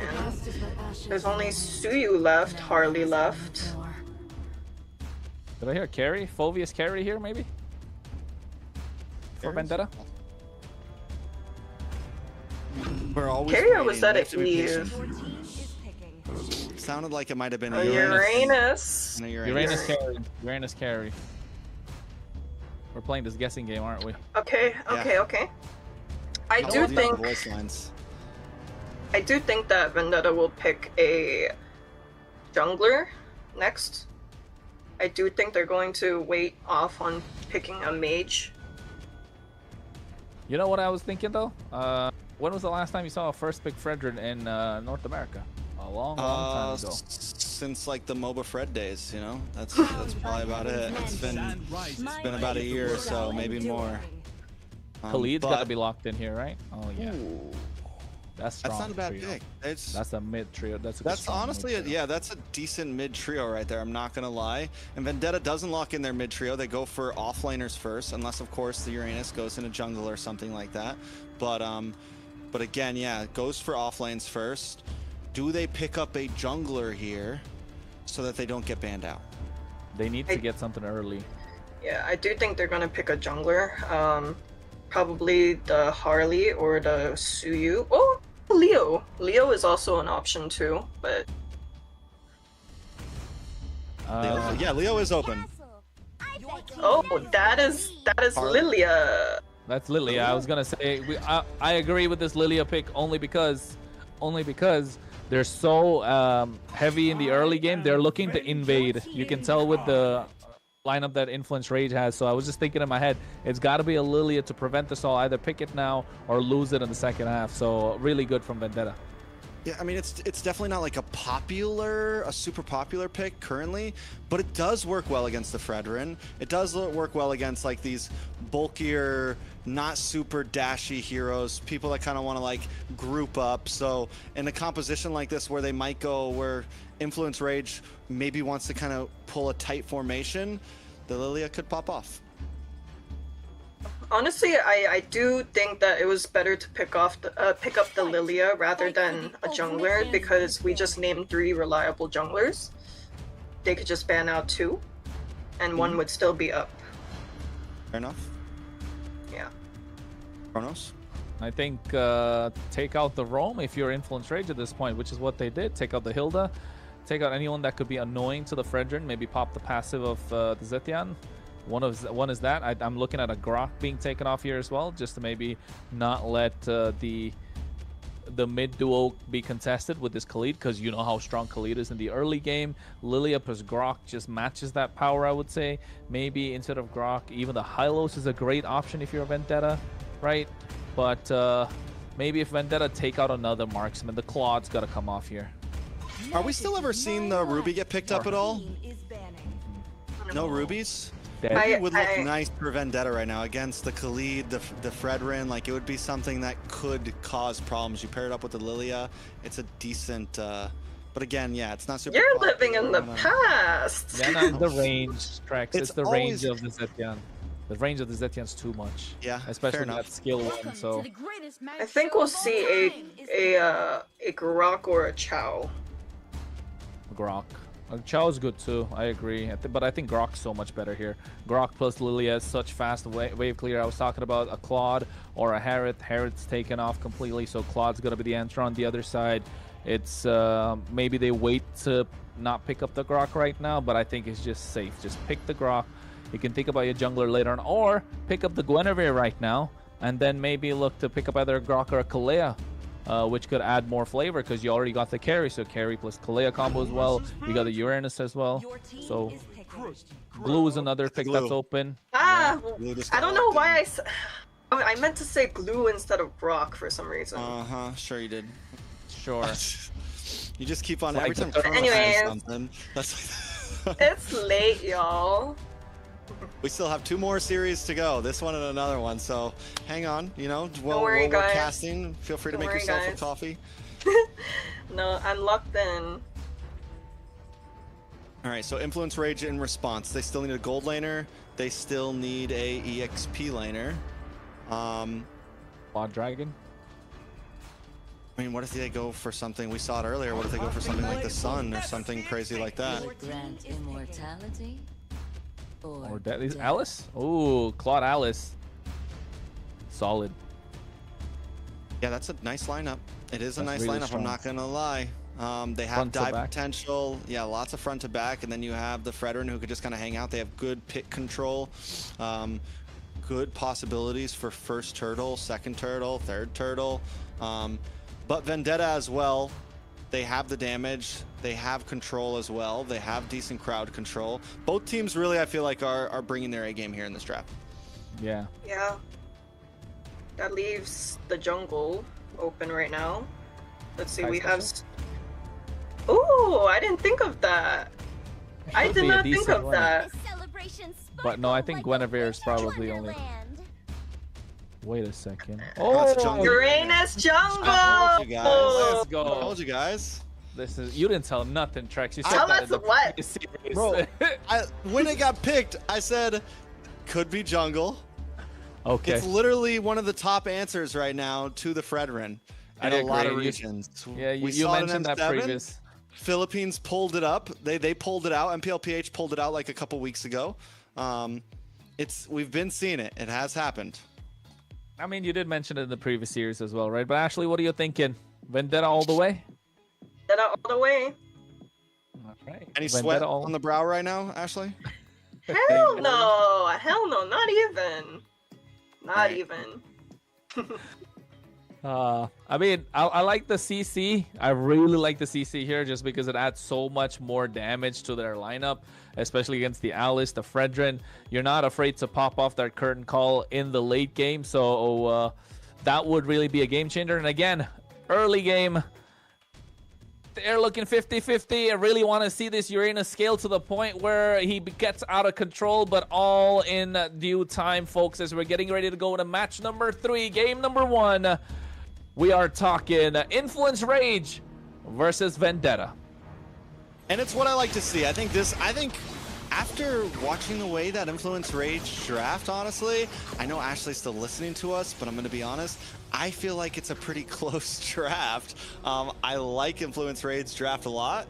In terms of favorites, I still think Vendetta, like in terms of fan favorites, yes, Vendetta has it, but this is probably the first game I've watched that I'm like, okay, like the underdogs here, in terms of fans, they drafted very cleanly. Influence Rage looks good in this game.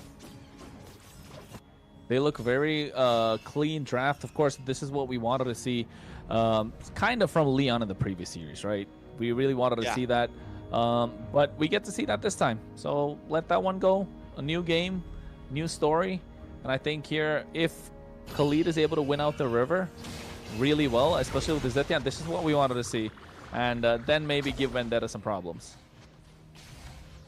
That's definitely what I like to see. So Vendetta, though, who's going to control river here? I feel like with the Lilia, you always have decent control, but with the glue, you're a little bit slower. You have the poke from the ZTN on Rage Origin's side, and we're already seeing the way they're moving around the map. We're seeing one of them constantly stick with Marachucho? I might be slaughtering that name. Maracucho. Sorry. Yeah. We'll learn it. It's day 1, guys. Rage Origins. Maracucho. There we go. That's gonna be a fun one. Say it again. Maracucho. You gotta roll the R, man. Maracucho. Maracucho. It's Maracucho. There you go. We got this. Maracucho is going to be jumping in onto this Lord very soon. A lot of damage coming down. Maracucho able to take the first turtle already.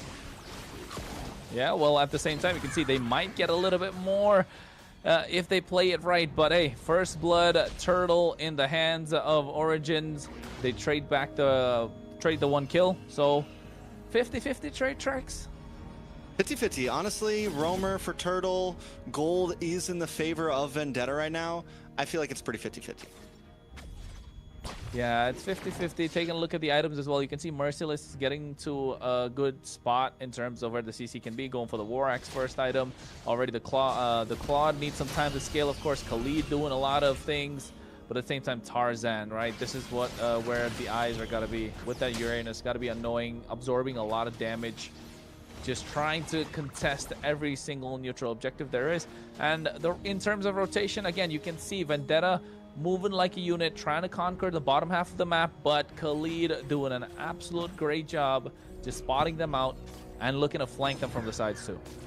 I will say this, with the Uranus jungle up against the Fredrin, it can take a little bit of time, right? A lot of times it's not first turtle, it's second, third, maybe even like first lord. We sometimes see that type of thing start to pop off. Once you can just move freely past the Fredrin, because that's where it comes off, right? In these pits, you're able to hit the consecration, you're unaffected by the taunt of the Fredrin, and you can either get to the back line, but look at the damage on a Churobami! Nox just shreds through, picking up a kill, evening the score to 1-1. Myth also forced to try to run away here. Rage Origins just completely take control of the river in the early game. Yeah, and it's all thanks to that nice range that Nox has in his arsenal. But again, Melon looks like he's going to be cornered, pulled back with a taunt. Oh, that was dicey a little bit. Even though Origins kind of went aggressive, a little too deep, it could have been really disastrous for Melon and for Vendetta. Yeah, but Melon holds his own well in lane. We've seen him before. He's, in my vision, before when he was playing, it was one of his first times really on main stage, and he was a rookie of the year for me.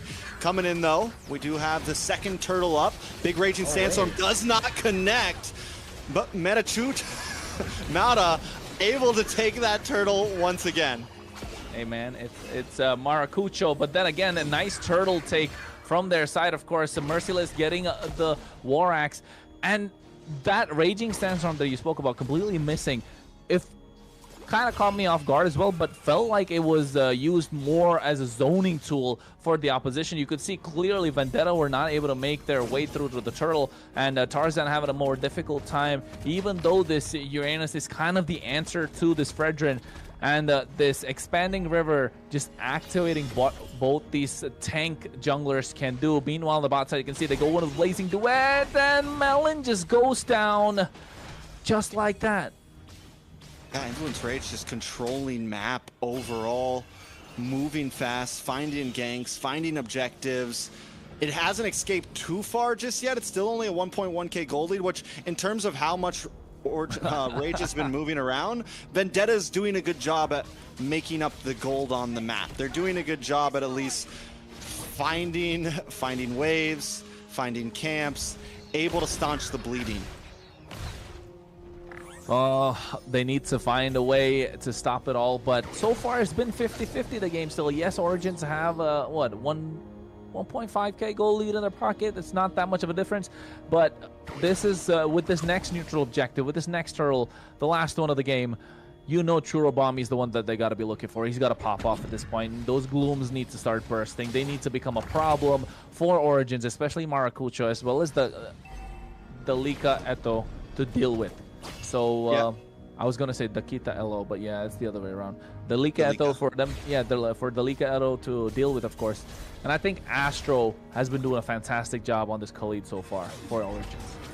Now I will say this next turtle maybe fully commit. If you can't get it though, I don't think it's worth Vendetta losing a lot over. Like we just said, the gold's not too far behind. A 2k gold deficit at First Lord isn't the end of the world. If this turns into a big drop, which a Raging Sandstorm does land down. Mythbomb able to find Astro though, which is a good response, but in the backline, Replic able to find Melon, and Churobami finds Marachucho. This is huge for the side of Vendetta. We'll get there, don't worry. 2 down for the side of Rage, but another turtle into the hands of Rage. Still a 50-50, and there goes Tarzan. Replic is online right now. I can see Ashley pulling her hair out of this moment, especially with 2 of those members getting away with the slightest bit of HP. We're talking about Nox and Delika Eto, both managing to get away with what was, well, about 10 HP, 1 HP maybe. It was quite difficult for Vendetta to see that happen, of course, but you can see all that thanks to the builds that they've been going with. Rage Origins understand the hero and know what they're doing with it. I will say this though, if Churobami didn't get that kill on Maracucho, that could have been bad, right? Vendetta is still finding little moments to staunch the bleeding. That gold deficit could have got much worse. It's still only a 1.3. In my eyes, the game still feels pretty 50-50. A tower has gone down on the side of Vendetta on the bot side, but they are holding themselves together in a sense. Replic, though, can become a big problem. Yeah, Replic has been a problem so far, right? The entire time with this Claude, he's been hitting freely. 3-0-0, gets to the back line, catches the right target. I think that's the biggest problem so far. So, and Maracucho has been doing well on this Fredrin, using the expanding rivers to make the rotations on time. Again, I've said this before, Churobami is the one that they need to look out for. If Churobami is able to provide those Gloom Bursts at the right time, present, and just be able to melt down either Maracucho or Delicaeto at the right time, because you're looking for that big Throne of Ruin in the back line, and Melon's gonna be the target. If they don't, if Melon's not present in the fight, they just can go gung ho. So Churobami, with the help of the Purify, should be the answer to what Vendetta have. Oh, up in the top side. Not going to be a whole lot to do. The Appraiser's Wrath comes down, and Astro able to find Merciless. First death. He's been holding his own well in that EXP lane, but there's not much you can do when there's 3 of them jumping on top of you. Yeah, I think rotation-wise, you know, Rage Origins are slightly ahead, but hey, Vendetta get the bot tier 1. They're doing well. Merciless picks up the Brute Force Breastplate at the same time, and that is an important item that they really needed. That Wishing Lantern just activating what Churobami can do a little bit more and adding the Dominance Ice. So now this is where Vendetta wants to be, having the game still under within their reach, within their grasp, and now getting the right items to turn the fights around. So this Lord Pit might just be a fight that they can actually take and come out victorious. All depends on timings and how they're able to utilize their skills. Oh no, Black Shoes already baited out early, so we'll take back what I said. We'll see exactly what happens. Churobami does pop the Speedy Light Wheel, doing a lot of damage. Melon able to find Delika, but now the rest of the team in the backside. Astro finds Churro as Melon tries to do it, but he's able to counteract. It's 2 kills for Melon. Tarzan finds another First Lord. Vendetta finally online. This is what I was talking about. It takes some time, but the Uranus jungle does come online in the nick of time. Rage Origins finally pushed back. Yeah, I mean, they don't have any sort of crowd control to try and stop Tarzan from taking away the turtle. So that's why you know this Uranus is able to come online at the right time. That retry battle, I mean, how many times have we seen it before? How many retries have we seen Tarzan just take away from the opposition before? He's done it so much, well under pressure. Grand finals, game 5, game 6, game 7. He's done it all. And now, again, you know when the chips are down for Vendetta. If you want to see some people smile, hey, he's the one to win the retry. And that kind of turned around the entire fight. And now Vendetta marching in with the Lord on their side of the bot lane. Looking to take away all tier 2s, possibly an inhibitor. I got to give it up to Melon as well. Even after taking 2 bad deaths, able to keep his composure, able to hold himself together. He flickers back when Astro is on him. First he gets the kill onto Delika. I can't remember exactly, but then falls back, gets attacked by Astro, and is able to just find that nick of time. And right there, that creates a space that Tarzan can freely move in. And this is a player that's already taken 2 deaths, right? This is a player that fell behind in the early game, and a lot of people, you start to go on tilt, right? A lot of people, you start to lose composure, but Melon's able to hold it together, and now Vendetta into the lead, holding a 1 to 2K deficit the whole beginning. Now they're sitting at a 3K plus lead. It's looking good. Ashley's not nervous anymore. Yeah, Ashley's not nervous anymore. She done combing her hair and you know, getting Twitching ready her to fingers. yeah, exactly. She's just chilling at this point. But hey, Vendetta, rightly so, getting the river in their favor, getting the control of the map. The map looks a little more red than Origins would like, of course. And now you can start seeing how annoying this glue can be. And the range of the Zetian's gonna matter even more.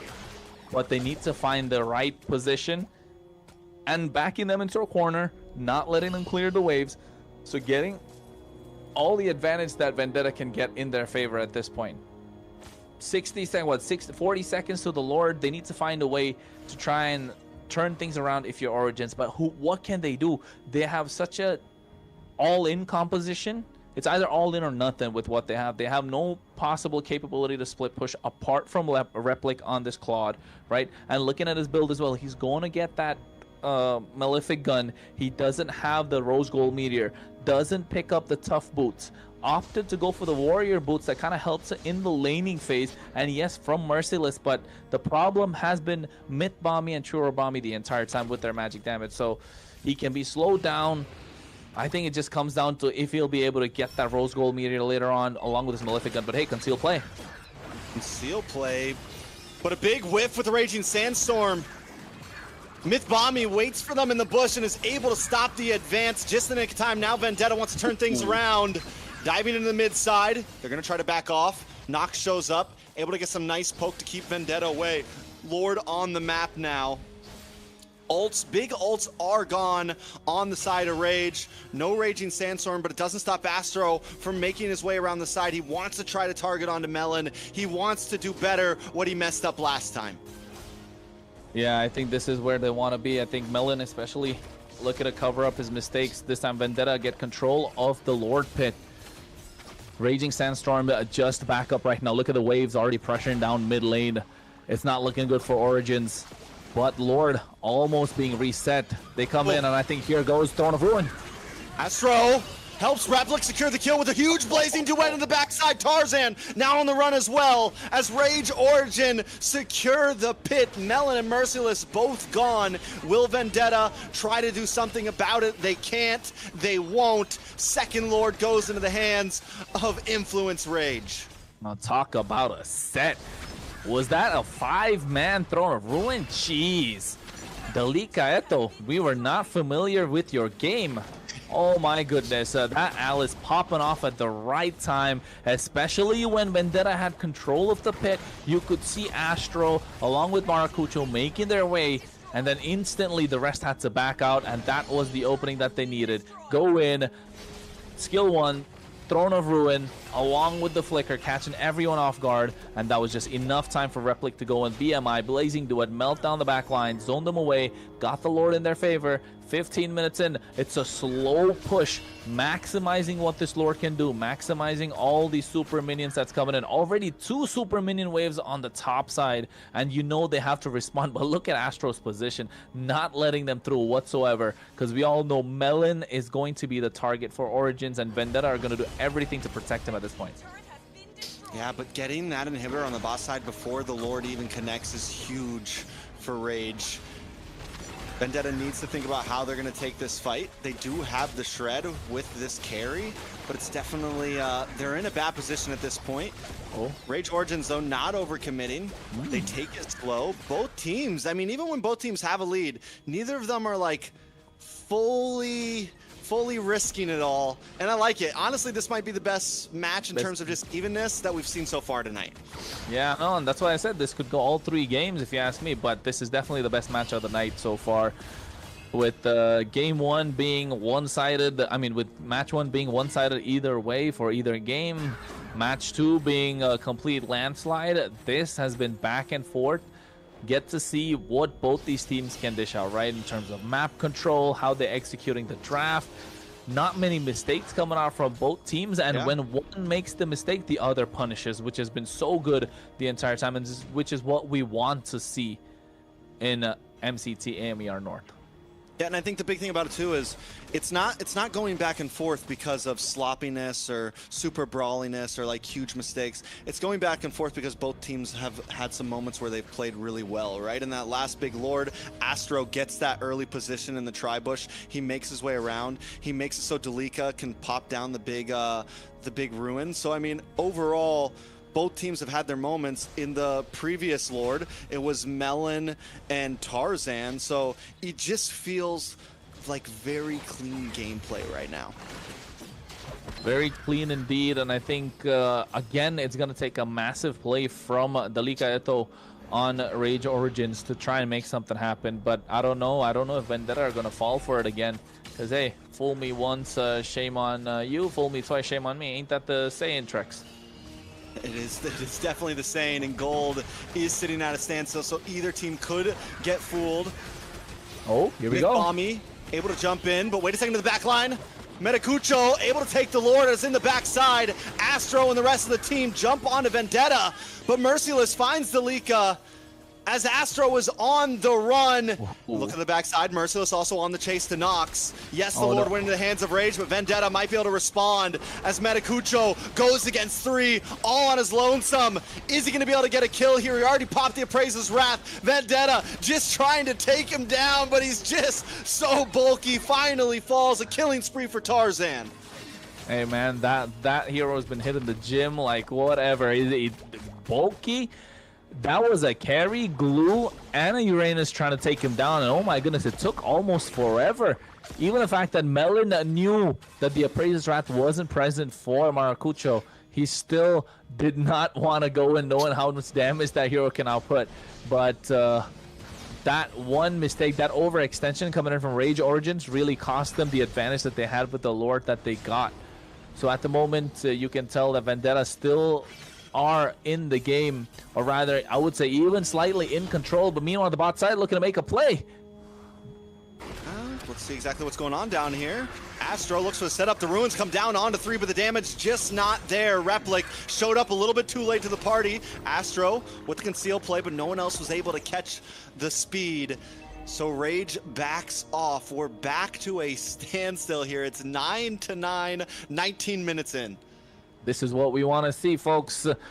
Like, subscribe, share. Make sure you're trying to do the best that you can, of course, to support your team. Hashtags in the chat. Hashtag VTA if you're Vendetta.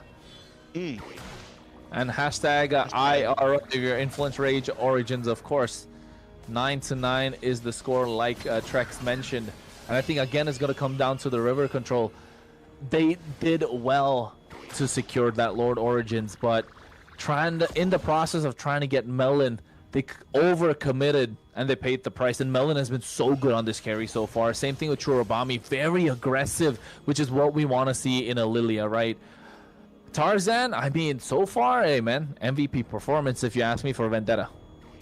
Yeah, I mean, of course, but we don't get to choose the MVPs, sadly. So we'll see exactly how it happens.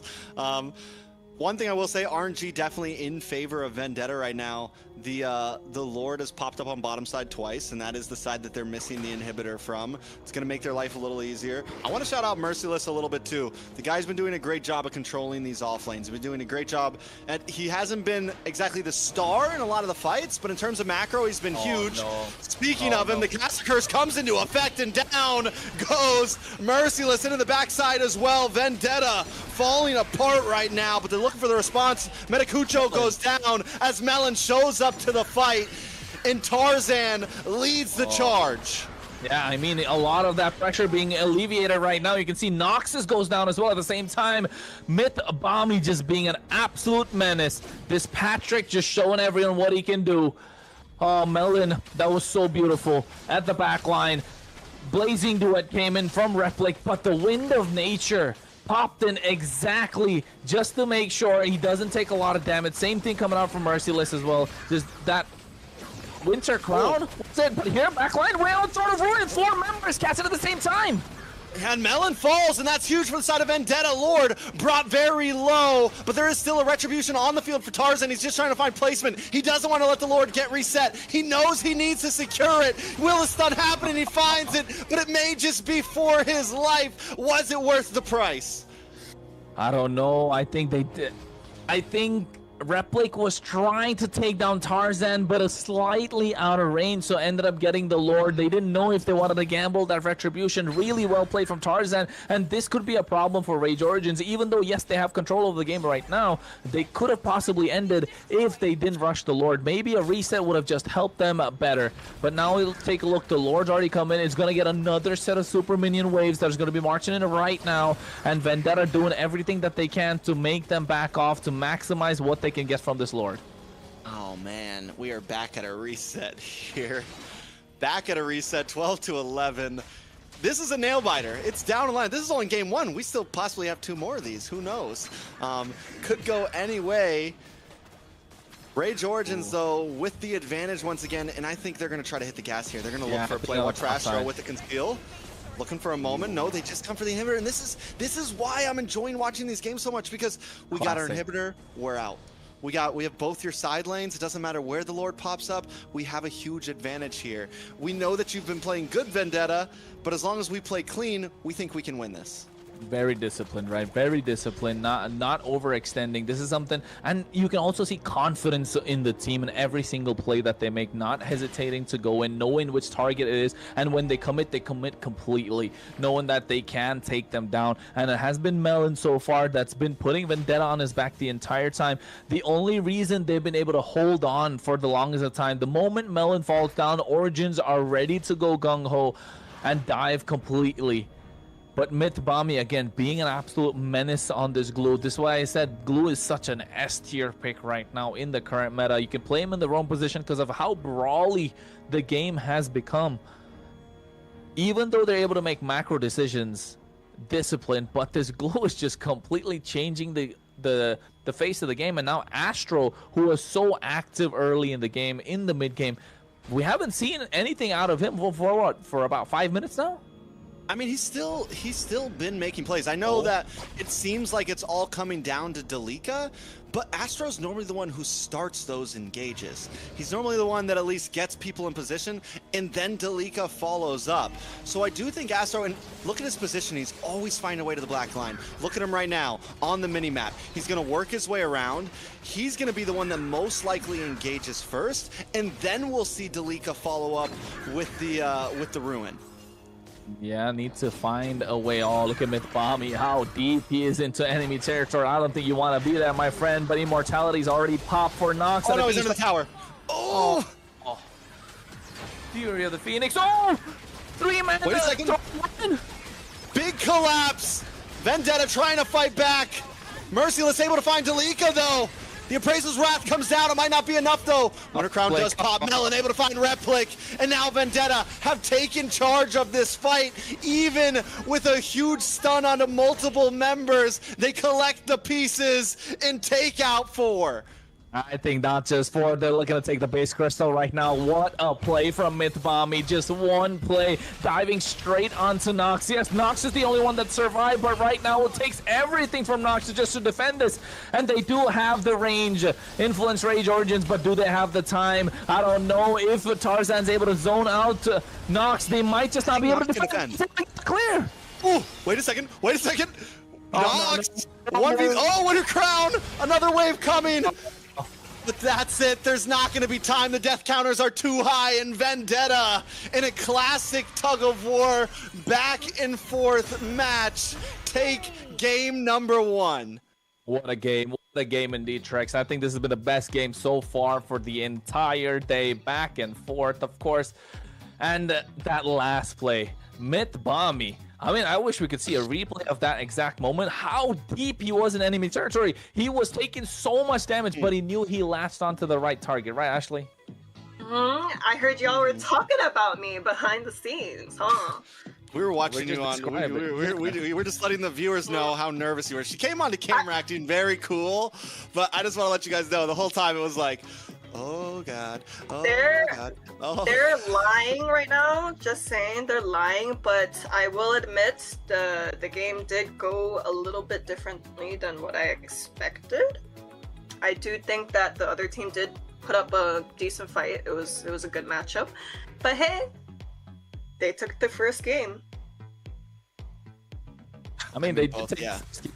They did. And again, like, it was so back and forth. It could have really been anyone's game. It just came down to micro decisions in the end, not even macro decisions. And those micro decisions came down to every single item that they even purchased. The immortality being so important, all the damage being dealt. Although, hear me out, I think, yes, Vendetta came out with the win, but the draft could have been so much more different, especially with the last pick, CC, being picked up. Yeah, just a great game overall. Vendetta able to hold their composure, able to find moments. Taking a look at some of these highlights, this was First Lord, and we saw Influence Rage. I mean, Maracucho was able to secure First Lord. Vendetta seemed a little loose in terms of things, and they had some trouble. Once Tarzan was able to be tanky enough, we saw what was actually possible. And taking a look at the MVP, it is going to be Tarzan. Is that well given, Ashley? Good job, Tarzan, aka Guapo. Guapo. Mr. Guapo on the Uranus. So that leads me to say, I wasn't too sure if the picks and the drafting was in a way so that it was suiting their MS, because we also do have to keep in mind these players are, you know, quite laggy when it comes to some of these central servers. So it's one thing I was wondering. But nonetheless, good job. I have no complaints for this guy today. I know. Another for thing, now, yeah. For now. Always. Still another game. Always. Yeah, always. Hey, but you know what? I was thinking about what they're gonna do with the next game now, in terms of banning and picking the right heroes, if I may say so, with this global ban being in effect. But of course, you can check out this Uranus. The reason that he is held in such high regard is for the fact that he rarely loses out on the retribution battles, doesn't he, Trex? He does. I mean, rarely, I will say that. Especially, you have to think that Tarzan, aka Guapo, the reason why we say Guapo is because that was a classic name of him before he switched over to Tarzan.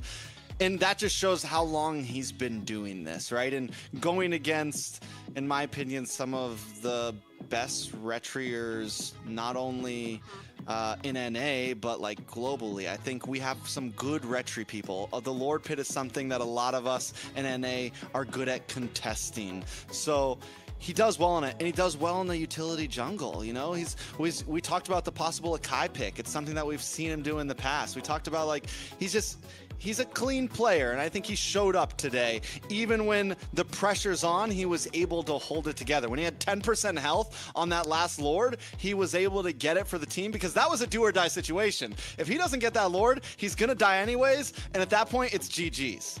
So he took the risk and he secured it. Yeah, these two right next to me saw me going like, yes. Okay,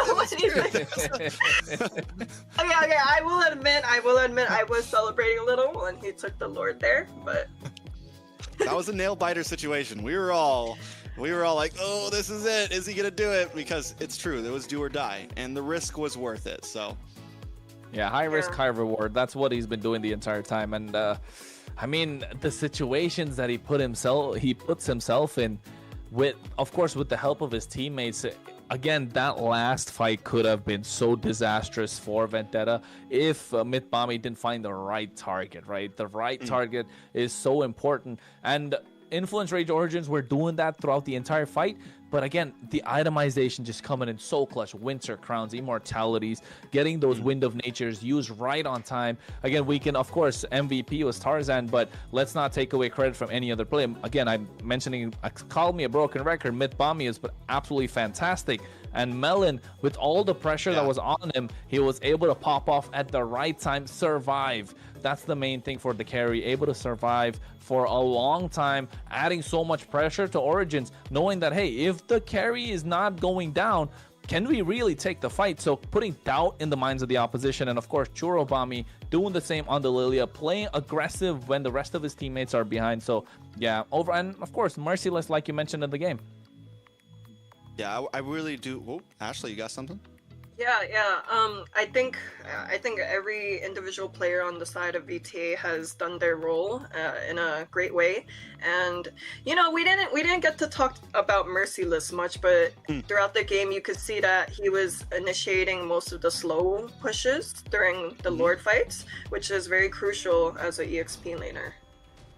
Yeah, it's something we haven't seen much of. It's something that I feel like we've been seeing a lot of lacking today from a lot of teams, like overall long lane control, off lane control, macro, and I think Merciless played a huge part when I was talking about staunching the bleeding in the early game, a lot of that had to do with Merciless. Every time Influence Rage did get an advantage, it was Merciless that was keeping the lanes at bay, keeping the map in control, and without him doing that, VTA probably would have lost at certain points. There's a lot of opportunities that Influence Rage probably could have ended the game if Merciless had not been so good at controlling some of those long lanes.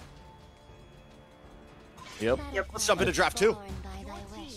We're already in. We're already in. What? Hey, Flying Cloud.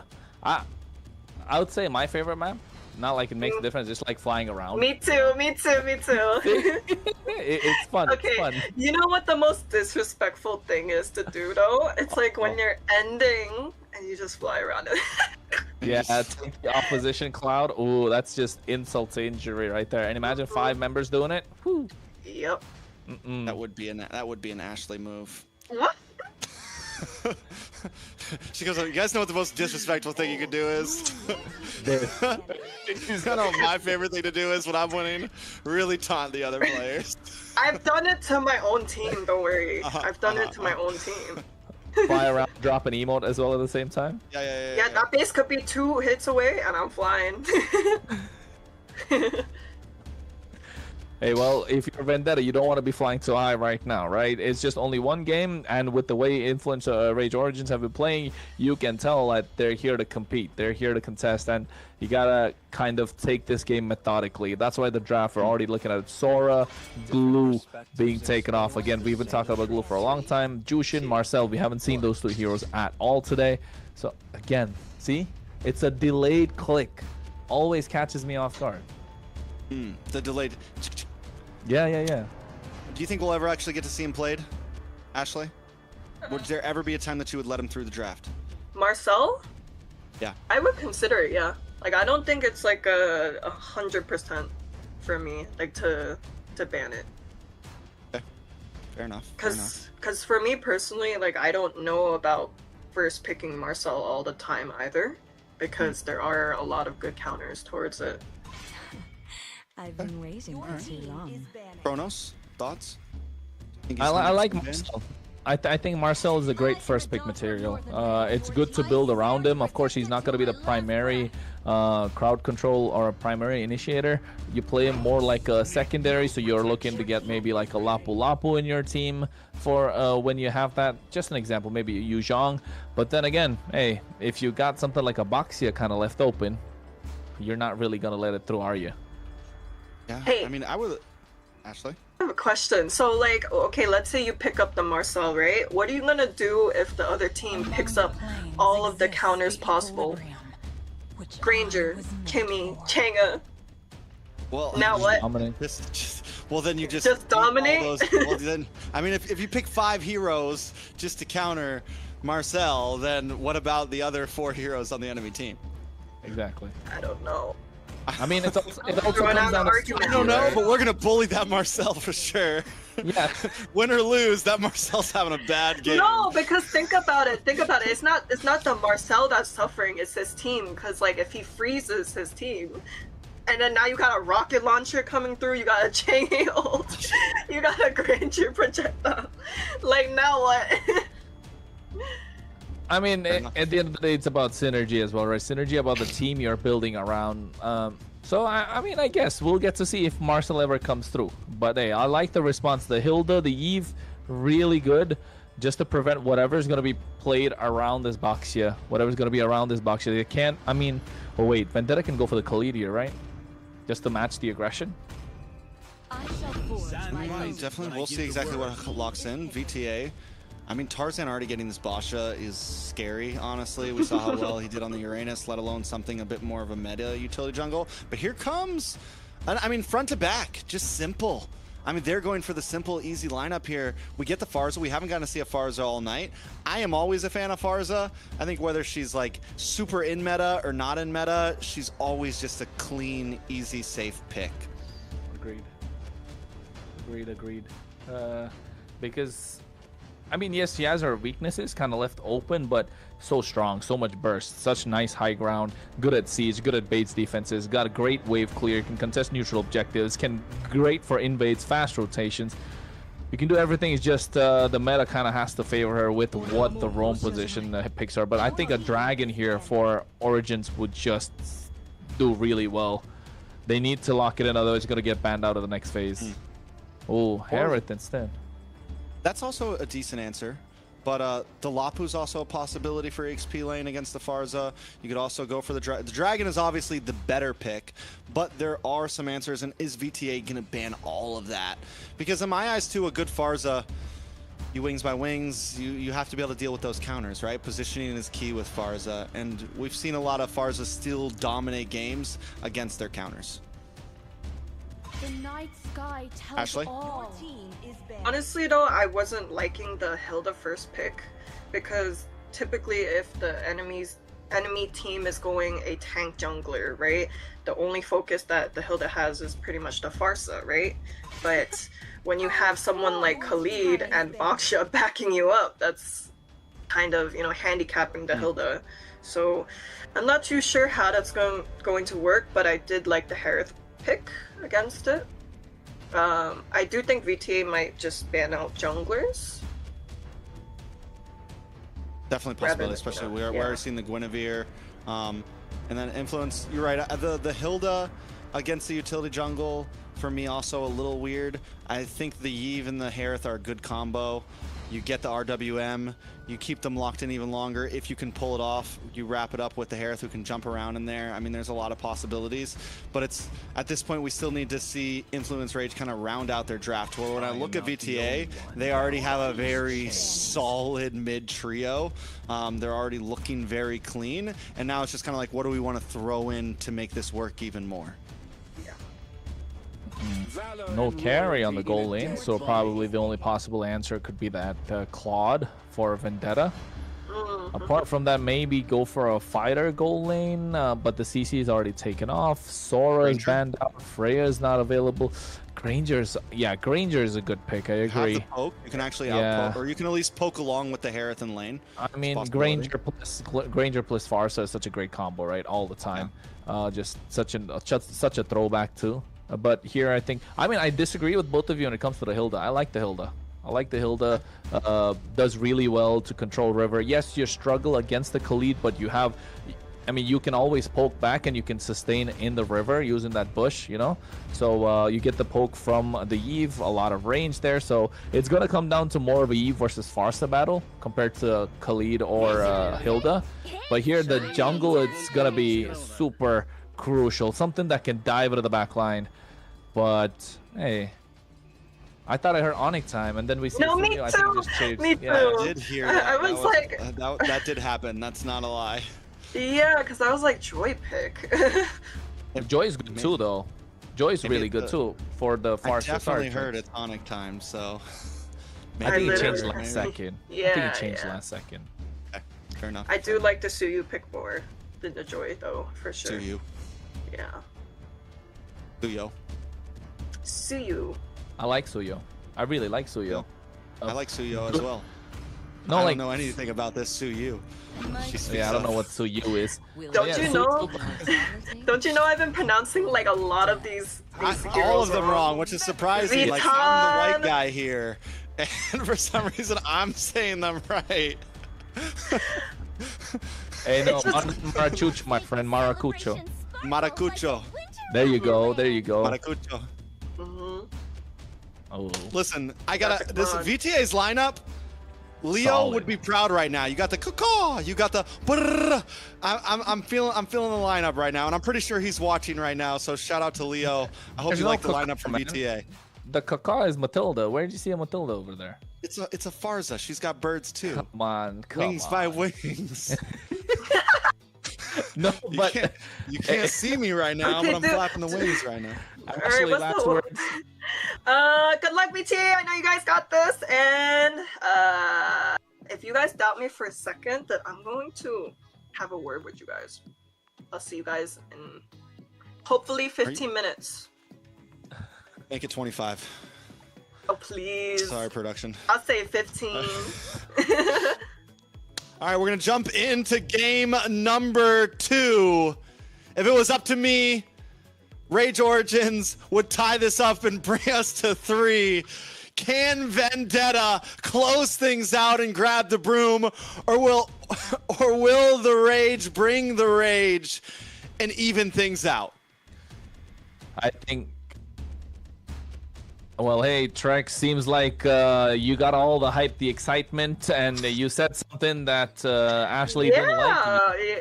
You're gonna get it back, and you're gonna get a talking to. Remember, Ashley, you told you're gonna talk to someone if they said something wrong? Yeah, so you thought it was funny to say that it might go into a 25-minute game tie? I mean, you have to remember, I'm about the hype. See, Ashley thinks if you guys lost game 1, I'd still be wanting a game 3. That's what you have to understand. This guy is a hater, everybody. A hater. Kronos, aren't you supposed to have prays on my downfall. Okay. I'm not doing nothing. But yeah, Kronos, pick a side. Pick a side, Kronos. I'm gonna pick a side. I'm gonna break down the game here with what I see in terms of the draft, right? Influence Rage Origins draft, I think they're super good in a team fight. But in extended team fights, they're not so good, especially given the fact that this Harith is going to heavily rely on the mana, big ticket ultimates with the RWM, right? So around the RWM, they can play really well. But in extended team fights, if you ask me, Vendetta are super strong. They definitely have the DPS with this Claude, with Melon. He can melt down anyone in front of him given the right time. And a lot is riding on Maracucho for Rage Origins to be the executioner for Vendetta, right? It comes down to these micro changes or just diving at the right time and Astro to create the space. But similarly for Vendetta, you're looking at Tarzan to, again, secure these neutral objectives, go and invade the opposition, be in the face of this Harith, don't allow him to bounce around like he wants to. And Merciless just got to pull off what Dalika Eto did in the previous game. Like, absolute crazy sets on the Alice. It's just that this time, if Vendetta are looking to siege Influence Rage Origins, yeah, Rage Origins don't really have much of an answer. That Farsa Feathered Airstrike with the Blazing Duet, Raging Sandstorm, and that Throne of Ruin all at the same time, imagine that, and Rage Origins is gonna fall apart. I mean, they do have some defense. Luckily, they have like the RWM, which can at least help like block people away from the towers. And even though they don't exactly have Shred, Dalika on the CC does supply some shred for the Lord. So there's something there, but where you are right is the dive potential, the range. Like, Vendetta can just get in your base, and if they can't get in your base, they have a Feathered Airstrike. They have so many ways to approach these fights, so many angles. It's definitely tough. You have the Blazing Duet to dive. You have the Raging Sandstorm. You have Feathered Airstrike for range. And then you have this Alice that can just be an annoyance. And while that's happening, Tarzan's just rolling around doing whatever he wants. So yes, I feel like Influence Rages is much more straightforward. It is we need to do this to win, to whereas on the other side, it's we can do this, this, this, or this to win. Anyone can pull up at any moment and make a game-changing play. This guy's so like back and forth. No, Ashley, I see what you're talking about. 1 minute he's supporting them, 1 minute he's not, right? It makes me a great caster. I'm an unbiased caster who can at any point take the side of any team. So unloyal. He'd be Farsa burning everywhere between teams. Farsa burning. I'm wings by wings and all over the place, man. What can I say? Hey, speaking of Farsa though, what a bad day to be playing Farsa into that comp. Don't you think? Like, literally every single hero on that lineup is diving straight into the Farsa. They took your plan on what to do against the photo guy, Marcel. The photo guy? Oh, well, you said if I was going to play against Marcel, I just completely counter it. They did that, but to the Farsa. But I do like their comp though. It's like a mixture of both like scaling and also like a little bit of early game. It's like well-rounded overall. Yeah, and I think it's going to come down to how the Harith can really bully the Claude out of the lane, right? It's going to be a crucial laning phase, if I may say so, for both these teams. You know, both the side lanes are, wasn't the last pick CC for the side of Origins? Mm-hmm. Yeah, so the CC and the Harith looking to dominate individual lanes. Similarly, the Eve will try to do the same against the Farsa. I think the Eve definitely has better poke compared to the Farsa. It all comes down to how well, again, Tarzan and Mythbommy are able to pull off kind of like controlling that entire river. Khalid against Hilda. I think Hilda still wins, but it's still, you can say it's sort of a 50-50 maybe.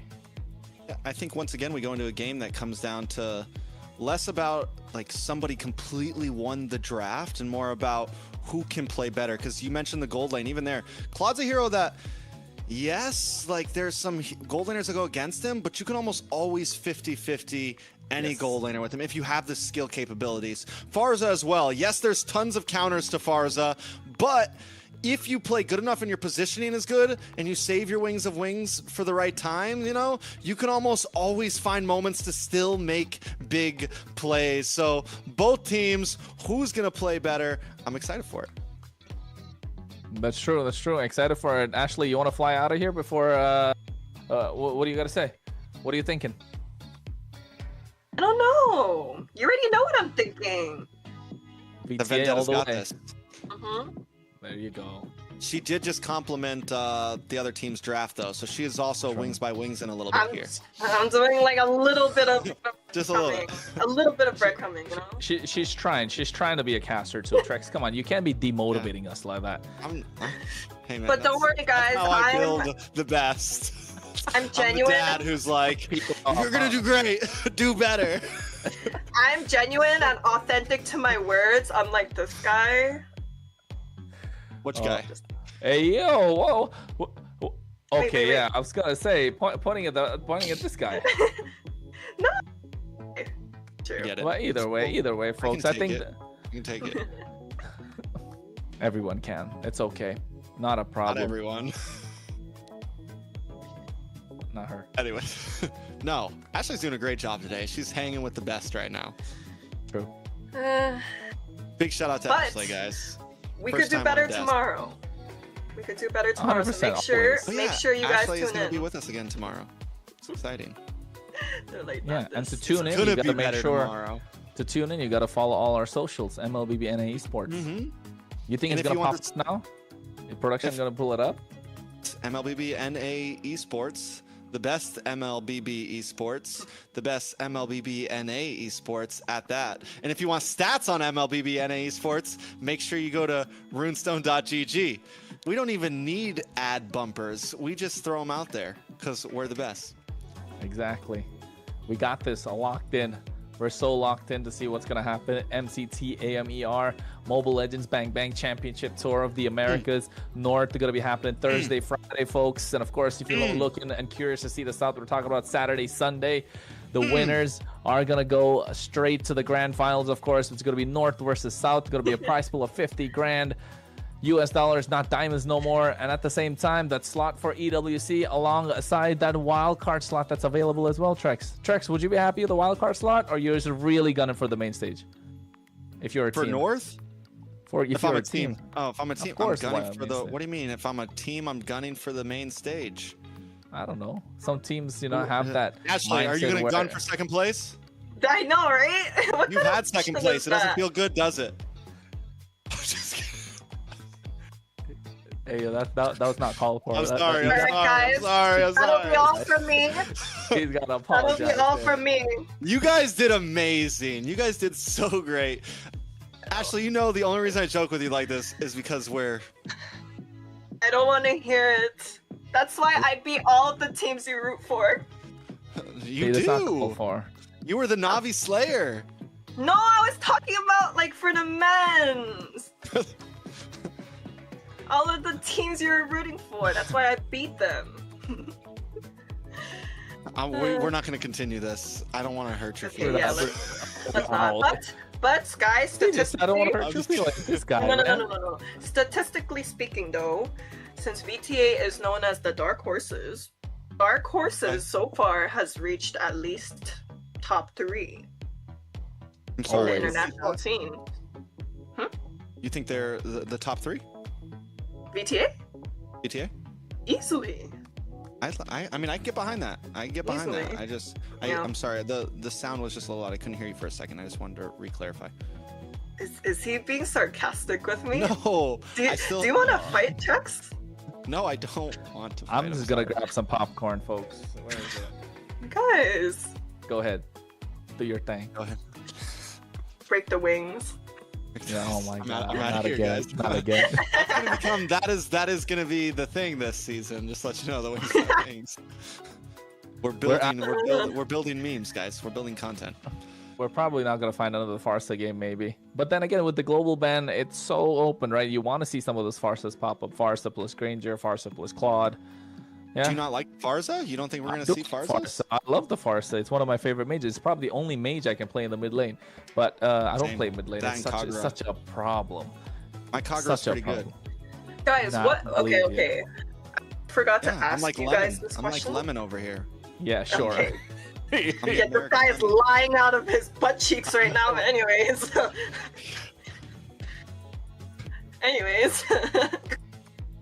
I agree. He compared himself to Lemon. Whatever.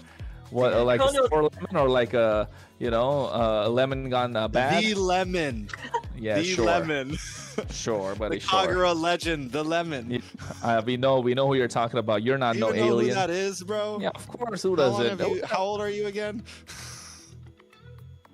Come on, Unc. I'm not that young too. All right, let's enough to say what this is, right? Enough to know what this is. So yeah. Ashley just made a face, just like, yo, where am I? Why did I accept this? Why did I accept this job? This is what happens when you give us dead time like this for this long. We're just having fun at this point. Just complete brain rot. I'm enjoying it. I could do this all day long. I can yap for a while. Yep, we are ready. Let's jump in. I'm pretty sure the games are finally.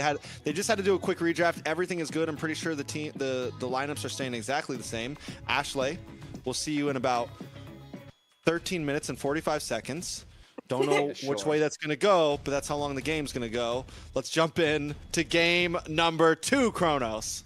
Well, imagine that actually happens. 13 minutes, 45 seconds. Keep that on the minds, folks. If you get that as the game time, you know whom to ask your future about. Trex Cast. That's where you got to go. While you're at it, drop me some love as well. Kronos Cast, and of course, Ashley doing the same. I think what? Ashley with a Q instead of an A. Yeah, I know, right? I don't know why. It's kind of confusing, actually. See what I did there? It all makes sense now. All right, let's focus. We're in game number 2. The hype died, but we're gonna bring it back. Influence Rage Origins, with their back against the ropes right now. They win this game and bring it to game 3, or they lose and go down to the 0-1 group swept at that. They did play amazingly. But Melon goes down. Matakucho with first blood. Yeah, fast rotations coming through with the Suyo. And I think it came down to how Replic was really going 1v1 against Melon. Melon almost got the better of him. Look at the bot side as well. Make a proxy on the waves. I'm not sure if this is a wise idea. Oh, Merciless going a little too aggressive, but able to make it out thanks to the help of Mythbommy there. Hey, look at the early aggression right now from Astro. In their face. We were wondering how they were going to be able to use this Hilda. They are at least able to keep Vendetta at bay. They weren't able to steal the purple there, but still good aggression. Hey man, very aggressive if you ask me. Vendetta are coming in for blood, and I think they want to end this right here, applying the pressure. Important to do so, but Rage Origins not letting through. This turtle is up, of course. They want to contest this. Unlucky there. Mythbommy able to get that nice EXP crab. A curtain call being used up. Here comes the RWM feather. Airstrike popped in at the same time, and now they go for the Wilderness Blessing. Throne of Ruin catching 3 members. Oh, this is not looking good for Vendetta. Matakucho able to get the kill. Nox able to find 1 as well. 2 down on the side of Vendetta, and more coming at that. Mythbommy able to respond at least and find Matakucho. A good response, a double kill into the hands of Matakucho. 2 for 1 overall. 4 kills into the hands of Rage, though. Yeah, aggression was good, but not so overly aggressive, right? Vendetta not knowing where to stop. They shouldn't overheat, especially at this point. Yes, the wait was a little bit too long, but make sure you breathe and kind of understand where you are at this point. The game is in your favor. Match point, you got a decent draft to go up against that same composition, but that's what I'm talking about earlier. Trex, that Hilda is going to be super annoying, and you can see it already doing a lot of work. Most definitely. And Astro, we saw him do well on a more divey hero, and this time on something that's still divey, not backline divey, but get in your face divey, and Astro is still holding his own. Another player I'm excited to see on the side of Influence Rage, how is Replic gonna handle himself? Because he is gonna be that big mid-game to late-game transitioner, I feel like, in terms of damage. Maracucho is gonna hold down the early game. Ashley mentioned it, they have a good spread from start to finish, but can Replic be the one to kind of be the glue from mid to late? Well, wish they had the glutes for that to be possible, but definitely this Herod is going to be dancing around the Zaman Forest, needs to make fast rotations. You can see on the top side already pressure is on MLBB, understanding that Melon needs the help, as much help as he can get fast clear and then make fast rotations. Try and double lane if you're a Claude at this point. Rotation, well, they're trying to make a sandwich out of MLBB here. I think they're going to be able to get it. Oh, no. Maybe came out a little bit too early there, Astro, but still they find positioning and planning for, you know, Turtle that comes up, and it's still a while for that. Wait a second, Feathered Airstrike does come down, unable to connect. Rage Origins backs off. Overall, things still standing at a standstill. Nice flicker. At the same time, when you see the Raging Sandstorm, so you know these players fast with their fingers too. So, like, as they were flying, I mean, as he was riding the sands, is that as he was surfing the tides? He was surfing the sands, riding the sands. Exactly, surfing the sands. Sands exactly. Able to flicker at the right time. But you can see Tarzan right now getting shield unity. But the airstrike comes down once again. Good damage on to Astro. Should be able to get away from this one. RWM does come down and MLBB falls. Astro drops to Tarzan, but Tarzan now caught in the midst of several members. Merciless does pop up in the nick of time and finds Replic, finally taking down the gold laner of Rage Origins. More damage coming in, Blazing Duet.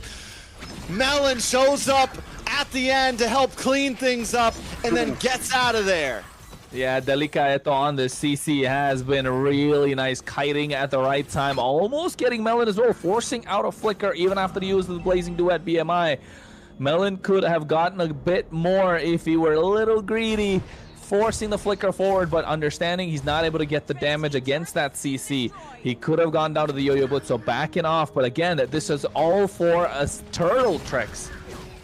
I mean, and not only for Turtle, but getting the kill onto Replic there and that top tower helps a lot after Melon taking that early game gank. Melon fell behind a little bit, and now you're back into the game. Vendetta back into the game here. Looked a little shaky, but map control's in their favor now. Map control in their favor, and they want to make sure they're doubling down. Delicaeto was not in the right place, not the right time, and this is what this boxer can do. Tarzan, we know him for his tank jungle, right? We know him to play those Akais, those Fredrins, and if you give him a boxer that's been, what, in the meta for about 2 years, yeah, that's what you're gonna get. You know, it's such a perfect example of kills don't win games, right? Vendetta, something that I'm really noticing is even if they're behind in some of the early games, they have good map control. They're able to consistently kind of turn things around, and we've seen a lot of teams so far today that if they lose early game, if they get a couple deaths early on, they completely fall apart. But Vendetta knows when to find their power spikes. They know, okay, this is our time to strike. Even if we're 1,000 gold behind, we can still win some fights. And they do that, and they take the lead back into their hands. I'm looking at the Melon's build. I'm finding that attack speed dagger a little put it off at this moment. I'm not sure what they're gonna go for. I think he's looking to go for the golden staff, but getting that extra speed dagger is gonna be a problem. But here, the damage just coming through from the Hilda, so much zoning them away. Maracucho goes down on the top side. That's huge. Down on the bottom side, and Rage Origins are unable to even get a kill. They find they finally find the tower. It takes a second, but overall losing Maracucho for that tower, don't think it's worth it. Yeah, man, it was perfect. 6-7. They made it 7-7 now. Anyways, Turtle gonna spawn soon in about 10 seconds. Vendetta definitely have control of the pit now. Although it could be crucial that Origins are looking to take away mid-tier 1, maybe? I mean, definitely mid-tier 1 already gone from the side of Rage Origins, so... Or no. Yeah, already gone. Already gone. At this point, map control is completely in the favor of Vendetta. I don't think Rage Origin's in a bad spot. I don't even know if you want to contest for this turtle, honestly. Yeah, not against the box, yeah. So good. See how aggressive Tarzan plays. Goes in so deep. And here Hilda looking to get taken down. Flicker forced out as well. Astro now needs to play a little more calculative. Yeah, so what do we do from here for Rage Origins? It's a tough spot. They're not too far behind. They're looking very similar to how Vendetta looked in game number 1. They're still able to staunch the bleeding. It's only 1.5k gold lead.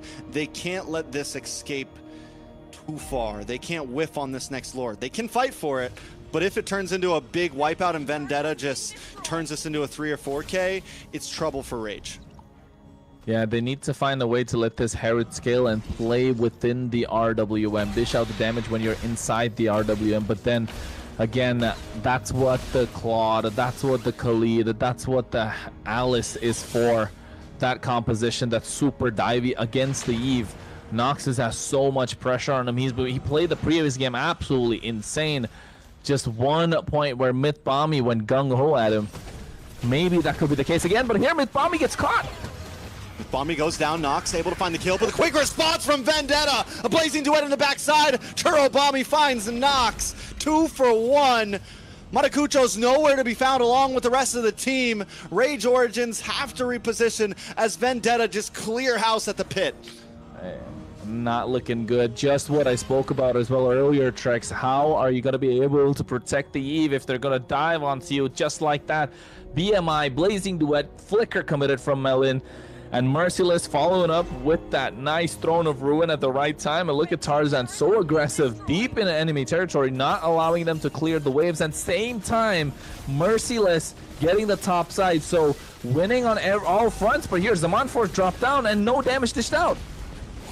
Turobomby's had great positioning throughout the game. You know, we were worried about how the Farza was going to do. And yes, not all of the feathered airstrikes have connected. Some of them have maybe a bit too far back, but that safety is ensuring that he doesn't go down.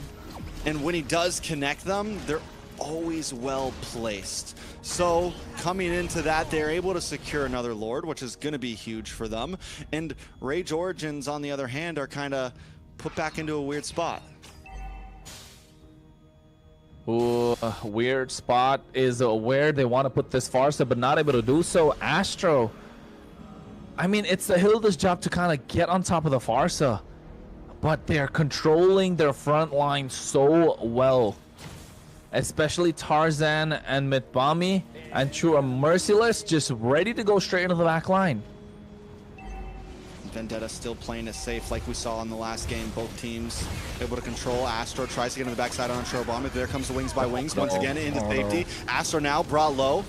Ruins does not connect on adding members. Feathered Airstrike comes down, pushing Rage Origins back into their base, and there's still a Lord coming. I mean, hey, at least they didn't pop the Holy Shield, so this next wave that's coming out of mid lane should be able to clear quite easily. Same thing on the top side. They get control of the Lord. Again, it's good defense from Rage Origins, but that's not the question. It's the next wave that's coming through, and if Vendetta are willing to dive, are they going to go through with it? I don't think they're going to fully commit. I think you do get the Feathered Airstrike. If Rage Origins makes a mess up like they just did, Delika goes down, RWN comes out to try to keep them away. Rage Origins does defend, but it's still a close call, and they lose a member. Well, I'd still say at this point Vendetta get the better of the trade, but for Origins, 1 kill is still a lot of gold in their pocket. 5k advantage, but Maracucho able to make it out alive, but I don't think the others will. Mythbomby goes down. Feathered Airstrike comes down as well. This should be an inhibitor finally into the hands of Vendetta, but they can't get the final shot. The time to back off. It's a time to just, okay, we tried enough. Let's recollect ourselves. Yeah, I think at this point, Vendetta firmly in control compared to what we saw in the previous game, right? Previous game was a little bit of a tug of war back and forth. The goal lead was within 2.53k. Right now, 5k in their favor. This is where Vendetta kind of hit their stride, knowing what they can play and how they can play it best. In the previous game, yes, we saw Uranus in the jungle. Again, not very conventional. But yes, it works out. Yes, it is the counter to the Fredrin. Yes, it's a lot that needs practice. But with this kind of a draft, which is a little more straightforward, it's easier. And you're seeing that execution come through as well. Oh, nice Blazing Duet with the Flicker. catch him with a feathered airstrike as well. There's no escape right now from Vendetta. They're finding the pickoffs, they're finding the moments, and 2 members are now down for Rage Origins. Yeah, oh wait, Maracucho though, applying some pressure in the mid lane, proxying the waves, not allowing them to push through. This is what you want to see if you're an Origins fan, but at the same time, Astro just eating so much damage. That's like the second or third time he's able to get away with it. I mean, what's his flicker cooldown? Feels like 30 seconds. Honestly, I got to give it up to Rage Origins. Like you just said, cutting the lanes, finding moments. They're doing a great job at least not letting this turn into a complete steamroll. They're finding moments to drag this on and look for any slim chance that they can turn this game around. If there's a team that could do it, there's definitely some possibilities here. But as long as Vendetta does play clean, they should have this in the bag. Yeah, and I think they've been doing that really well this game. They have been quite clean. Origins have got kills off of their own outplays. They've been able to take the opposition. But look at Tarzan. This is what I was talking about. This is what you want to do if you're a boxy, and he knows how to do this perfectly well. Adding that extra layer of anti-heal that's already inbuilt is going to be such a problem. It has been such a problem for Astro throughout the entire game. Same thing with Replic. The problem here for Origins is that Replic hasn't got a single kill. A Harith without a kill kind of, you know, kind of an Achilles heel at this point, with the Lord already marching in, crashing in the mid lane. Here's the big fight. And the feathered airstrike does come down. 2 members already down. 3 members already down on the side of Rage Origins. The Lord about to connect.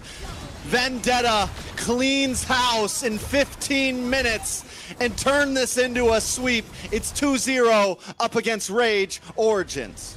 Hey, that was actually 15 minutes on the dot, either 14:59 or 15 minutes, but with the way they played, oh my goodness, clean, crisp, understanding what their composition can do. This is the Vendetta we wanted to see in the first game. Influence Rage put up a really tough fight, but in the second game, understanding a much more straightforward draft. Yeah, clean, crisp, well played. Ashley? You gotta give them their flowers, you know? She's been holding on. She's been waiting for that. She's been waiting for that. Been waiting all day. I mean, I was hoping so, because, you know, the first game was kind of questionable, you know? I want to blame it on lag, but the second game was what I was talking about. 15 minutes. 15 minutes. I think the Basha was just a little too much to give over, especially into the hands of Tarzan. Not only that, the rest, I mean, everyone else played well, but that was kind of, we've seen how well it does. And even though it's not the flashiest hero, it's just so aggressive, and it has the damage, the rotations, it's the full package right now. And there's a reason why it's so heavy on the ban list around the map. I mean, it's not the most flashiest, but it's definitely a badass when you ask about that. So that one hero definitely changing the tide of the game, and this is what kind of the global ban brings in, right? So you ban out in the first game, the second game you're thinking, let's leave it open so we can get some sort of a trade in our favor. Just didn't work out. Don't follow that only Winter Crown build, folks. It's not the build that Tarzan went for. Don't worry about it. But still, at the same time, their emblems, nothing too crazy, if you ask me. I like the tenacity coming through from Noxus, but then again, did we really get to see that come to fruition? Weapon Master in the hands of Replic was great, but from Vendetta, just the standard, knowing how to run this composition, you don't really have to overextend, you don't really have to overcommit, you're not really getting sweaty like Ashley was earlier, but of course, just able to play it quite clean, crisp, 17-9, 2-0 victory. I think, is this the first 2-0 we got throughout the day? This is, no, we saw Alpha 7 2-0 earlier.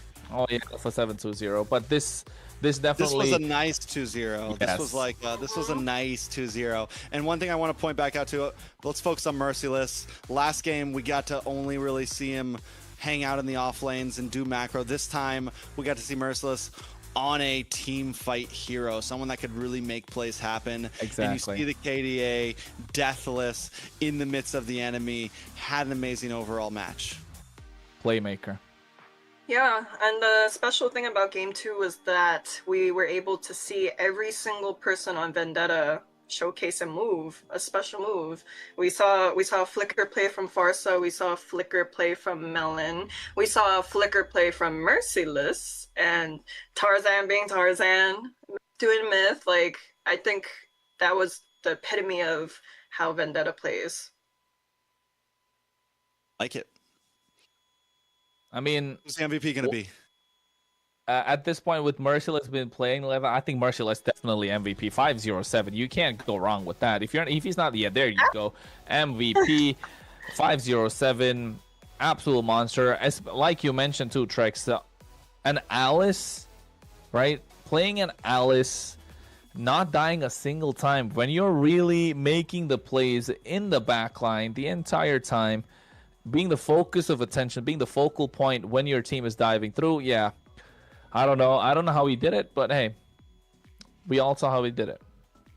And not only that, last time it was the other way around. He was up against the Alice with the CC and was able to win lane. And this time with the Alice against the CC, still able to win lane. So just showing a dominating performance against the enemy team in the EXP. Yes, sir.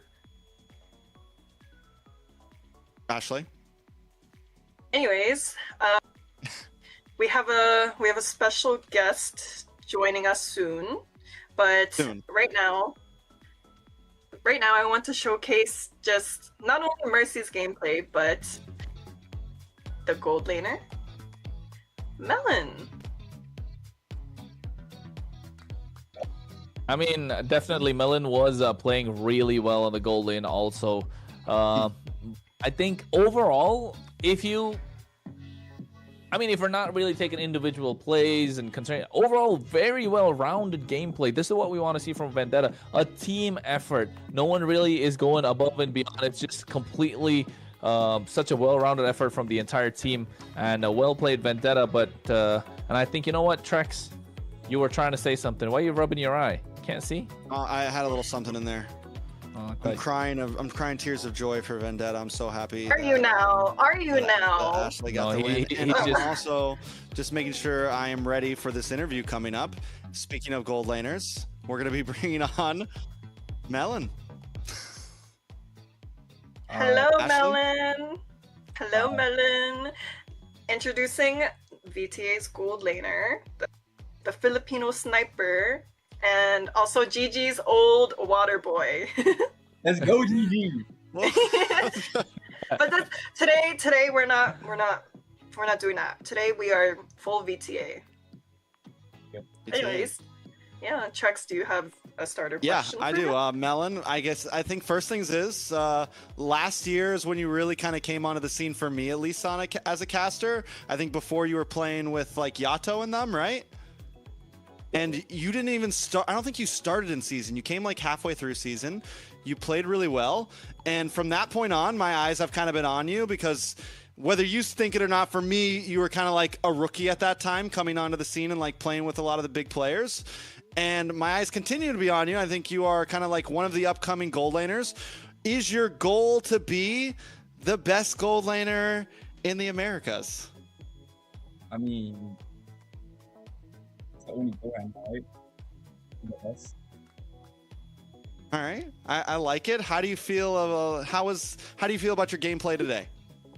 Oh, this game is first. Three card controls, which was Hadid, Ethan, and Alice, which kind of like messes me up, but overall, it was a good game. I mean, game number one was a lot of pressure on you, right? Like you mentioned, you had a lot of dive coming in from the opposition, but a little more free in game number two when you're able to dive into the opposition. So, I mean, I want to ask, what kind of, with the two marksmen that's currently in the meta, with the carry, with the Claude, what would you prefer to play?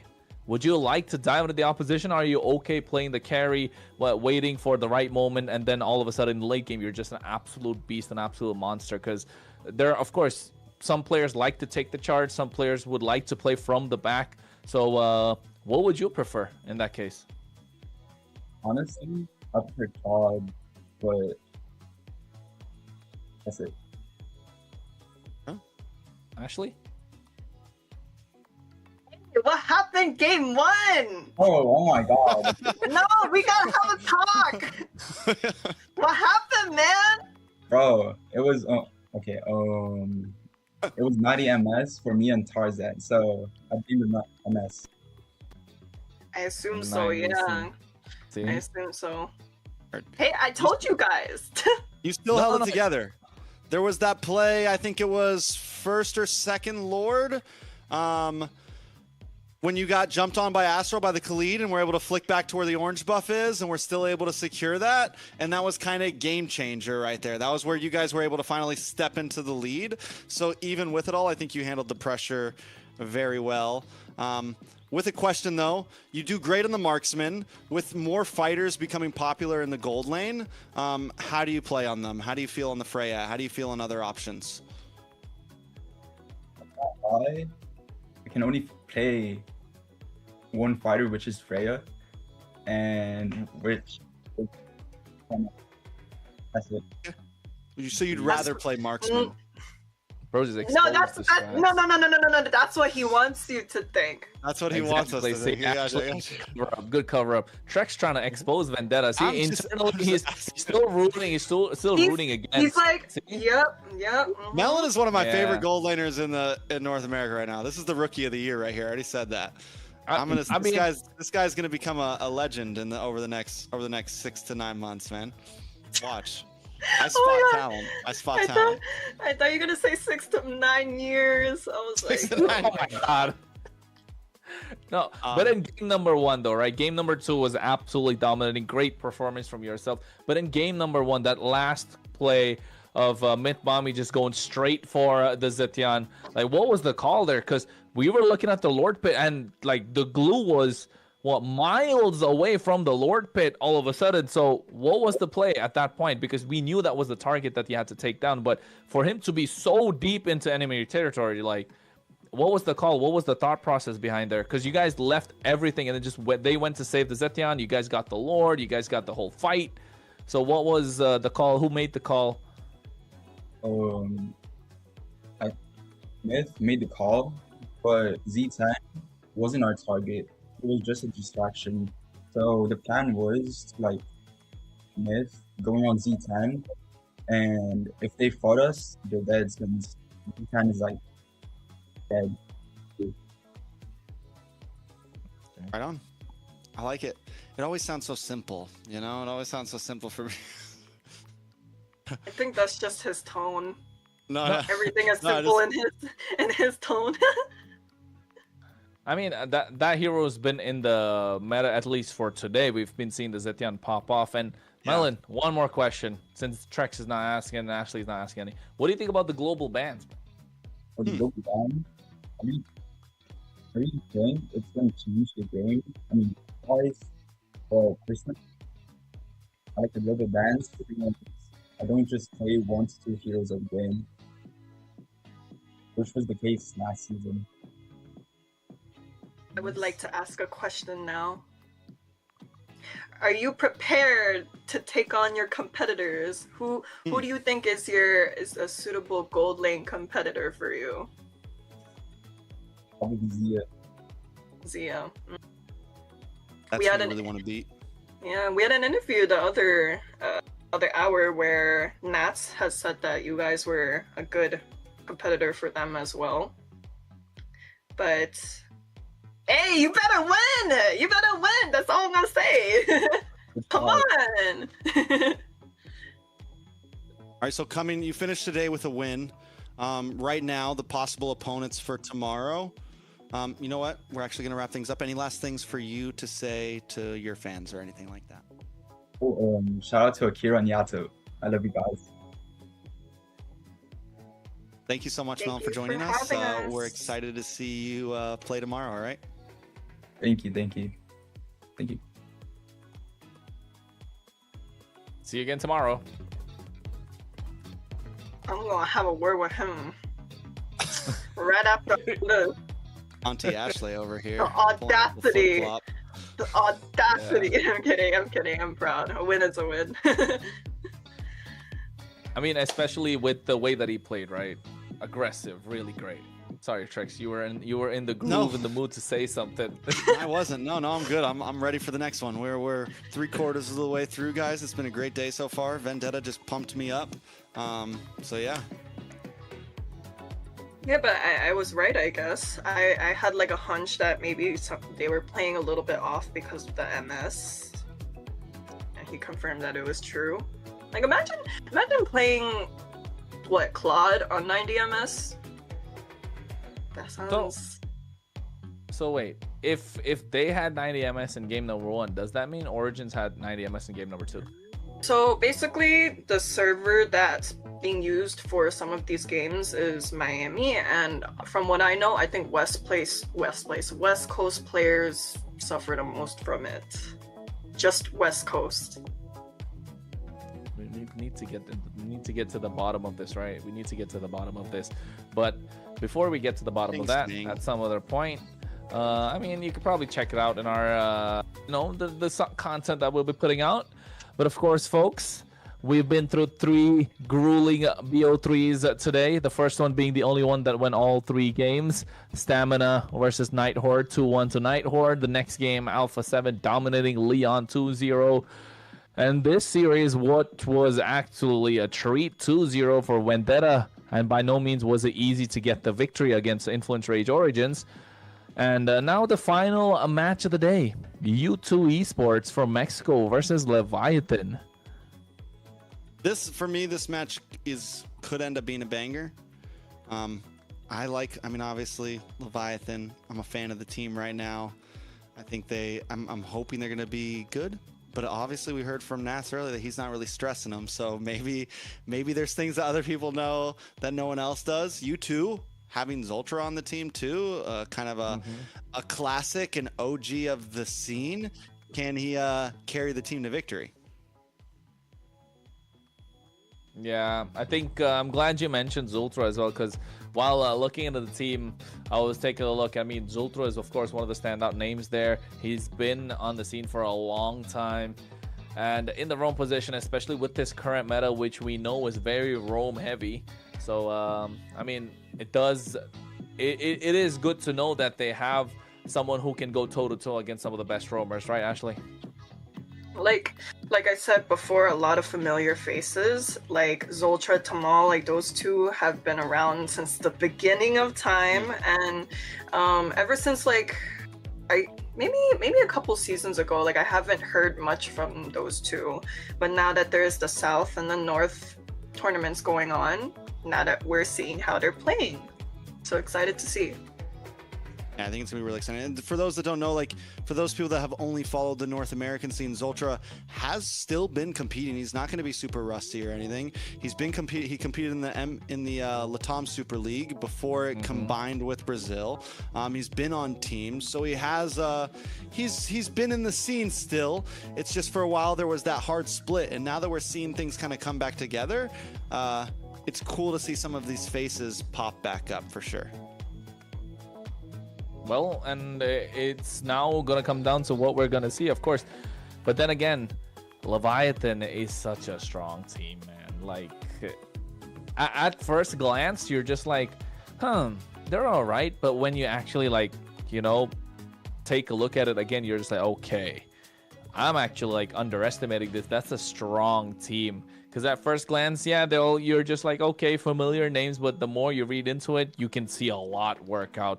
Different kind of compositions can come through. A lot of synergy that's there within the players. They know what can make it work for them. They can play front to back, dive. They can go for the siege. Again, all comes out of the draft and how it's gonna work out for them. So, I mean, I'm just looking forward to the draft for the next one. Yeah, I'm excited to see how these guys play overall. If in terms of bases that we've known for a long time, this is one of those teams up there with Vendetta and Alpha 7. These are guys that have been doing this. We got Baj returning. Excited to see how he plays. Overall, and I think it's going to be a good test, because last time we just saw Influence Rage, right, really show up in game number 1. Yes, they did get swept, but it kind of gives me an idea of, okay, this is a team that could make some upsets happen down the line as we go through Swiss stage. And I'm wondering if U2 is going to give us that same type of drive. You know, some of these teams that were playing more in either Mexico or other regions like that, and we haven't been able to keep track of them over the past year or two. Are they going to be able to compete with some of these classic North American guys and maybe put them to the test and maybe surprise us? So we'll see exactly how it goes. Yeah, and this will be our last series for today. You know, I do agree. A lot of familiar faces on both sides. We have, you know, Baj, Yato. I've played with and against these guys. Actually, yeah, I was on the same team as Baj at one point. I faced Ultra many times. I do recall he used to be in BTK. Yep, BTK's Ultra. Yeah, a lot. Now that you say it, there's both teams have been in BTK. So yeah, you're right. I just about everyone's been in BTK at some point. That is true. That is just about true. all of these players that we've been talking about have been part of the same team at some point of another. That you is know, true. whether it was under this name or that. Yeah. I mean, but now who do you got, Ashley? Who's your vote? Oh. I'm on Baj's team. Baj's side. Baj, Of course boy. I got Baj, yeah. Baj, Yato. They were supporting me the whole way through when I was competing last year. It's easy. How about you guys? Oh, we're not allowed to vote. We have to be unbiased. In the most unbiased way possible. Draft. I like to see the draft. The better draft always, I mean, not the better draft always wins, but trying to find a pattern, right? Because it's only day one of the tournament, and now we're reading into how teams are drafting. What's the pattern? How are they prioritizing any sort of lane? Because once you're 2-3 days in, you start, or at least even the second day, like for example, if Stamina end up playing another 3 games tomorrow, either end up winning or the losing side, we kind of get an idea of their drafting pattern. Because I mean, it's not quite obvious when it's global bans. Are they really looking to leave something towards the end? I'm looking forward to Nighthorde's draft tomorrow, if you're asking me. So, I mean, I'm excited for their game, whoever they're facing against. So, similarly with this last series, U2 Esports versus Leviathan, I want to see the draft. But yes, I'd like to see some of those classic picks come through. The Jawhead, the Cho, right? Kalea, we know Joybot is great at playing those pickoff heroes. So we know they're going to be leaning more towards that. But for Zultra, I think he likes to play AoE. He can play pickoff heroes, but not... I mean, comparing to Joybot in the pickoff, I think Joybot is much better when it comes to playing those pickoff heroes. Because we've seen it before. I think last year's MSC, when he gets those pickoff heroes, he's able to play his own game compared to playing at the pace of the opposition, and that's what they have to do if you're looking to take the victory, if you're Leviathan. I like it. I think there's definitely a lot of possibilities from both teams here. If I have to pick a favorite, it's definitely Leviathan. It's gotta be. I'm a Zolt. Would have known. Would have known. Yato, ISO, Baj, Foe. I mean, we've got history, you know. There's history. But clearly. Clearly. But Zultra too, man. I haven't seen that. I remember back, Zultra used to have an amazing grok, man. I think I still have a clip of me casting a Zultra game and being like, Zultra with the, you know, like, so it's something, I'm glad that you mentioned AoE big knockup heroes, because that is something that we could see. And it's two slightly different play styles, where Baj does like to do those single pick off roamers. And then you look at Zultra, who likes to focus on maybe more AoE style. Though I will say both have enough of a hero pool where I don't think they're locked into any singular style. They can pick up just about anything, but those are definitely their favorites overall. Maybe we get to see a grok in this series. We haven't seen a grok you've been looking for one. Yeah, because like I'm Ashley, aren't you surprised there's no grok today all day? Honestly, yeah, I am. Most of these players I would have expected to be like more setter focused too. Grok, maybe Khalid, but we got only Khalid. We got a couple Khalids, yeah. Only in this series though. Before this, we didn't get a Khalid, so we didn't. Was that our first Khalid game? Yeah, I think. Well, we've had like first Khalid series. We didn't see one in the. All right, I believe. I don't think so. I don't think so. So I mean, that's what I'm talking about. Khalid, which is super strong in the roam. I like Hilda was really good in this series too. But then again, the Grok is something I want to see pop up because these are some of the staple picks that's there. Yes, you're bringing the NA flavor, but also at the same time, hey man, you can't be saturated with your picks because that kind of leaves a lot kind of readable. But then again, folks, at U2 Esports, we're talking about Ziggy, Sykes, Inkel, Plaga, and Zultra that'll be taking charge. And this, I would say eyes on Zultra at the moment, but of course we can't take away anything from their jungler as well. Ziggy as well is another one we want to keep our eyes on. If it's the same Ziggy that I've known, Ziggy and Zultra are the two names that definitely pop out to me in this lineup. So yeah, we'll see. We have Roamer, we have EXP lane. Can the rest of the team compete as well?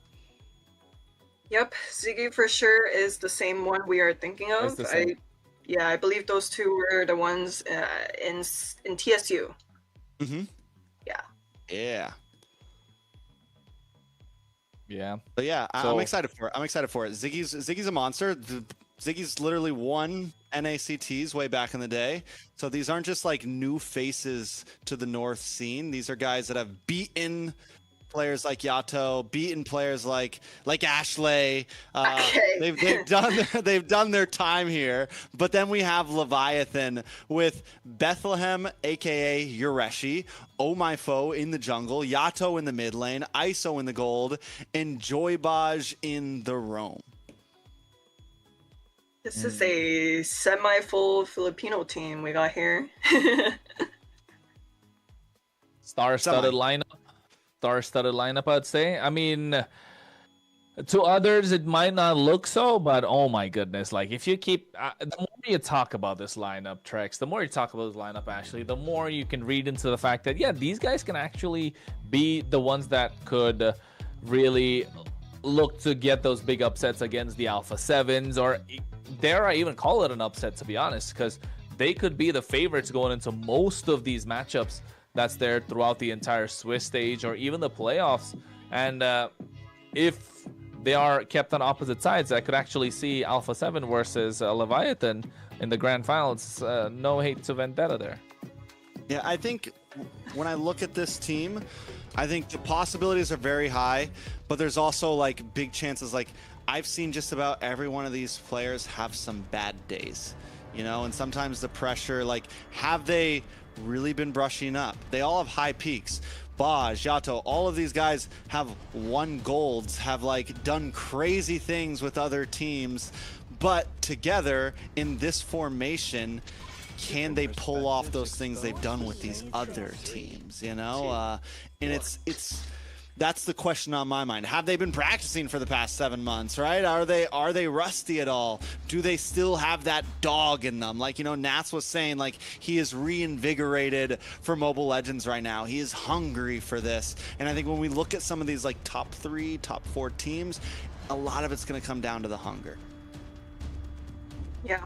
I'm not saying that only just passion can take you far in the esports community, but for sure, at the end of the day, the players that are here today are driven by passion and hard work, you know? And that's crucial. Yeah, like, most of these faces are familiar faces. Like we said, these faces have been competing, have been trying to earn a slot at these big tournaments for the longest time. And I'm honestly, okay, I might be a little bit biased towards some teams, but honestly, like, I'm happy to see everyone trying at this current time and age. Don't worry about it. We're not even surprised that you're going to be biased. You've been saying this every single game that we've gone into, Ashley. I was trying to say something nice. I was trying to say something nice, and then there you go, ruining it. Hey, look. And I'm not trying to say anything bad, all right? It was really... you're at least honest about it, right? But then It's okay. We got a liar over here on the. Yeah, I know. It was flipping his wings. But I'm liking the draft so far. Marcel, I mean, I prefer Marcel being banned out on the red side. But I guess Marcel, like you mentioned, not exactly first pick material. So you don't want to give it away on the red side when you're trading one for the two. Freya's gone. Kalea's gone. Kind of indicating that maybe Omifo wants to play a little bit of an assassin.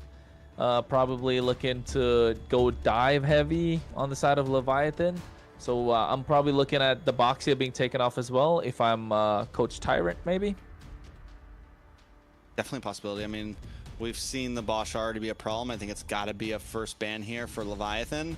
Unless they have something up their sleeve or they really just feel they're that much better. The Marcel's already gone, so you don't have to worry about it. But we are seeing some things. A lot of times in first bans, we've been seeing the Yves get banned out. We've been seeing the Jushin get banned out. That's still open as well. So a couple possibilities in terms of trade. There goes the Yves. Will the Jushin get left open? No chance. No chance, So right? then the Basha's left open. There you go. Basha first pick. Is that really a doubt? I don't think it's a doubt, unless there's something else really powerful out there. But the Freya's not open.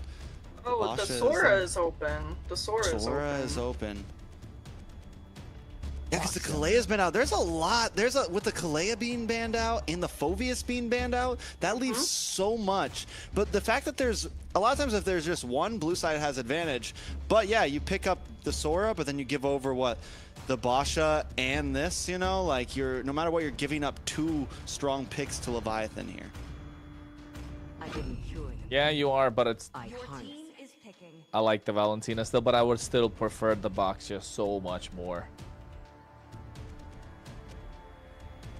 I mean, I do think that Boxia is a very good first pick overall, but someone that's kind of maybe close to value is the Fredrin, which is also open. So maybe that's why they decided to go for the Valentina instead. And it stops it's kind of like what we saw from previous team. You pick up, when the Sora's open, you pick up the Valentina first. Yeah. It didn't work out that well, but it was a possible answer. Yeah. Just gets rid of the option of the Sora. Sheesh, man, that's a bulky front line. You got two bodyguards. Who's going to be the one celebrity that's walking in between them for Leviathan? That's what I'm looking at this point. Sora's got to come through on the other side, right? Or are they not going to pick it because it's global ban? Maybe waiting to pick it up in the second game. Glue and Carry, solid first picks. I like the first half of for U2 Esports. At the same time, Leviathan with such strong front line. It's got to be what? Is that CC? Winter Wonderland? Yeah, there you go. Yep. I like it. I think it's solid EXP lane. You keep yourself simple here. You have your front line, and now you just need to kind of choose, all right, who's going to really output the damage here? Do they go for something like a Farza, like something, you know, long range, something that can hang out in the back, outrange the Valentina? The Yves is banned out. The Jushin's banned out. So the Zitian is still open as well. They could pick that up here if it doesn't get banned out by you two. I smell a Framus and... Whoa! Framus? Okay. I was gonna say Framus and Vexana ban maybe, but... Framus maybe. Vexana right now so weak, to be honest, in like this current meta. So exposed. The damage is present, but just not enough. Maybe to the Glue, yes, but Glue can still go for like a vengeance, you know, just completely kind of negate what the Vexana can do. But yes, the Faramis does look super strong, especially with what Leviathan have going on. I mean, imagine that with the Faramis and then just add a marksman to the fray like a Granger. You're just looking at complete destruction in these team fights. So it's quite scary, if I may say so myself. But I think if you're U2, look to take out the Granger, which looks super solid if you're a Leviathan here. I think, you know, Oh, sorry. No, you're good. Go, Ashley. I was thinking like either a Granger or a Harith, maybe? Or even, like, hear me out, maybe a Moskov. Well, sadly, Moskov just got banned. So you were on the right track. You two thought the same thing. So yeah, at this point, yeah, all you really have left, you go for the Granger, right? You go for something, which with that lineup, like I said, like you could honestly just stick like a Granger Farza in here, just like some 2 long-range heroes and hang it out. Lined up in my sights. Who's that? Is that the X Joy? Is that fighter? Lined up in... Oh, Kimmy! You're terrible with the voice lines, guys. I know, right? I mean, like, who was that? don't be open up the game so often, you know. I got those Naruto skins. After that, I'm just like, I'm chilling. Isn't this y'all's job to know these voice lines? The voice lines? I can remember skill names, but remembering 150 voice lines, now we're pushing it, all right? We try. The basic Sora. ones, yeah. I know that's Sora. See, I don't like that from U2 Esports, which is really well played. This is a strategy we've seen. Like, this is the 3rd or the 4th time we're looking at it today, where if the team kind of goes for the Valentina first, you're kind of preventing that Sora on the other side, but then the other team doesn't pick it up. So now you're forced to pick Valentina and Sora in one game. So that kind of really hinders what you can do for the next one. But yes, the Nolan. The Nolan. I'm liking it. Ashley, thoughts on the Nolan? I'm a little surprised by that pick, actually. I haven't seen a Nolan in in a very long time. I don't know how to feel about it. Against a Basha and a Gatot and CC, like, yeah, you could burst down Yato or ISO here, but that's about it. It's going to be tough, especially in terms of lore pit, trying to sneak in. A lot of it's going to come down to how well Zoltra and Ziggy can open up space for him to find play around the map. Leviathan with a much more straightforward comp, in my opinion. Hey, man, you guys are taking it the wrong way. The Nolans can keep up with the farm speed of the Boxia, able to make the same rotations. Probably one of the fastest heroes when it comes to jungle clear, if you ask me. And if they're able to get that snowball with the Sora in the EXP lane, along with the mess that the glue creates, yeah, we're looking at something that you two can pull off at the same time. But yes, if you ask me, Leviathan, a much more straightforward draft, Trex. So let's see exactly how it goes as we jump back in to the Land of Dawn for the last series of the night. This is Leviathan going up against U2 Esports. Break it down for us, Kronos. Yeah, well, getting it started already, you can take a look at what I was talking about. The Nolan's going to be super fast when it comes in terms of jungle clear, even able to get ahead. Is it going to be? Yeah, we're just on par, I would say, at this point, and this is what we wanted to see. Fast rotations come out, and again, in terms of trying to take away these turtles or steal away the turtles, he's going to be super fast as well.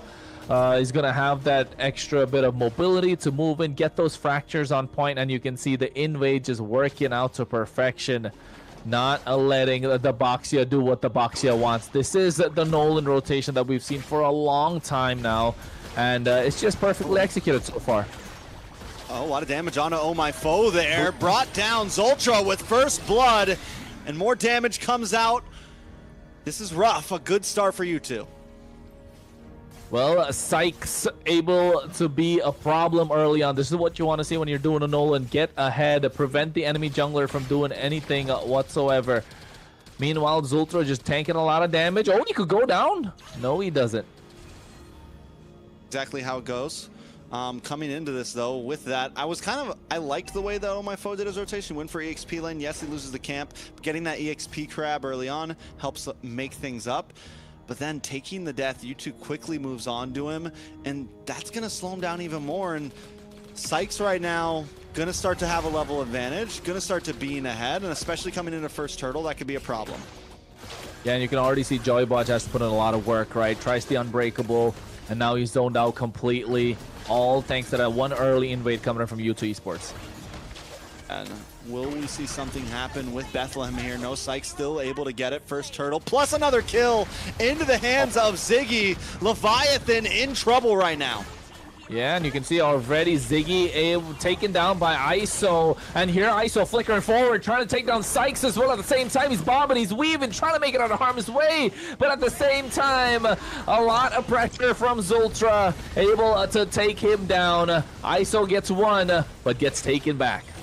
All right, it's a brawly start in the beginning of this game, but U2 continues to win out. They get Turtle. It's 4-1 in kills. It's a 1.7 gold lead. Ziggy shows up. He finds one, does go down for it. But when we look at the gold lane right now, ISO being down behind Plaga right now could be a problem. You want to see the carry scale up. It takes some time to scale up, and being ahead this early on against a Granger is a huge win in the book of U2.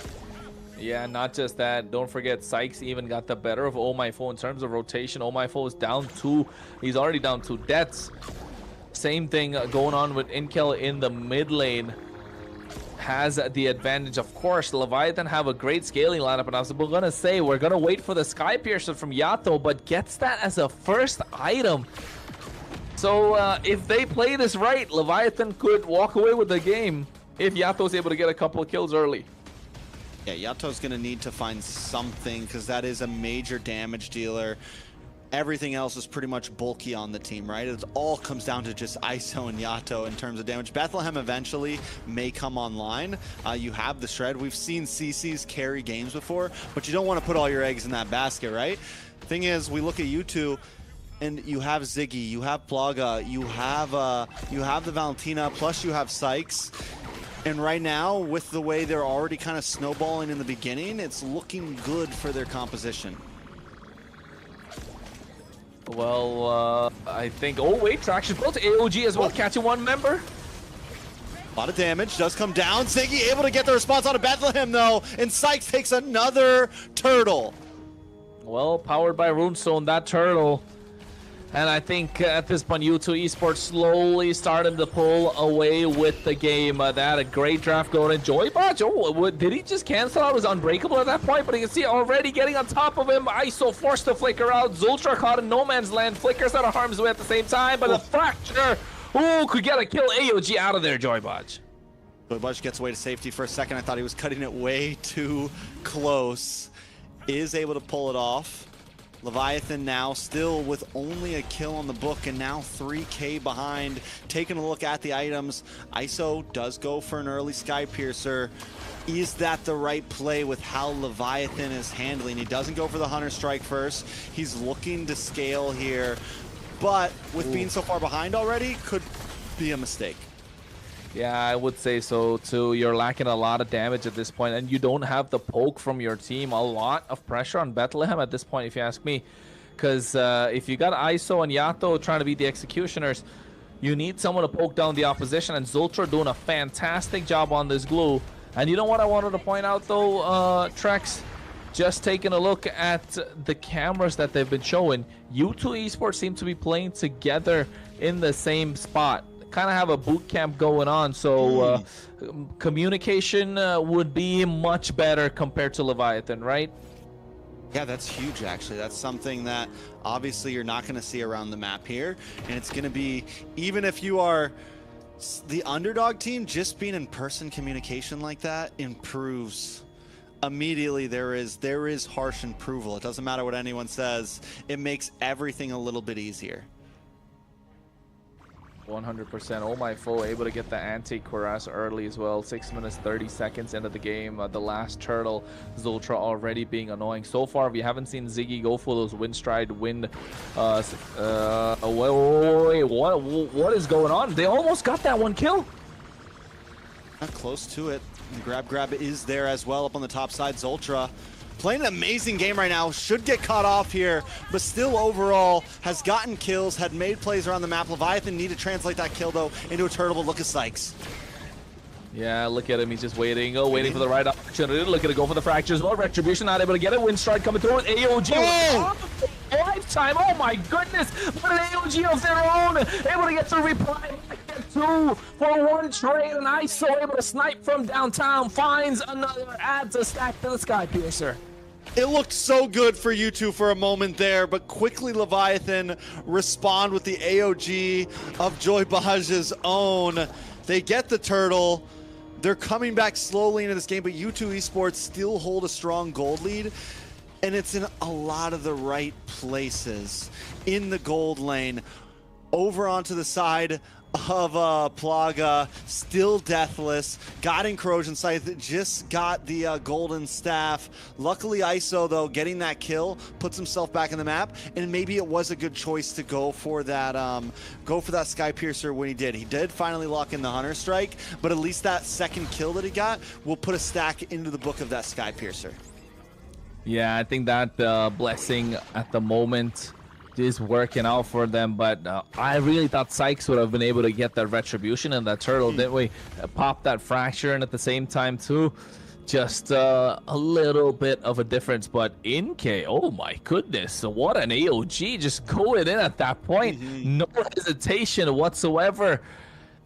Just that they didn't get the kills that they needed to, and thanks to the Unbreakable coming in from Joybodge at the same time, Zultra has been absorbing a lot of pressure as well, if I may say so. And you can see why Joybodge is just around and providing vision. Now, at this point of the game, Leviathan firmly have river control. How will U2 Esports try and take it back?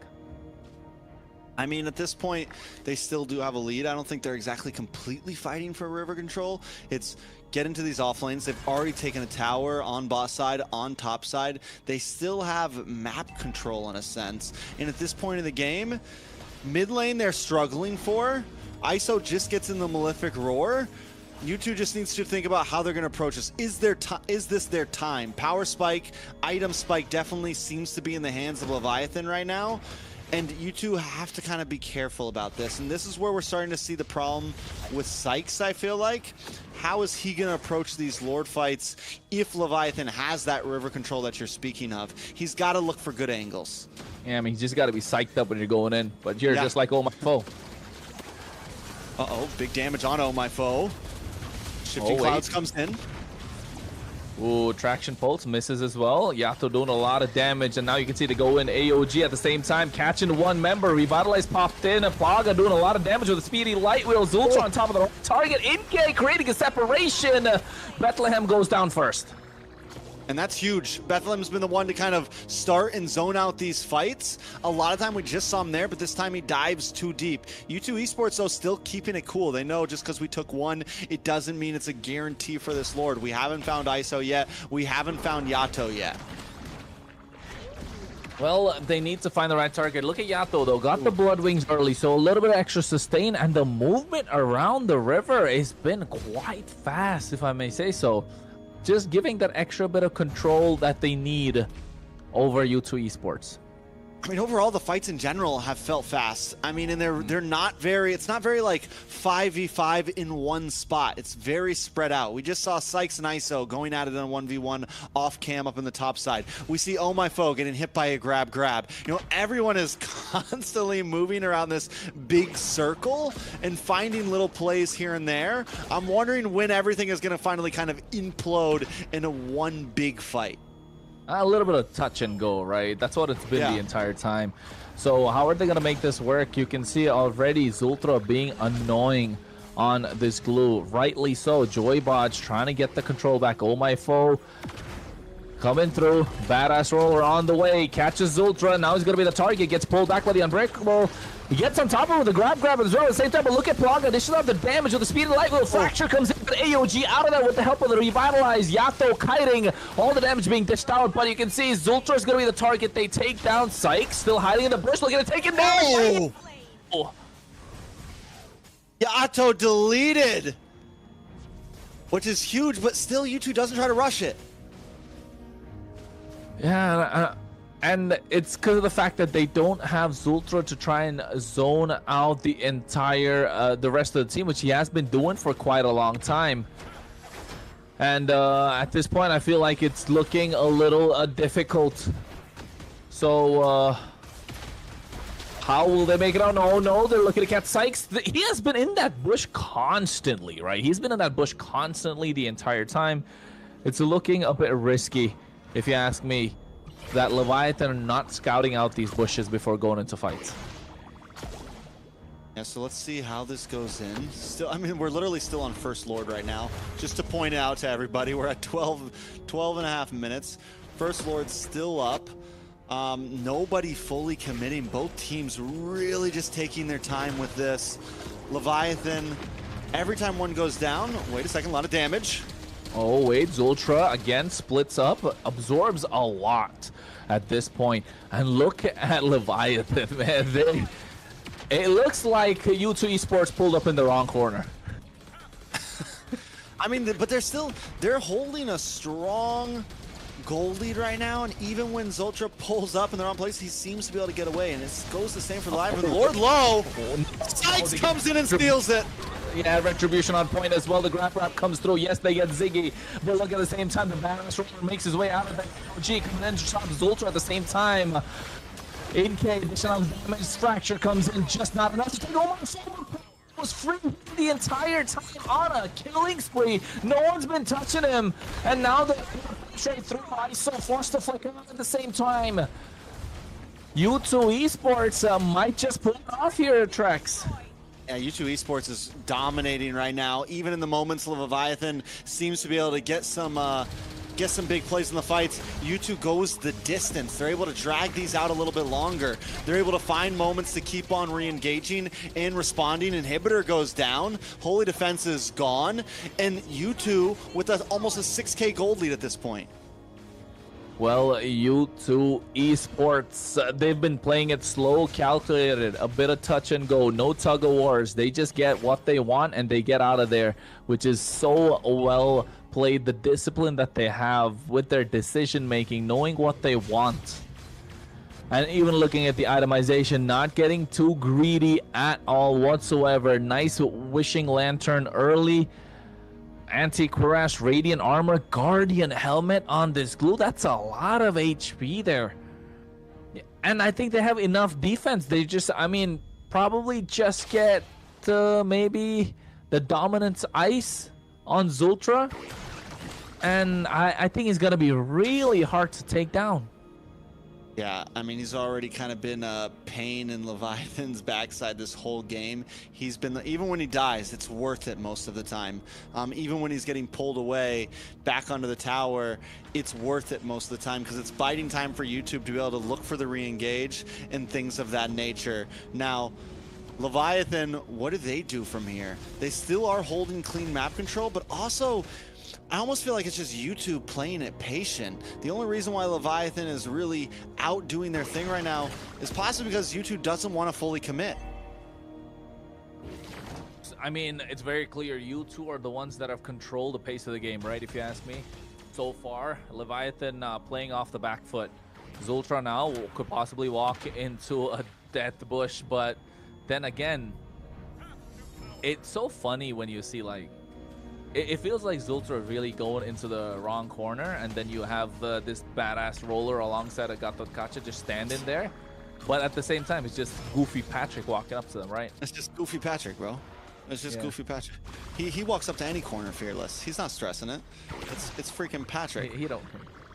He don't care about nothing. About it. He's about that life. Exactly. Lord Cam showing up at this moment. You can see the Lord's up already, 16 minutes into the game. You know for a fact Leviathan want to contest. All right, but how do they do it, right? Oh My Foe, I think, is too many times holding down the front line when he needs to maybe be a bit more patient about how he approaches the fights. Bethlehem maybe needs one, Joybaj maybe needs a blue one, but Oh My Foe needs to be able to be alive and be able to find the angle on that retro, because that's what Sykes doing. We named it, we wanted him to do it. We said that, hey, his approach to these Lord fights is going to be crucial, and he's not. He's being so patient with it, coming in at the last moments right when he needs to.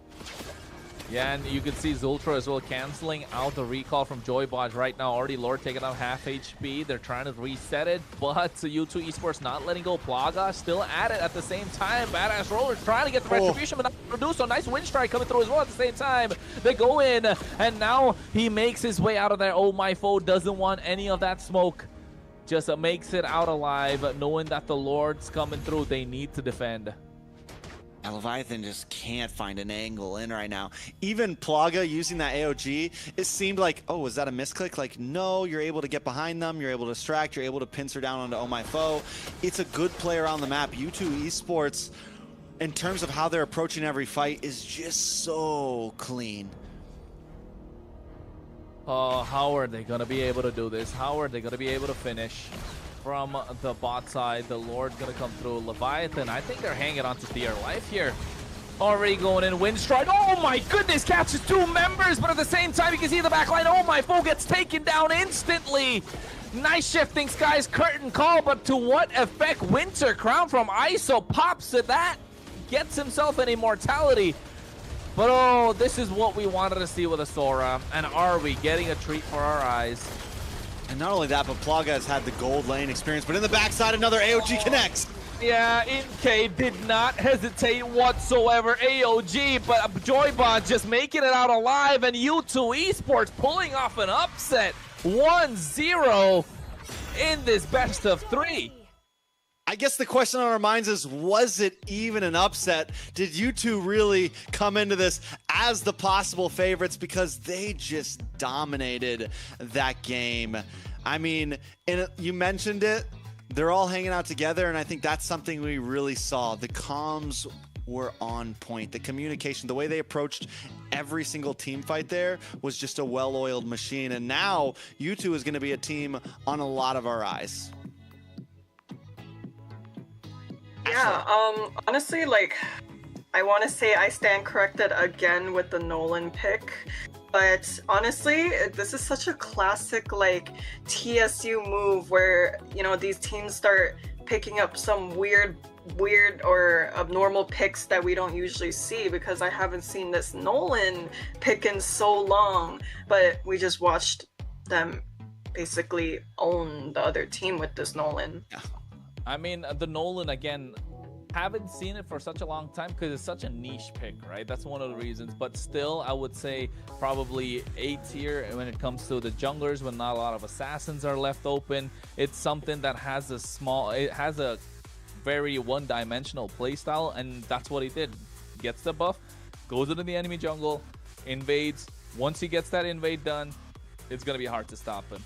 And that's what they did. And to add pressure alongside that, they did get that glue. So, I mean, it worked out in the end for the U2 Esports. They just got the ball, rolled with it, 18-minute game. Was there really a point where Leviathan really had the advantage tracks? Because there was a fight where they kind of got, well, like a double kill, triple kill, I think 3 kills off the bounce, but then the goal lead was never in their favor, was it? No, I don't think the gold lead ever fully tipped into their favor. There was some moments where it definitely like, okay, there's possibilities here, but U2 from start to finish, it felt like that game, like they had a plan coming into that. Even in the beginning of getting the quick early kill onto ISO, putting Plaga in a good spot to have a nice experience and farm up, having Sykes farm up as well. I mean, overall, Zoltra was just the distraction from the real issues at hand. And there was a moment where Leviathan almost get that Lord, and Sykes comes in and just steals it. And that, I think, is really where it was like, okay, this is a wrap at this point. Leviathan just doesn't have answers to the way that U2 is moving. Not exactly a draft diff, not exactly a gameplay diff, but just like a movement. Like U2 was just clean in so much of those team fights. Yeah, and one thing definitely I want to point out is Inke on this Valentina. Oh my goodness, just not hesitating whatsoever to go in with an AOG, man. And again, that one bush was like a death bush the entire time. Whenever anyone walked up to it, yeah, Sykes was just able to say, "Psych, you're out of here." This is a steal right here. Just walks up, steals it. Ashley, thoughts? Yeah, you typically see a CC and Gatot combo. Like, this is not a new, wombo combo that we've seen before, but to be able to see the Valentina with the Gatot ult right after the Sora ult was definitely like a sight to see. Yeah. Sheesh, that's what I'd say. Overall, just monster. Sheesh is right. And You know, ISO tried on the, we saw some decent moments from him in the beginning on the Granger. Remember, we were like, okay, you got the Sky Piercer, he gets a stack in, he's got Hunter Strike in. And every time that it felt like Leviathan was about to have a moment where they could like, okay, this is their chance to hit their power spike, U2 just snubs it out. They played objective base, they played map base, and it secured them the win. Inke is the MVP, and you were talking about him earlier, Kronos. Do we think this is well-deserved? Yep. I mean, well-deserved, I wouldn't... I mean, yes, but I still think Sykes probably would have been a better MVP for me. Personally, I think Sykes did absolutely fantastic on that Nolan, because not every day you get to see a Nolan. Not everyone can pull off a Nolan in that cleanly, too. Just getting the right targets at the right time, a lot of retribution. But in K, I mean, you can't take away anything from him. Those AOGs were on point. And even though it looked like he wasn't dishing out a lot of damage, that's how Valentina's kind of look, right? It looks like they're not doing a lot of damage, and all of a sudden your HP is like below half, just with everything that's there. And providing the utility that the team really needed.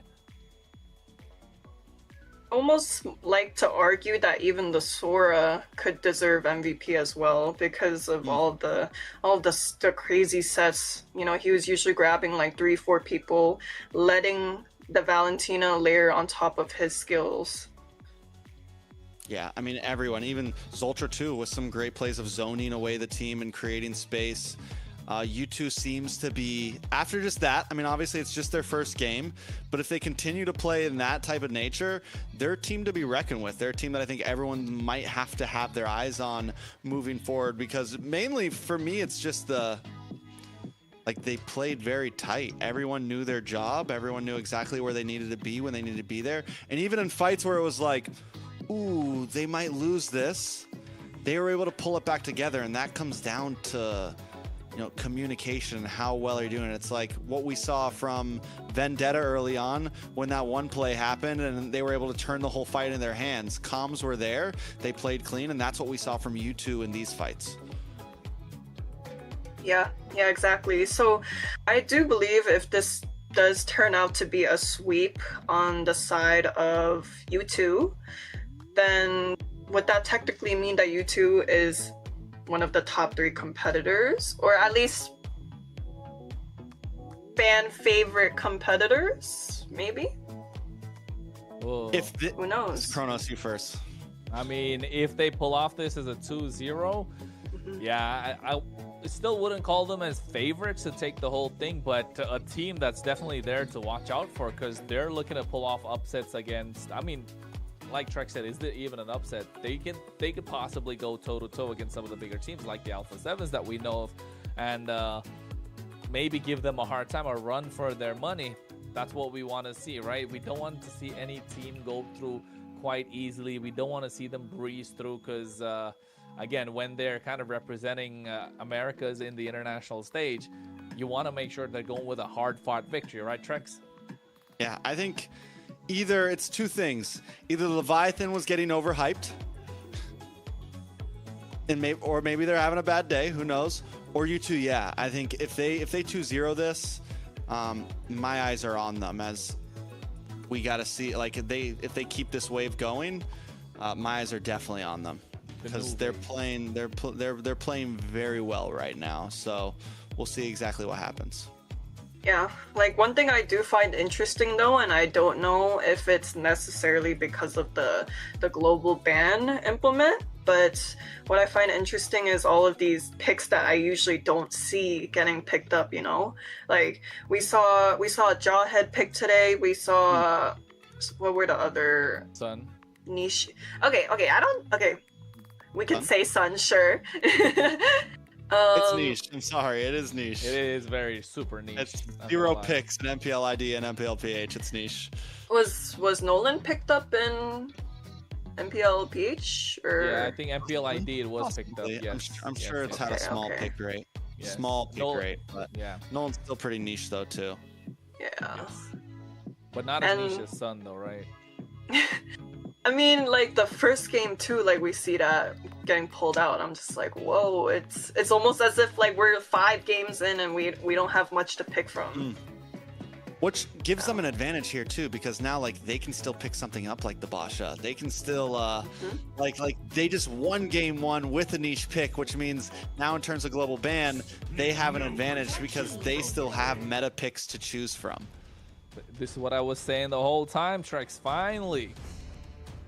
Finally, you're able to get it. I've been killing the. I've been doing better than you at the global ban, man. 7, 8 games, and finally are able to get it. Trex. I've been making more global ban references than you have, sir. I've been killing. Sure, I'm locked in day 1. Well, he's trying to do the 6, 7. My big analytical brain. All right, guys, let's focus on the draft. All right, it's been a long day. It has been. Butterflies born by It's day 1. It's day 1. Always day long, 1. isn't it? Lantern's light. Yeah, but I think looking at the draft, of course, Baxia not gonna be going on the other side. Can we just like delete that hero? Among the planes I don't want to. No. The Jushin. I don't want to see it. I genuinely don't. It's such an annoying hero. This Jushin is so annoying. Like it always sits in the ban section. Whichever team picks it, they 99% of the time they win. So as of right now, I would say Zujin has 100% ban rate, right? Yeah. Yes. Yeah. Hasn't not been banned and hasn't been picked, so it is always there. That and Marcel. Will remain. Yeah. See? 3, 2, 1. They already came through. Very delayed. Those are the only 2 heroes with a 100% ban rate right now. Everything else has at least slipped through the cracks. Yeah. Kalea again banned out first phase. They don't want to give it to Zultra. Oh, you think that's the reason why? I was just thinking they just don't want to go against the Kalea. I mean, we haven't been seeing the Kalea get banned. Kalea like hasn't had a 100% ban rate and hasn't had there's times that it hasn't got picked. Leviathan's the only team that has been like hard banning this Kalea. I think it's probably because Oh My Fool might want to play Assassins. It's just in the previous game he got the box deal kind of right. I just feel like that. We'll see now because the boss is banned. I mean, not exactly target. I mean, yeah, target. I don't know. We'll see. Ooh, Freya open? Are they serious? First pick Freya? First pick Freya. Among a myriad of stars. Yeah, there you go. The Valkyrie's voyage. I mean, you can always match it with a fighter on. What fighter? Actually, we don't. Actually, hold on. We don't know if it's a gold lane or EXP Freya, too. Oh, you know what though? The only one you know what? Sorry, Trex, but like Leviathan can go first pick Freya, and they can go second pick Sora, and just absolutely destroy the sides of U2 Esports because U2 cannot pick the Valentina. They can't pick Valentina or the Sora because they play. Oh, you're right. You're right. Wow. That completely slipped my mind. Do they just take the Sora here though and say let them have the Valentina? Yeah, they could give the Valentina, honestly. Don't get me wrong, I know the Valentina's a good answer, but it's better than giving the Valentina to previous game. They picked Valentina for previous game. Yeah. Oh yeah, so they can't have any of it. That's interesting. That's nasty, man. Dang, if they do get the Sora and the Freya. Shall endure. Gotta be. Legacy shall endure. I don't know that. You two, along with the Phobius. That's okay. Hylos. First Hylos debut pick. Hylos because Hylos is kind of like a counter to the Freya, right? You got that glorious pathway. You can get that skill 2 or Ring of Punishment, slow down the attack speed that the Freya can kind of dish out, along with the Chassis Pauldron, so you really slow down the Freya. But I really would have preferred like just go Sora and like just destroy the sides completely. Leviathan could have just done that. But also, I mean, they can pick Sword at any time, and if U2 does ban it, like it's kind of like a wasted ban, right? Because Leviathan just has such an advantage of the fact that U2 can't even pick that, you know? So there's plenty of options for Leviathan in the field, and that's going to stay like that, so we'll see exactly what happens. Quad pick. So coming into bans, Tyrant gets Tyrant's gonna coach Tyrant and coach Chanel. What do we think we go into? We still need a jungle on the side of Leviathan. And then on the side of U2, we're still looking for a mid laner and a roam. Fredrin's still open. Leo Mord is also open. Good job. Honestly, Fredrin, I mean, Fredrin could at least handle the hand. I feel like Fredrin would be, if you're going to go for something tanky, bulky. Do you want to do the Suyo against the Harley, though? I almost feel like exactly why. Yeah, exactly. But the thing with that is there should be a scaling marksman with that. Can Leviathan pick up carry? Yeah, they can, but they're not gonna go carry, aren't they? They're gonna pop this Frey on the gold lane. That's what I'm thinking. So they still don't ban out the Soro, so I'm guessing Leviathan probably gonna get it for themselves. So Fredrin banned out, like you guys mentioned. So now that just leaves Kai and Suyu. Or maybe, who knows, a niche assassin pick too. Who knows? They have the ZTN. I feel like they have just a solid comp. You don't need to overthink jungle too much here for Leviathan. Just go Leo Mord. Just go Leo Mord. Yeah. Just don't But overthink just it. keep it pretty simple. Leo Mord still feels kind of hit or miss, though. I don't know. Yeah, but I think it's probably Leo the is best pick, right? Leo's kind of tough to play against a Phobius too. Yeah, Phobius. Maybe Hayabusa? Hard to catch the Claude and the Harley. Ooh. Maybe Hayabusa. If they're Haya if wouldn't All be My too Folk and bad. Rocket. Haya looks really good against the Harley, really good against the Claude. Not bad against the Phobius. It's gonna be a squishy mid lane coming through as well. Guys, we got a Grok! There it is! We got our first Grok! Finally we got the Grok. And it's his Ultra Grok, which is exciting. Dang, you're right! You're right, it is his Grok. It's this Ultra Grok, so it's bringing me back. I'm having nostalgia right now. I'm excited for this one, and it's scary. That's scary with a Claude, with a Phobius, with a Harley. U2 is looking clean right now once again from draft to gameplay. They just have the answers overall. I don't know, man. Jungle here, I'm leaning to the Suyo still.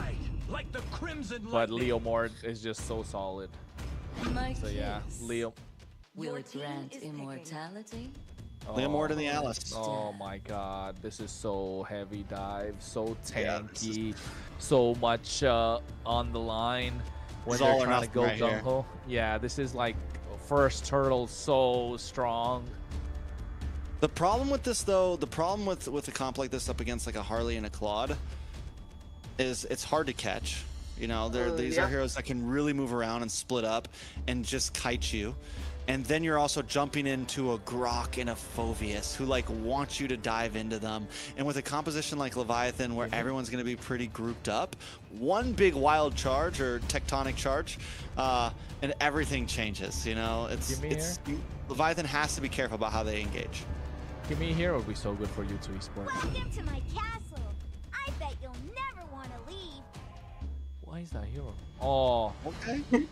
Okay, they get good wave cleared. They get to contest these neutral objectives now, so they're just not giving it away. And you're right, Trex, about kiting and I would say split pushing or isolating them would really work out for U2 Esports. I mean, but it's another hero that's going to be hard to catch, the Lilia. Ashley, any final thoughts on these lineups? Honestly, I think I'm more favorable of the U2 lineup over here. They got a lot of in and out heroes, you know. Yeah. But I have to go for a burger now too. Hey, that can wait. That can wait until after. Yeah. Well, our potential last game. Potential last game, U2 Esports. I agree. I think the composition is hard to catch for a. It should be able to deal well with this heavy dive fighter comp from Leviathan Kronos. Man, I thought you were talking about the burger when you said I could go for it too. But then you're right. They could definitely go for the splits. They are definitely looking to isolate them. They have a lot of control in the river, even though they're going up against Zetian and Hylos. Although I want to see the first interaction, the first wave clear, right? It's going to come down to that. Who's going to be the one to try and take the poke? Who's going to be the one dishing out the poke? Because Yato definitely has the extra range, if I may say so, when it comes to this clear. And if Zultra is going to use the barrier to try and slow down the minions, then they have a slight bit of an advantage. So already from the get-go, mind games are beginning. But overall, still U2 Esports, if they play it right, if they kite it right for the re-engage, they're super strong. Yeah, I think, again, drafts both look good, but who can really execute the plan correctly? Because even though there's like the in and out, Leviathan still, you catch one, then you catch the next, then you catch the next. As long as you're all together and kind of are able to not go down and dodge, just watch out for Zultra. Watch out for these tectonic charges. And they may be able to confirm the kills. Yeah, the only way I see Leviathan winning and dominating a team fight is where, you know, we saw a lot of Zitans. I like to pronounce her Zitan clearly, but we've seen her, you know, disengage and engage. Sometimes she would ult first and then everyone else would follow up, right? So imagine if she ulted first and then the Alice flicker ulted. That would be a good way to catching off any of the U2 players. I mean, we did get to cast that previously as well, but then again, hey, you're right, Ashley. When it comes to those massive plays, that Fury of the Phoenix is going to be so crucial along with the Throne of Ruin from this Alice. But folks, are only going to find out when we go straight into the game. MLBB Championship Tour of the Americas. Game number 2, match point for U2 Esports against the fan favorite Leviathan. Yeah, and I mean, at this point, U2 Esports have drafted well. They've played well. They came prepared for the night, and there's already a nice knock-up in the danger we're going to see from Zultra as we move forward. Oh, you can see they don't want to give away anything. Oh, my foe, the mind games have begun at this point, and U2 Esports slowly shifting the way that they are approaching this game. You can already see fast rotations from Leviathan. ISO making his way, invading. He's trying to cut. What is that? He's just cutting so deep in enemy territory. I mean, that's... we'll see if it backfires. I think overall, ISO feels comfortable about it. It's going to give quick rotations. Leviathan wants to try to press the gas early. You said that. You said they have a nice early game composition, and I think it's true. And look at ISO already looking for plays to be made. But even though they have such nice early game composition, they're not able to get the river because Zultra is just not giving it up. And it's so important for U2 Esports that he does that so they don't lose both sides of the river, right? And now with the turtle coming up, you know they can contest. And now we're looking at Ziggy to get that level 4. And once he does, he's going to be completely a massive problem in these team fights. And also that Plaga not letting ISO cut the wave just before the turtle. Super important. So can they contest for this? Belbiel's not out. There it is. Barbiel does come out. Yeah, but at the same time, you can see nice black shoes from Inke to go back as well. Ziggy, Infernal Pursuit is there. Doesn't use it yet. The turtle being reset. Zultra, again, still not letting ISO nor anyone come close to the rest of his team. Not level 4, so the tech charge is not available. Sykes could go in. Nice view of the Phoenix as well. Oh, watch the Throne of Ruin. Valkyrie said coming in, and they catch Sykes. It's going to be first blood in the hands of Leviathan as ISO gets that one. Ziggy, Dark Wave misses, goes in for the Infernal Pursuit, catches 3 members, going through, but only falls down. And this is what Leviathan need. 2-0 on the board. Both kills in the hands of the Freya. Literally the combo that Ashley just spoke into existence. The Fury of the Phoenix come down, followed up with a Throne of Ruin. Beautifully done by Leviathan. ISO does get in the Golden Staff, so we're going to start seeing a bit more damage there. A bit of some faster attacks to get those combos off. And Leviathan now, they smell blood in the water. They're going for more. Yeah, they just want to invade. They want to end this game as soon as possible, not let them breathe whatsoever. But I think Bethlehem a little too deep. They pay the price, and so does Joy Bodge. Oh, no. Just when they had the lead, they let it slip, and now U2 Esports catch up. Yeah, see, that's the thing. They still have to watch out for Zoltra. The Grok wants these fighters to come at him. Same thing with Inke. This is something that the Lilia thrives in. Going up against grouped up fighters that want to try to walk up on you, you drop down the glooms, especially in tight areas. You want to be careful going into enemy jungle. Inke is going to thrive in that. It's easy to get all those glooms to combo off. It's easy to just stack up damage on you. So Leviathan has to be careful about where they approach these fights, and U2 Esports wants them to kind of close in on them, especially if it's not in the river and more of a big walled off areas. The walled off areas that Grok keeps building. You know what I heard? Have you seen that meme where, like, in Broken Walls map, where you play Broken Walls right now, and then the next game you're playing like another map in between the games? Grok is going and building those walls back up. Oh, okay, yeah. I like that. Don't know if it was meme worthy, but you know. You gotta watch the video, man. You gotta watch the video. I'll watch the video. Coming up on second turtle of the game. Oh well, Throne of Roar. Nice view of the Phoenix coming in as well. Valkyrie to center the back line. Barbiel coming out there, able to secure the turtle. Oh my goodness, what a tech charge! Catching all members that are diving in from the side of Leviathan, but they're following it up with the Steed. And now they trade back 1 for 1. But all kills again in the pocket of ISO. Okay, so kills going to the pocket of ISO, which is huge. Gold lead at a standstill at this point. Another turtle into the hands of Leviathan. Ziggy falls for Baj. I want to say that yes, like Leviathan is doing well, but with the composition they have, a standstill isn't what they want, right? They want a steamroll. I mean, is 3 kills into the hands of ISO leading up to that, or should they have a much larger gold lead right now?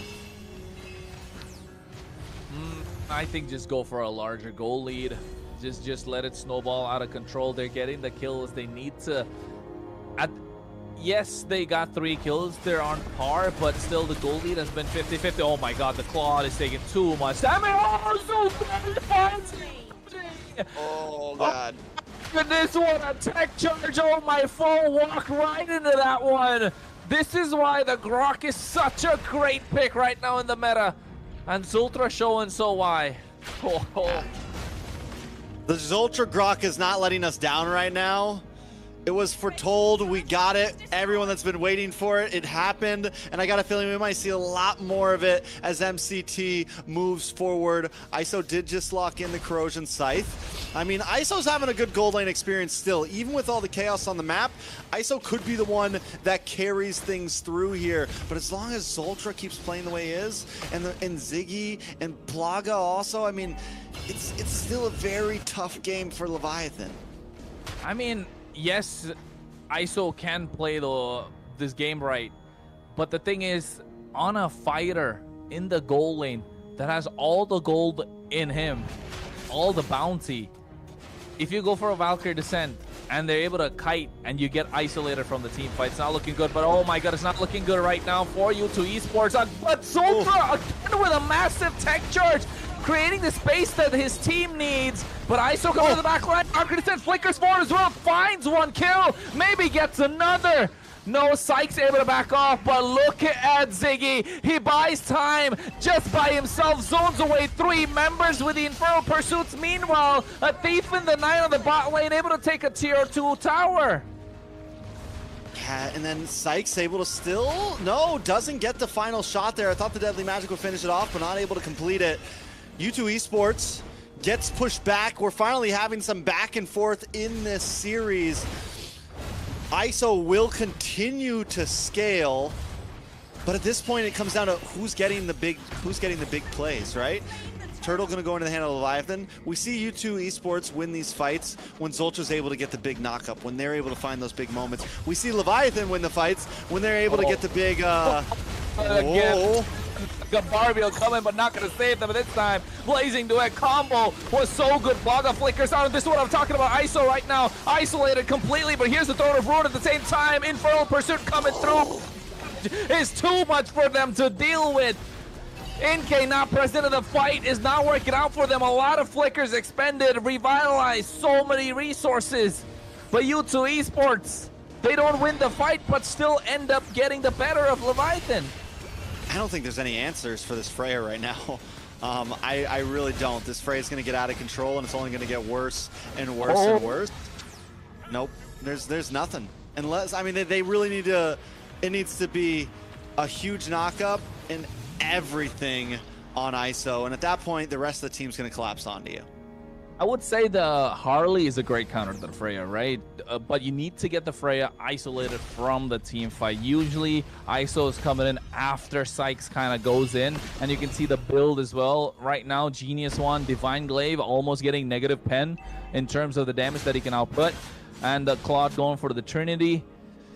It's Inke is not able to dish out those glooms in those team fights when the massive knockups are coming through. So maybe if they're there at the same place at the right time, U2 Esports will come out of the victory. But for Leviathan, though, yeah, they're doing super well. Just play around ISO at this point. Yeah, that's all you got to do, and you're able to do that, right? You do have a front line that can buy time, and ISO's able to kind of wait for the moment. ISO's never the first engager, right? ISO comes in a few seconds after the fight starts, finds the right targets. If Plaga tries to come in for a blazing duet, instantly caught up. If Sykes tries to come in at the wrong time, instantly caught. So it's going to be tough from here on. In U2 Esports, it's going to be a while until they can really do something. First Lord, most likely not going to be it. Oh no, NK so aggressive. Oh, Fury of the Phoenix. And along with that, the glorious pathway for ISO going straight to the back line, but the tech charge saving him. But ISO gets the dive, gets the kill, finds a double. Could be looking for a third, but the Infernal Pursuit coming in is too much for them to deal with. Barbiel with the Steed on his way, but Blazing Duet straight into the back line. Nobody there to stop him whatsoever. He finds one. Will he find another? Yes, he will. No, they're just able to escape, but ISO finally gets shut down. And Plaga finds a double, make that three. The recall taunts are already coming in. U2 Esports are in the head of Leviathan. Plaga! My guy waits for the moment, comes in with a blazing duet. ISO should not have re-engaged there. I think he thought the rest of his team was going to stand stronger. He goes around the back, and he tries to get the catch-off, and you can see the delay in ISO's attitude, like, do I want to engage this? Ends up going for it and pays the price, and that is a huge turnaround for U2 Esports. Not just a gold lead, but a Lord into their hands to create a lot more map pressure on their side. And this is what I was talking about too, Trex. It's that kill. If ISO was in a little too deep and the kill goes in, yeah, that's a lot of bounty. We're talking, what, 1,000+ bounty in the pocket of Claude. You can see already he gets 3,000+ gold compared to the Zetian, but here they get the Steed going. Nice use of the Fury of the Phoenix along with the Warriors. Path to slow down NK as well at the same time, but the Dark Wave and the amount of time this Mobius is buying for the team. This is what, like, the 5th time he's done so. Yeah, this is what I mean when both teams have so much play potential, combo potential, and it's all going to be about who lands those combos better, who can catch. It's not exactly a, oh, your draft is just better of mine. It is, can you make things happen? Can you shake something right now? Because that's going to be what it comes down to. That's what it's been about. How are they going to shake off? Oh no, Valkyrie Descent, ISO coming through as well. Zultra, nice use of Power Nature. Rolling away Joy. There's a lot of damage coming through. Tech Charge missing out. Oh, the Deadly Magic is doing a lot of damage right now. And this is what I was talking about. ISO can be playing with fire no more. I'm wondering if ISO is going to end up picking up a little bit of defense. Maybe something like a Radiant Armor. Something, because Sykes does hurt. Do you just, yeah, Rose Gold.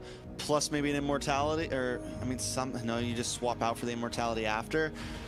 But it does seem like Plaga and Sykes are doing a lot of damage onto ISO, and you can't just Valkyrie Ascent right now. Oh, so yeah, Rose Phoenix Gold coming in soon. And they go in as well. Oh, Infernal Pursuit coming in from Ziggy. Phantom Steed coming out as well. A lot of damage done with the help of the Deadly Magic. Zultra can go with the dive, but he doesn't. Oh, Plaga comes in, Blazing Duet, flickers as well at the same time, catching the rest of the members off guard. But are they able to convert this into a neutral objective? It's got to be this tier 2 in the mid lane. ISO is there to try and defend, but zoned out completely. Tech charge, 2 members. That was so out of range just at the edge. Yeah, didn't even use a flicker or anything there, I don't think. Did he? He did. I think he just straight up, he did it. It was like a last second flicker. That was... I mean, Did he use the flicker to get out of the fight or in the fight? I think to get out of the fight. I don't think he... we'll go back and check later. I don't know. But either way, the pressure right now from U2, they're just everywhere from the Blazing Duets. And again, they don't even have to approach this as a unit. They're able to kind of take these fights very split up and just find little plays here and there. The touch and go, just like last time. Yeah, the touch and go is just a nice play style, if you ask me, for U2 Esports. They've been playing it really well. Like, they know how to punish. And that's the important part. They have the composition to make it work. Inkay doing a lot of damage. Joybot is not able to walk into this Lord Pit whatsoever. Oh my, full rendered useless. Oh my goodness, there's a lot of damage coming through as well. Throne of Ruin, try and buy some time. Here the Phoenix says Ultra goes, a tech charge catches 2 members. But you can see that they have to make it out. Bethlehem cannot stand. Oh no, I'm not sure if that's the Night use of the Phantom Steed, but here they go in, catching 1 member. Valkyrie to stand on the back line, but this Phoveus is buying so much time. Finally goes down. Oh, ISO. It does a lot of damage, takes down Sykes, and this is the moment the Leviathan are looking for, but Plaga gets that kill in return. Joybot's left in no man's land will go down. Now the rest of the damage dealers for U2 Esports looking to take it all. Here comes Oh My Foe with the help of the Steed. Plaga Blazing Duet misses completely, nobody home, but at the same time they get the Lord. And by kiting and bobbing and weaving, he finds a double kill. Leviathan come out on top. It's a nail biter right now. It is a game of tug of war. Leviathan are able to really pull out that fight. For a second, it feels like U2's got it. Plaga able to kind of pull up, but ISO finds one as well into the backside, and while all this is happening, once Sykes goes down, Leviathan feels comfortable. All we have to do is kind of let this Lord get low, and no matter what, Oh My Foe's gonna be able to use the Retribution cleanly, gonna be able to get that kill, and now with the Lord pushing back into U2, can Leviathan break down an inhibitor here? You know what though, Trex, I think that fight, it didn't really look like... Oh wait, tech charge, oh my goodness, what was ISO even doing? He should not have been there whatsoever. They do get the glorious path to slow them down. Oh My Foe with the Steed, but what was ISO doing there? Yeah, a little too deep. I mean, at this point, you already know that Sykes can just about one-shot you. You know, Plaga can shred you down. Yes, ISO is a monster, but you can't be the front line guy. You got to come in after the fight gets started a bit. Yeah, I mean, even that previous fight, right, for the Lord, it's not so much that Leviathan really played that well. Felt like U2 kind of fumbled it. Did it not feel the same? It kind of felt that, yes, there were moments where ISO was able to get the back line. Bethlehem created a little bit of a separation, but felt like for U2 Esports, there was a moment of panic, a moment of hesitation when it came to that fight. I think ISO just did a great, it was worth the ISO dying as long as you get Sykes. And I think after Sykes went down, U2 maybe should have backed off. It's like, ooh, we don't have our jungler anymore. We don't have Retri. We shouldn't drag this out. Now Zultra, though, with a defensive tech charge. Oh, glorious pathway as well to slow them down. Zultra left alone, isolated completely. I don't know if his teammates will come out to help him. I think they are. They go in. Blooms is dishing out a lot of damage. But Zultra goes down. But look at the top side, though. Top side. Oh. Nah, they're going to try to keep this going. They're not going to let him go back. They are trying to delay here. They are delaying. Blazing Duet gets the kill. Bethlehem is the only one left there, and I don't think he's gonna go. He's gonna go down, right? He's not gonna survive this. But they're catching member by member right now. Bethlehem drops. Joybot's on the run. Yeah, ISO comes in, hat trick to make it out alive as well. Ziggy catches the Inferno Pursuit. Oh, glorious! The Phantom Steed coming out, and they're still looking to fight. I don't think this is a wise idea. If you're Leviathan, you're just walking straight into a trap. This is what I mean when I say U2, the communication is on point. To be able to pull that off, like, listen, we're gonna drag this fight a bit. We got Sykes going up to top lane. They're gonna try to recall back. Like, overall, across the map, they are taking these spread out fights so well in the way they approach everything. And now back over to Lord. Just, I know I keep saying it, but just clean. It's not something you see every day from a team right now. Well, now the Lord dance has begun. Nice glorious path to come to as well. Fury of the Phoenix able to secure the Lord. Trying to, but look at the back line. ISO diving in so deep, finds Plaga, the damage dealer. And now Ziggy goes in. Dark Wave, Infernal Pursuit still able to buy some time, but there's no one to follow up because ISO isolates Sykes and cuts off the damage dealers. Leviathan is when it is pure grit, pure just we are jumping in, we are doing this. We know if it's a 5v5 cleanup, we can get the dub here, and that's what they're doing. They're forcing you two to not take these big spread out fights. They're forcing them, listen, let's just do this. Let's just throw hands. No funny business here. And they're coming out on top in those moments, but it still continues. Oh no, Throne of Ruin. Inke did not need to use those black shoes. Walked straight into it. The Phantom Steed from Oh My Foe gets shut down a little too deep into enemy territory, but ISO here goes in for the Valkyrie Descent. They find a double kill in the hands of Yato. Inhibitor taken out on the bot side. What is ISO doing again? Too overzealous. Yeah, now Plaga's back in the thick of things. Big Blazing Web plus Winter Crown. Yeah, he's looking to get them as well. Able to make it out. Yato with a flicker just to get to safety. Okay, so still with the Lord coming, U2. The fact that they're able to take out ISO and Oh My Foe means they'll be able to shred this down and last for another push. It's definitely not over just yet. Oh, definitely not over. This is a nail biter again. Oh, but this time I think Leviathan able to make a comeback off of the mistakes from and hesitation from U2 Esports. Not so clean compared to game number 1 from them. But Leviathan definitely with this composition of a full dive, making it work. 10 kills in the hands of ISO. Yeah. A full build too. No boots. No boots. No boots for ISO. You don't need them. You're jumping around. You hit that Valkyrie. No socks, no boots, barefoot in the land of dawn, dirty footing it around through the river. But I mean, at this point, you hit the Valkyrie Descent. You're jumping on them anyways. You're not a composition that wants to be all split up. You want to try to find these tight team fights. And even without the boots, look at the moves. ISO doesn't. She's hopping. She doesn't need to run. Yeah, this Freya is just hopping around. It reminds me of the Wanwan, right? When you get to hop around, no boots on the Wanwan. Whatever happened to that hero? She'll be back one day, I'm sure. For sure. We'll see. Been too long. Lord is up though. Could be a slow play here, honestly. I feel like U2 does have a small advantage with that long lane being loose. Leviathan maybe want to try to force something here, not let this drag out. Did you see that? Zultra swapping his boots for the rapid boots. Sold his tough boots just to get some extra speed in terms of mobility. Plaga getting the rose gold meteor as well. Oh, Zultra, he wanted to go for a play, but he misses out completely. This is the mistake that they were waiting for. And Leviathan going gung-ho at them. They find the damage dealer. Plaga figures out arms away as well, but he gets taken down by ISO. This is where Leviathan want to let loose. They're looking to go straight into the back line. Not enough damage. Zultra gets caught out, and now he goes down. Immortality's popped. Dark Wave coming in from Ziggy, but they have to let it through. What a play from Leviathan off of a mistake from Zultra. And Plaga did everything he could there. Wind of Nature, BMIs to the side, uses the flicker. ISO was not letting Plaga get away. Finally, I thought Plaga was good, but ISO still got the flicker and clutch just to close the distance and get that final hit down. That is a Lord, possibly the final Lord, into the hands of Leviathan. It's 25 seconds or so on Zultra, 11 seconds on Plaga. There is still some chance to defend this, but it's getting closer and closer for Leviathan. I mean, that play, Trex, that play from Zultra, he got the barrier.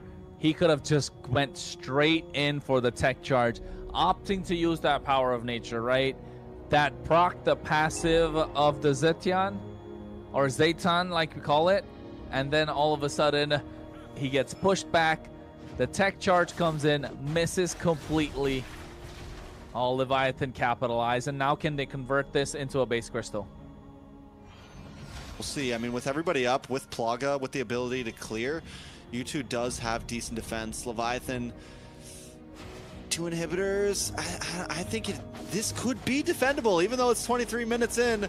As long as U2 plays it well, it is defendable. It definitely is defendable. They've been doing a fantastic job. It all comes down to Bethlehem and how he's going to go for the play, and he's looking to go for it as well.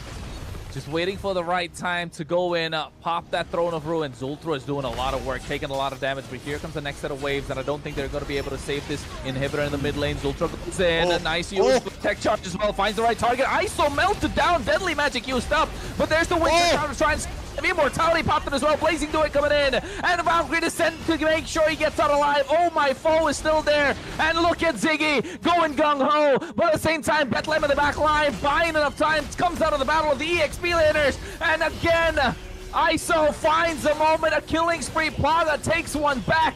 It's back and forth, but it's been a 2-for-1 trade. Glorious Panther to slow them down and goes down. Oh, my foe, with the help of the Phantom State, finds the kill. Now they get Zultra, in case the only one left standing, but the base crystal's locked in. We're going to a game 3, folks, in the final match of the day. To all my North American people thinking you were going to have an early night tonight, we still got one more game.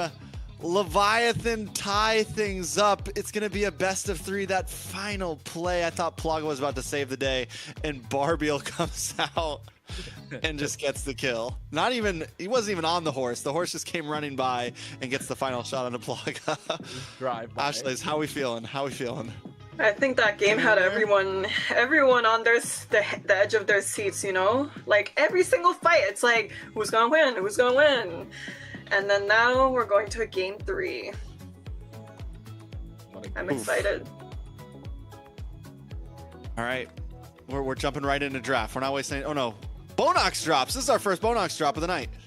Hey man, make sure you're there in the chat, folks. The mods will be dishing out the diamonds, and make sure you're active. The rules are up of course, and you might just be able to get get lucky. Of course, it's going to be on the esports channel, so that's why we keep telling you, you've got to follow MLBB Esports, and of course MLBB Esports channel as well. That's where all the drops will be given. We're doing it in 6 different channels, so and I don't know how many we're doing, so just stay alive, be active in the chat. I'm gonna get some diamonds for myself. Yeah, the key to these things is being active in the chat. There's like questions that get asked, and it's all about people who are in from like start to finish have higher chances from what I hear. The longer you're in chat and communicate, you have better chances at winning these things. It's not something that you can just like drop by and win real quick. So make sure you hang around, make sure you're, communicating and all that good stuff. Hey, so shouldn't that technically mean that we would have the highest chance? Yeah, we've been in chat all day. Oh well, I can't. Diamonds, bro. I can't be too mad to see a game 3. And that's where we have to think about it, right? We have to be like, it's exciting. It's game 3. It's 2 a.m., but it's game 3. It is. I'm excited. I mean, of course, as MLBB fanatics, we all like to see game 3. But as casters, we like quick 2-0s, don't we? I like it all. I'm a fan of it all. I thought Leviathan, honestly, I felt like you two kind of had that game in the bag for a moment there. I was like, oh, yeah. This is a wrap. Man, talking about a wrap, you got me hungry. First burgers, now wraps. I don't know. What are we talking about? Wings next? Everything, yeah, wings by wings. Wings by wings, oh, yeah. No, man. Everything's just going to be food related now for Kronos. Hey, man, I'm telling you. Well, why not? Why not? We cook it in the kitchen, cook it on the desk. Come on, Trex, you know all about it. I know all about it. You do. All right, so at this point, what do we think was the big turnaround in that game? Do we think it was just ISO?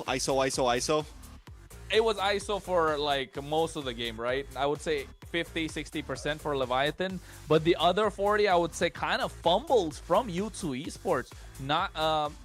But then again, fumbled in terms of they got ahead of themselves, but also with the kind of lineup that Leviathan had, especially with that Zetyan. And there you go. That's why the MVP, 5-2-20, 20 assists, basically in 25 of these kills.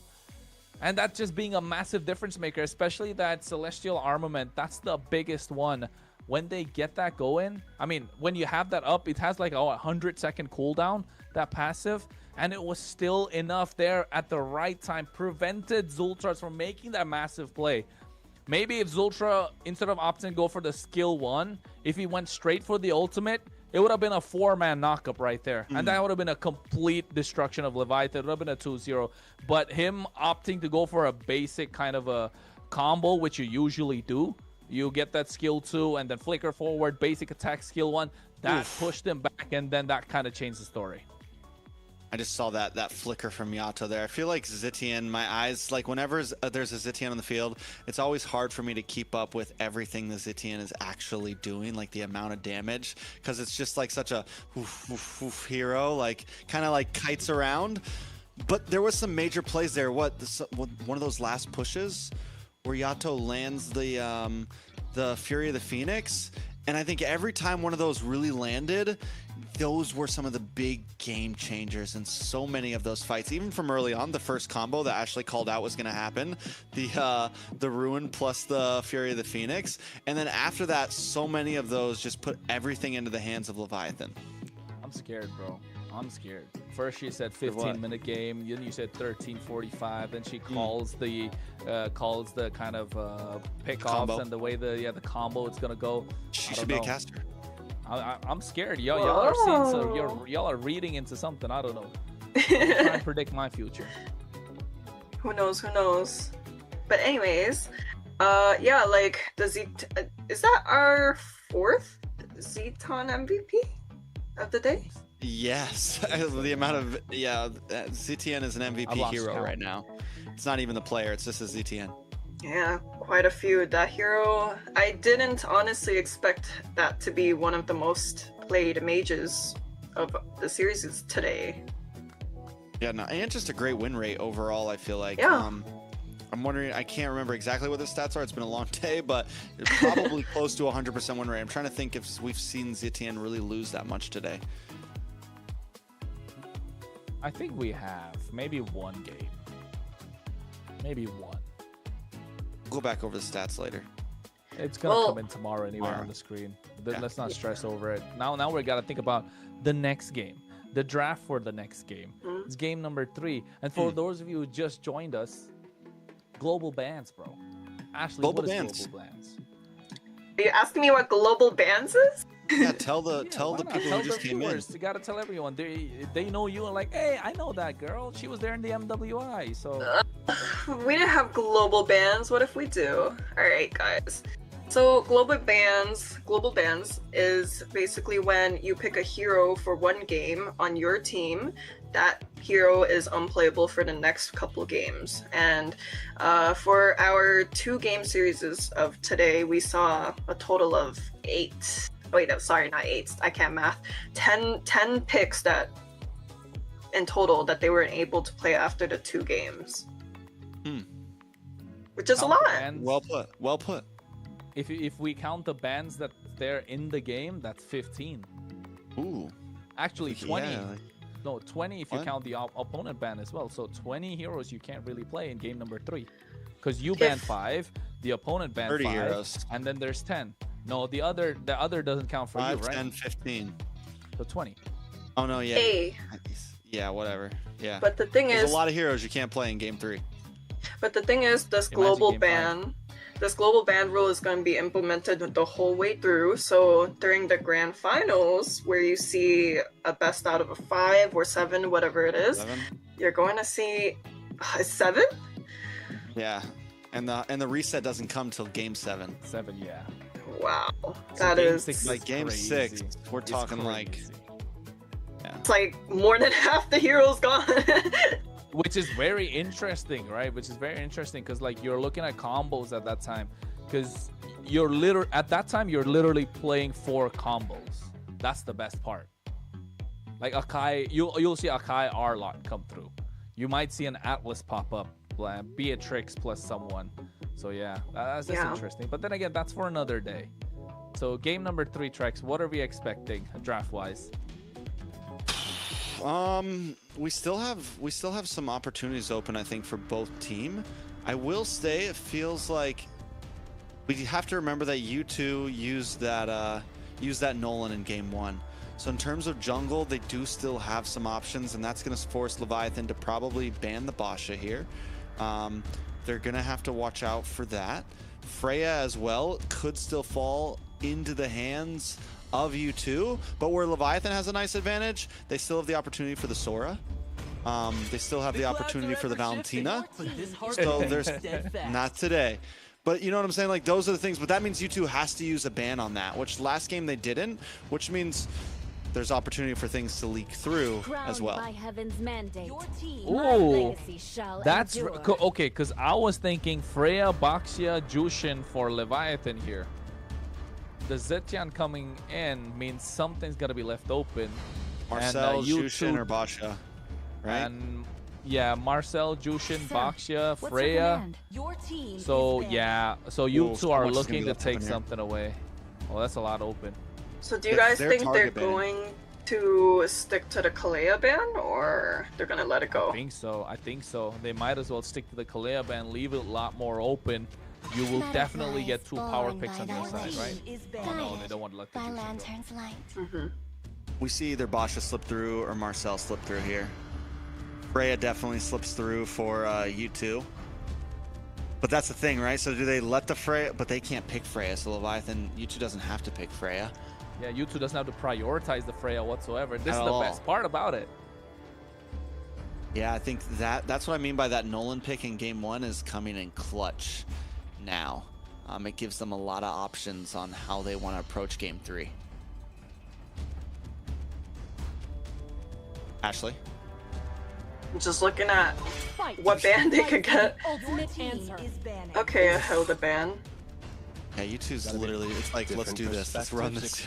Marcel, Baxia, Freya. They don't even have to pick those 2 right now. Marcel, oh no, Marcel's banned in. What's the other one? Kalea's left open. Oh man, this is spicy. So do they just Kalea here? You Kalea here and you save the Basha for next pick? Basha Freya next pick, yeah. Yeah. I would.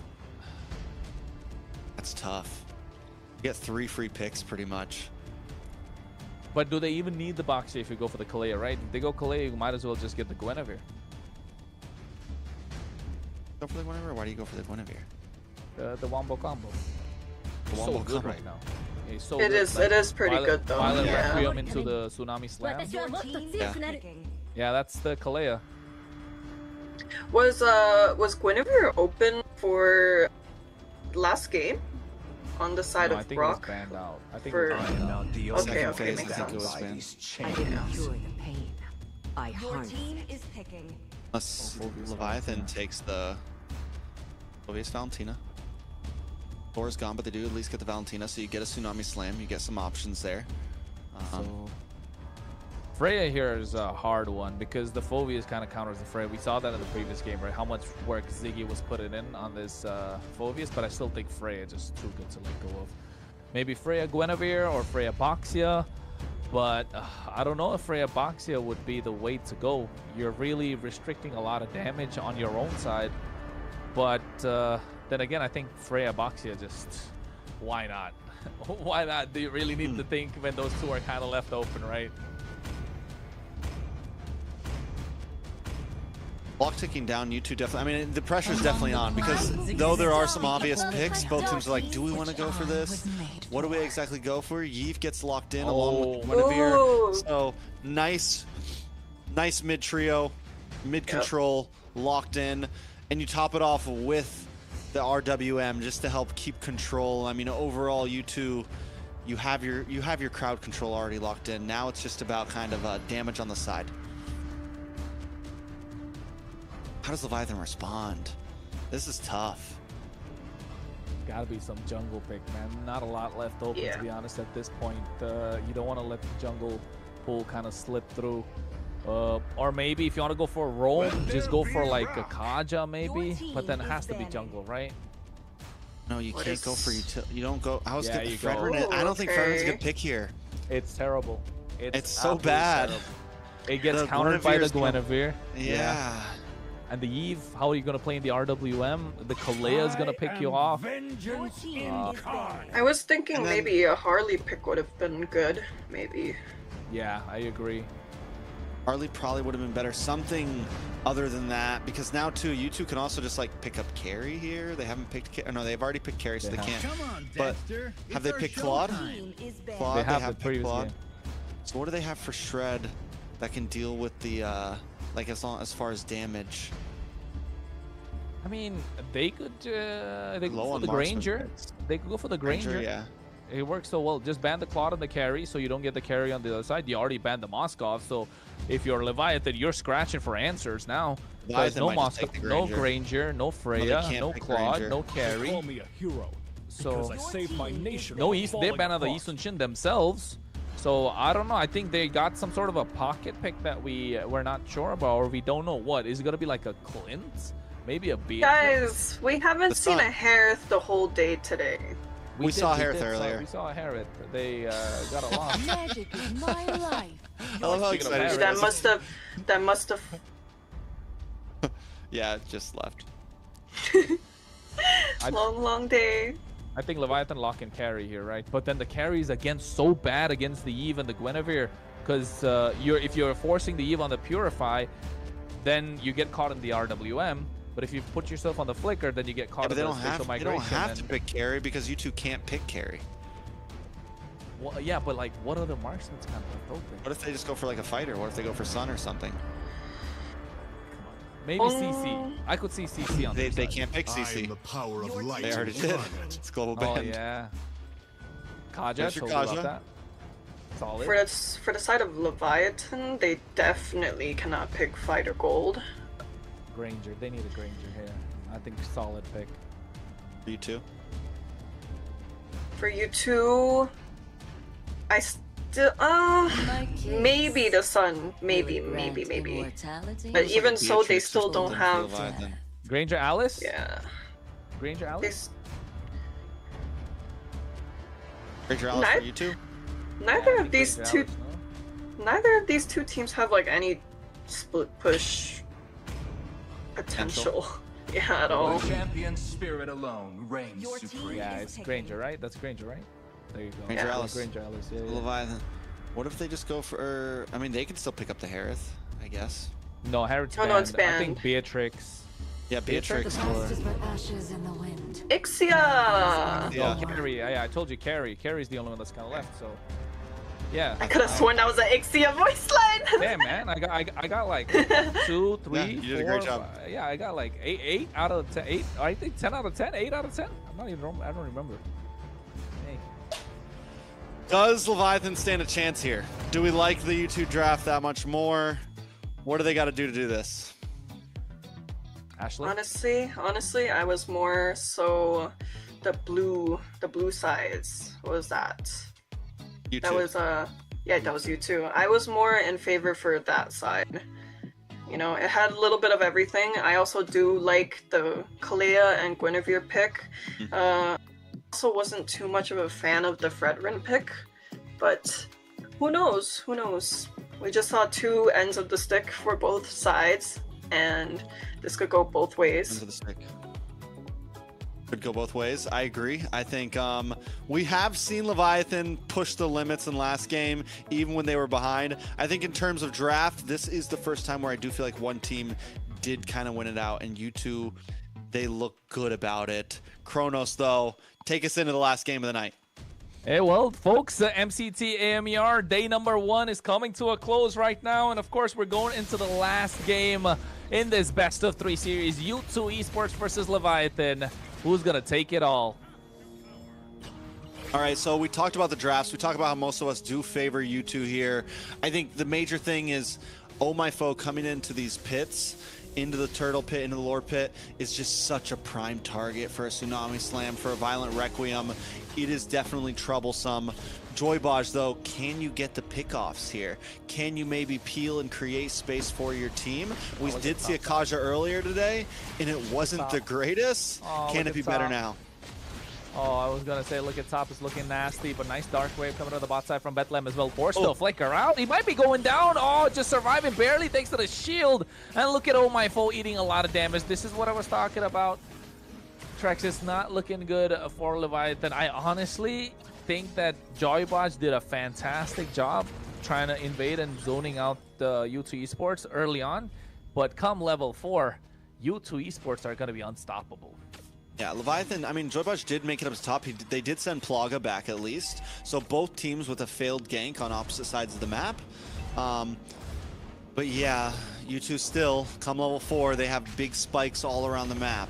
You have a lot of great skills to be used, and they have potential to scale. On the side of Leviathan, I mean, it's similar. You have ISO, you have a carry that we've seen scale very well, but it's going to be hard to close that distance for a carry when this turns into big 5v5s, the RWM. You're also going to walk right into a Tsunami Slam. You're an easy target. ISO does pick up the Purify, which is going to be helpful dealing with some of these skills, but there's just so many of them to close the distance.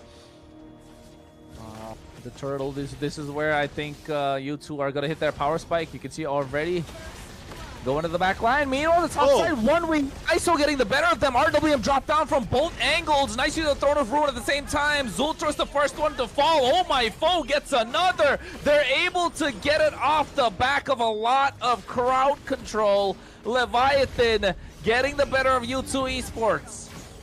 Yeah, I mean, early on, just immediately catching, and they find another. Ziggy goes down as well. It's 4-1. Leviathan coming in clean fashion in game number 3. I think U2 Esports 1v1 is crazy. Yeah, that's important. I think that's the one that's really, really crazy. Oh, Purify. I don't think he's going to be... Zultra goes over the flicker. Tsunami Slam. A lot of resources just for that one kill. I think it was well spent. I'm not going to lie. It's early game. You could pop a bunch of ults right now. I think getting that was huge for Plaga, especially after he gets the solo kill. It's going to help him get this gold crab. It's going to help them secure some pressure on lane. I think it was much needed. Very much needed, but look at what Oh My Foe's doing. He's doing something that is going to be really annoying to U2 Esports. And U2 Esports have no way to kind of respond back. This is the only way. This is the only way, kind of like you let Leviathan get ahead of the 8-ball, right? You want to be invasive on this Fredrin. And that's the right play, but it looks like U2 wants to try to respond as well, kind of pushing back into enemy jungle. But Oh My Foe already holding a small lead. It's nothing major. Wait a second, Violent Requiem. Joybotch goes down. Yeah, that's what I was talking about. Once come level 4, they're going to be really annoying and hard to stop. But here, Kalea eats a face full of the Appraiser's Wrath. Throne of Ruin coming in as well. Going to go down. Nice Dark Wave with the help of the Flicker. And now he's looking at it and going to the Infernal Pursuit. A lot of damage dished out. Ziggy left alone in no man's land. 2-for-1 trade. Leviathan still come out on top. And Leviathan continues to come out on top. Every time U2 finds a small pick, Leviathan finds 2 more in response, and we were worried a little bit about the Fredrin, but we're still seeing how well this hero stands up, even in the face of adversity, even with counters on the enemy team. So far, I'm waiting. I think U2 needs to try to group up a little bit sooner than they expect. They might need to let some of these off lanes die down just for these big neutral objectives. Oh, Zultra, Tidal Strike went for the Flicker as well, but at the same time, they got that Divine Judgment locked down. RWM, Sykes goes down first, and they get Joybotch to follow, but Zultra, deep in enemy territory, gets taken down. Rhapsody comes through, Purify to make it out of there. ISO zoning out the opposition. Plaga does have the Death Sonata. He wants to connect, but Bethlehem zoning them out. Leviathan taking the small wins and building a lead on top of it. Leviathan continues to make plays. It's almost a 2,000 gold. Now it is a 2,000 gold lead at this point. Second turtle in. They just need to keep up this pressure. We didn't see the Kaja do too well earlier tonight, but Joybotch is making the plays happen. Even with the deaths that's had happened to him, it's okay. He knows his job, and he knows what targets he needs to lock onto. At exactly at the same time, both the roamers had the right idea. When Zultra went in for a Flicker play, and so did Joybotch, and oh my goodness, Joybotch got the better because Zultra was aiming for Joybotch, so a little crazy there. But looking at the items so far, Black Eye Shield for Bethlehem, probably looking to go quick dominance ice, but often go for a little bit of damage here. Oh, Zultra gets the nice use of the Tsunami Slam into the RWM and Violet Requiem. This is the combo that we want to see from that composition. And it's another kill they put into the hands of Plaga. Even though Sykes and Zultra get the combo, Plaga continues to collect the kills. I'm wondering, is he going straight for Hunter Strike, or is he going to look for an early Sky Piercer? Especially with the way that they're getting these combos off, it might not be a bad idea. Yeah, it might not be a bad idea indeed. Leviathan still on the goal lead, 2K, like I mentioned earlier. Look at the bot side as well. They're applying the pressure. The one thing, apart from the fact that they have this Kaja and the early pressure that they're putting on with the Fredrin and ISO doing well in the goal lane, is that they have this Phobius, right? This Phobius has been a complete menace. We've seen it in the previous game, and I think we'll get to take a look at it again. 10 seconds to the turtle. All right, and it does look like Leviathan have a nice control over the pit already.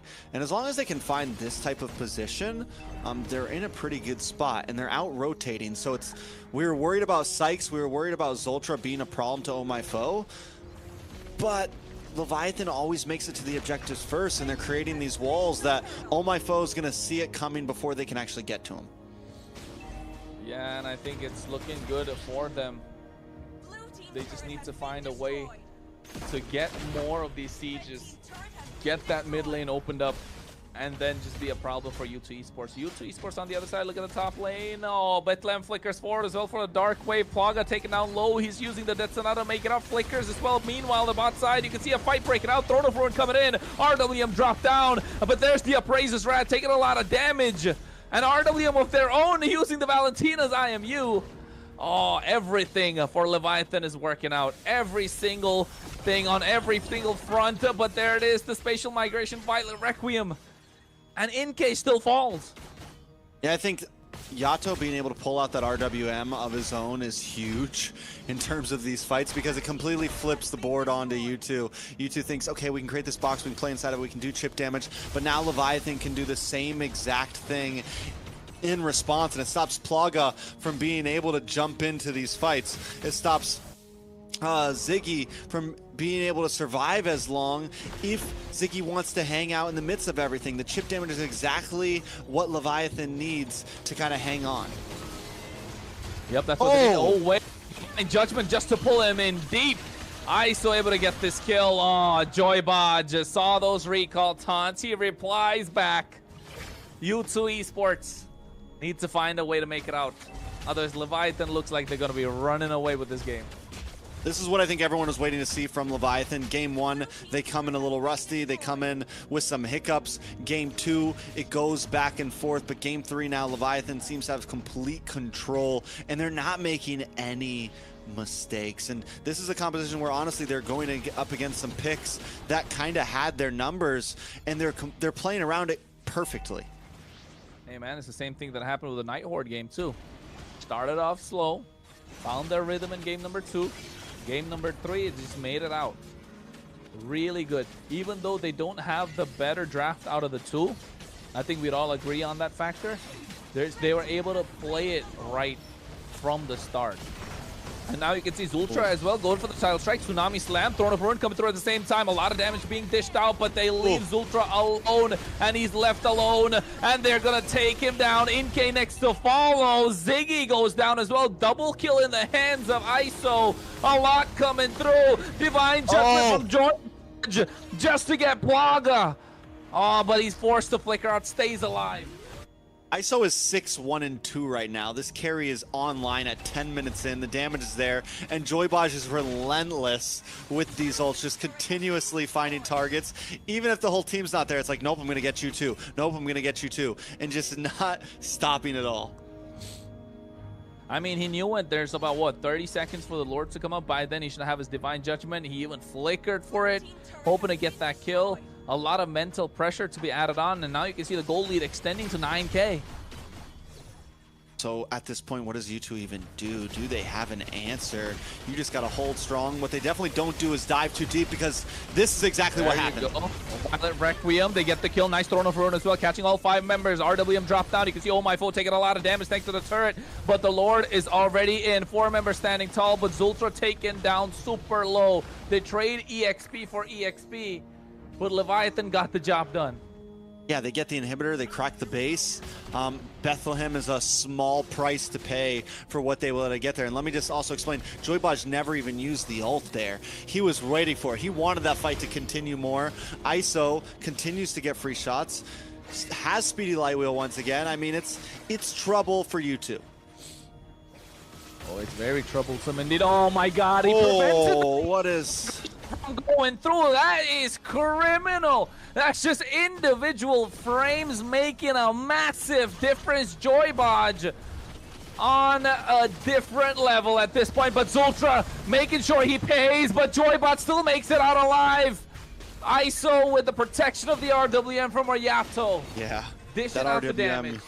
Is so clutch for Yato. It's giving ISO just free reign over these fights, and even when they get picked off, this is the problem we're seeing too. Zultra gets a big Tsunami Slam, and ISO just follows up and shreds them down.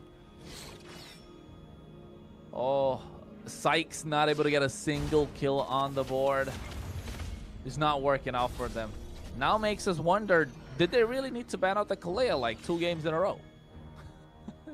I mean, with other picks, maybe we'll see. I mean, I don't know. Right now, I think Leviathan just needed to get in form, right? At this point, we're seeing them play very clean. Baj as well. Baj has been a little sketch over the past 2 games. This time, we're seeing him really just come through. Every single Divine Judgment he's had has been on point. He's made plays happen. Concealed play coming on the bot side, looking to get someone in the mid lane. Flickers as well, looking to get Divine Judgment, finds the right target. InK is down and out as ISO is godlike. They find another, make it a double, looking for a third. They're going in, but there's a spatial migration taunt coming through as well. A lot of damage dished out. Infernal Pursuit, they go in, find the third, and now looking for the fourth, but they take one back as ISO is legendary. They open the mid lane, and now they're looking to end it all. They're trying to buy time, but Ziggy goes down instantly as ISO finds another legendary. Only Paga left standing, but they lock down the base crystal. Winter Crown comes through, and the recall taunts are there. Leviathan, and all in a positive note in day number 1. In true North fashion, the reverse sweep happens. Leviathan, I mean, I was doubting after game 1. I was like, oh man, what is going on here? This is looking rough, but they're able to pull back together. And just from game 1 to game 2 to game 3, every single time they got stronger and stronger and played better and better. Ashley, thoughts on that final game? I was wrong again. We were both wrong again. We were thinking that sorry, it was U2. U2's lineup was a lot stronger than Leviathan's. At least, sorry, not roster, but lineup, like the champs. And what we saw in the game was completely different than what we were thinking, you know? Like, from the early game to late game, the carry was snowballing. The Kalea couldn't pick off anyone. It was just like a total one-sided game. Yeah, Leviathan had their number for sure. I think it's just the early game aggression that Leviathan had, right? If it wasn't for the proactiveness that they had in game number 1 and game number 2, it could have been a completely different story. That's the one that I would say like really changed the pace of the game, really changed the game around for them. But yeah, apart from that, after that was just about following through, and oh my god, they did that really well. ISO locked in that game. We saw it from the very beginning. He won in a 1v1 against the Granger on a carry, and just from then on, even though he took a death, he just seemed to be on fire that game. His positioning was always great. Every time Kalea tried, every time Zultra tried to get a big pick off, it's kind of like what you see happen with like Franco's and things. Once you use that ult, you're kind of a sitting duck. And as long as ISO's position is good, then ISO can just move in, and it doesn't matter who you get. As long as you don't get ISO, ISO's going to clean things up. and they could never really lock him down when it came into the late game. You had Oh My Foe that was able to kind of carry in the early, output some great damage to those Appraisal's Wrath, but once it got past the 8-minute mark, it was ISO was just shredding. Yeah, I also want to highlight Yato on this Valentina. Every time you saw the Kalia jump in, you see an Eve ult, and the Eve ult was usually not on the side of the Eves, right? It was always coming from the Valentina, and I think that played a huge role in how they're winning the fights, how they're counter-engaging, and basically just making Kalia kind of, you know, useless. Definitely. So overall, Kronos? No, I mean overall they played really well. I mean it's that in the draft phase as well, kind of overthinking didn't really help U2 Esports, right? They could have just gone for the Boxia, probably make it advantageous for them, but opted to go for the Guinevere because they had that kind of a combo with the Kalea. Yeah, and then even opting to go for the Alice that was super late into the game and picking the Eve into the Valentina. Just small things that made a massive difference in the game. And of course, we call it that Kaja pick coming through would have been really clutch just to prevent that Guinevere to dive in. And it really worked out. And you could see the one to hold it all together. Oh my Foe on this Fredrin. 3-1-14. Well-deserved MVP. I'll give it to him, I guess. I'll give it to him. I'll give it to him. Why do you sound so disappointed? Everyone played great. Everyone played great. Everyone played great. No, I think the Fredrin helped carry that early game. And I think, as you guys said, Yato had some great RWMs. ISO was a freaking monster. Baj with some amazing grabs, some divine judgments through that game. The Leviathan just overall came together that game, and we're a completely different team than what we saw in game one. But I still think Fred deserves, Oh My Foe deserves this MVP, because in such a game for a Fredrin, the only reason we kind of like the draft of U2 Esports is because like the Fredrin's not allowed to play the game technically.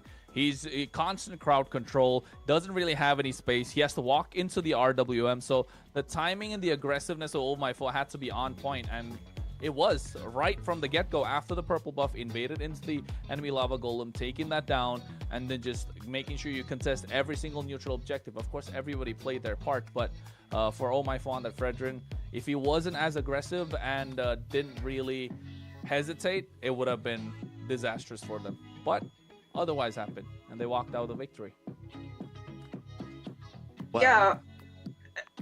To introduce a special guest for the last series, we have Yato, our beloved Eve player.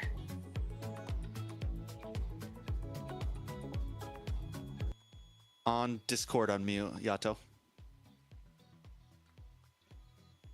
Hello, hello, hello. Hello, Yato. Water boy number 2. Congratulations. Thank you. Is there still an echo? Just need to mute him on mute him on video. Oh, sorry. We got this. It's okay. It's okay. Not you, Yato. You're doing great. How are you doing, Yato? Hello, I'm doing good. What about you guys? We're great. We're happy to see you guys playing it's again. been a while. It's been a while. How does it feel to come back playing? Do you feel rusty? Have you been playing the past 7 months or so? Like, how are things going? Not really for the past like 7 months, but it's been pretty. I've been grinding a little bit, especially with AMER going back with the NA scene. Kronos, any hot questions? I thought you were gonna follow that up with another question. I'll follow up. You want me to follow up? What the heck happened in game 1, bro? What happened in game 1? To be honest, I think it was mainly the draft for us. We kind of like overthinked it a little bit, and it was like our first game, so I think it's okay. See? I mean, in the end, we still trust each other, so that's probably the most important part. Yeah, that's super important, right? That trust factor, because going into global bans, after a while, you kind of lean into comfort picks, some combos that you're familiar with, rather than what's really super meta at the moment. And speaking of global bans, how are you finding it? Do you like the global bans, or thumbs up? I've been feeling it. I feel the pressure of it kinda because it's like the draft gets like 100 times more complicated when you can't like ban or pick the same heroes, especially when they're good into like certain comps. So I think it's a little bit difficult, but I've been adjusting. Well, that leads me to ask you a question. Oh, sorry, Kronos. No, go ahead. So, how are you feeling about your, competition so far? Do you think you guys have like a good chance in, winning the whole thing? I think we have a lot of work to work on right now. We have a lot to work on right now. That's what I think. But I think if the mental is there, I think we can take it.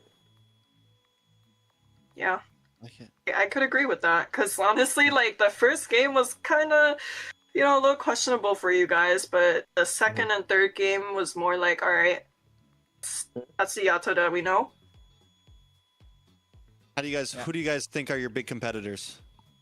Right now, I personally think it's A7, but who knows? Other teams could surprise us. Okay. No Vendetta in there? Not worried about them? I mean, those are my friends, so like. Fair enough. Fair enough. Those are my homies. Those are my homies. I beat them in rank every day. He's like, it's just another day. No. They're still strong. They're still strong. I mean, with the game number 1, felt like you guys were really nervous, overthinking into it. And yeah, as the games go forward, as the tournament moves forward, as we get deeper and deeper, you kind of start reading into the opposition's draft, understanding what they got to do. I mean, at the end of the day, if you guys are able to keep your nerves, because all 3 of us kind of rate Leviathan highly on the level of Alpha 7, if you may say so. So, yeah, I mean, game number 1 was kind of disappointed, bro. Not gonna lie. But yeah, hey, I feel it. Yeah. Damn, guys, we're like, that wasn't even a question. Listen, me and Yato, we go back. I can talk to him like this. Shouldn't have lost that game, huh? Yeah, I didn't want to. I didn't want to ask the question because I was like, hey, this lineup, everyone really rates it. Of course, everyone's talking about Alpha 7, but you said it yourself. They're your competitors, and if you go against them, possibly tomorrow, do you have any sort of a strategy going into it? Just be confident, play our best, give it our best game. Yeah, I like it. I have a question.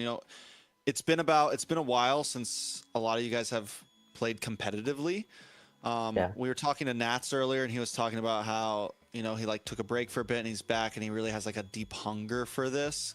Like, how are you guys in terms of like, is it just another fun event, or is it like, we're freaking hungry at this time, we really want this? We want time. it.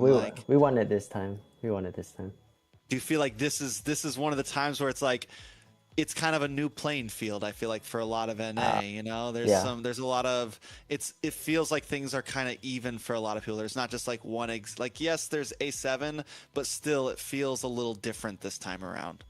I mean, it's been a while, and like obviously since then I've like matured a bit more, so I feel like I have the drive to win this time. So I hopefully my gameplay can show it. All grown up now. No, right? We came a long way. Very long way. Anything you want to say to fans, viewers, anything like that? Sorry for disappointing you guys in game 1. And I hope we can do better next time. I hope. Anyone you really want to face tomorrow? Oh yeah, that's gonna come out soon, isn't it? You got A7. You get a choice between A7, A7, Vendetta, Night Horde, or A7, Night Horde, or Vendetta. They're all pretty tough. They're all pretty tough teams, but I think that for my own benefits, I would rather go against A7. Ooh, what's your own benefits? Yeah, what's that mean? It's like I get to practice against what I think is like the best, Okay, fair enough. That's like the best way to improve. If you win, you boost your confidence. If you lose, you go for the revenge arc later on, right? It's not like Makes you're knocked sense. out if you lose a game tomorrow, so it is a good. It's get it out, you know. Yeah. I mean, I don't Ashley? mind whoever I go against, but You have a I question, just Ashley? I just wanted to let you know. Previously, we had an interview with Melon, and he gave you a little shout out too. oh, I mean, I think That's you my should best watch friend. for yourself. But he Mhm. gave you a shout out. Maybe you should give That's my him best one friend. back. but That's your bestie. yeah. I like people in Vendetta. They're nice, but you know, Still got to go down. yeah. Hmm? I like it. I like Kronos. Any questions? Nah, man, I'll save them for next time. I'm very expecting to see you here tomorrow as well, so we can't ask everything in one go, right? Fair enough. Fair enough. Fair Well, Yato, I'd it like was to believe a pleasure. so. It was a pleasure, Yato. Ashley, Oh, you want to send yeah. you want to send him off? Oh yeah, you know You- what I was gonna say. Congratulations to you and your team. Congrats to Bo and Bodge. Let them know, and we'll see you guys tomorrow. Thank Lock you. in. Thank you. It's nice to Lock see you in. guys. Thank you.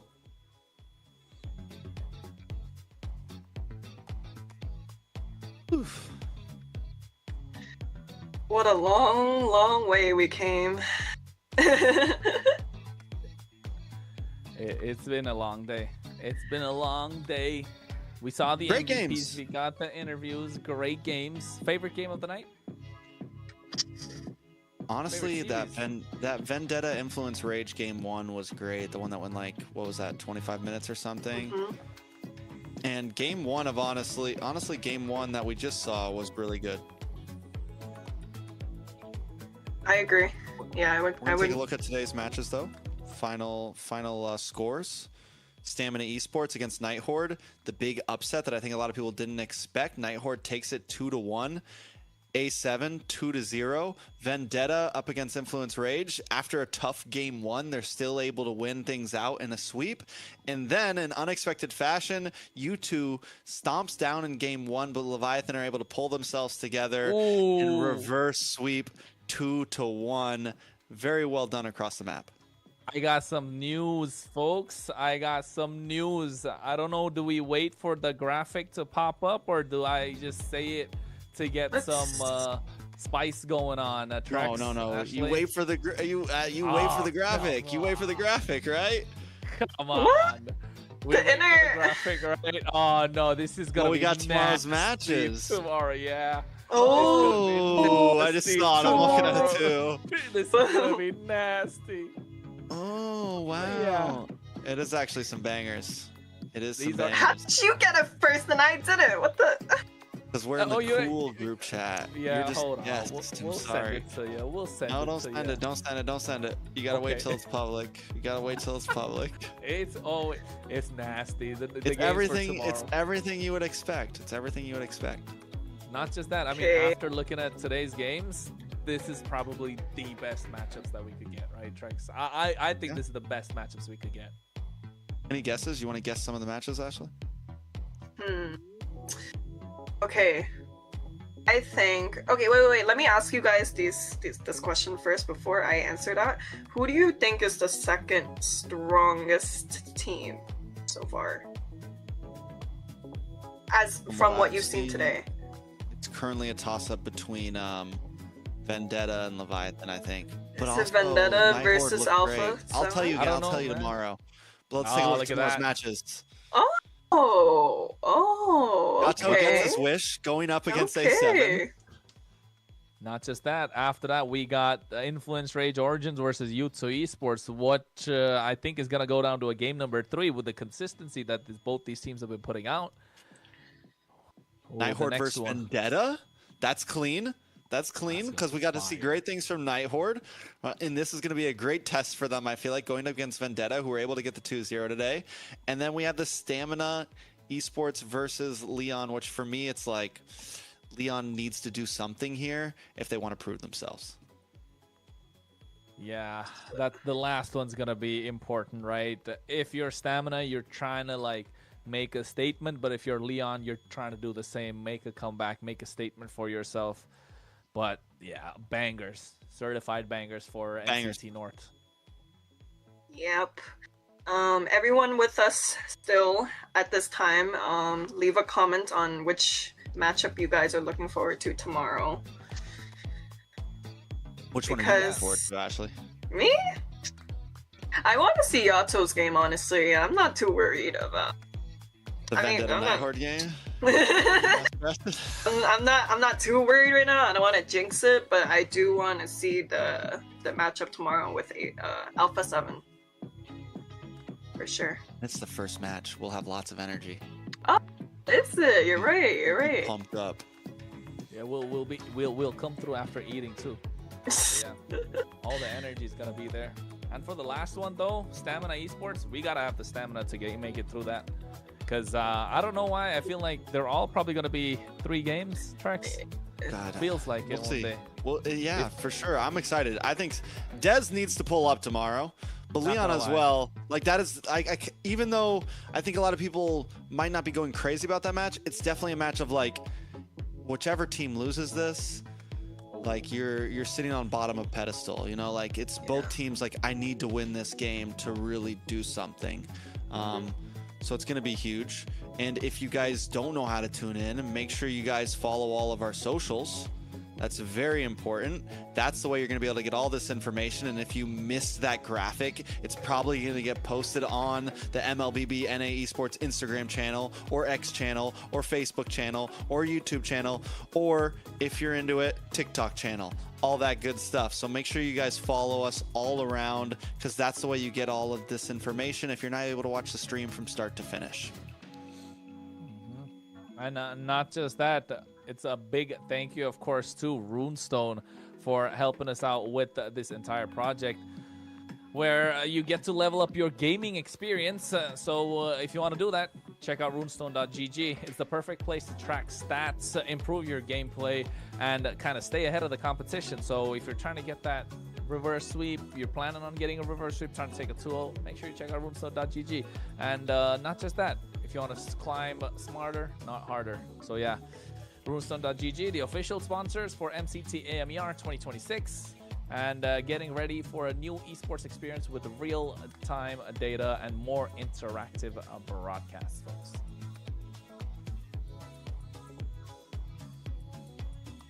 Oh, and then what's the last thing, Ashley? And the skin code. Today we spoiled you guys with a little bit of skin codes and diamond codes. But here we have TOF4ITYR7. So go claim it before I take it. TOF7. Exactly. It's been a long day, but it's been some great games. We got some best of 3s, we got some 2-0s, we got the best of both worlds around the map. We had nail biters back and forth, and I think tomorrow we're going to see some even better games. I'm super excited for it. I think everyone else is super excited for it. Any final thoughts, guys? I mean, yeah, let's wrap this up. I'm sure you guys are just as tired as we are. But we're just getting started. Remember, we have many more weeks to go, and tune in tomorrow if y'all aren't sick of us yet. I'm your special guest, Ashley, signing off with Kronos and Trex. See ya.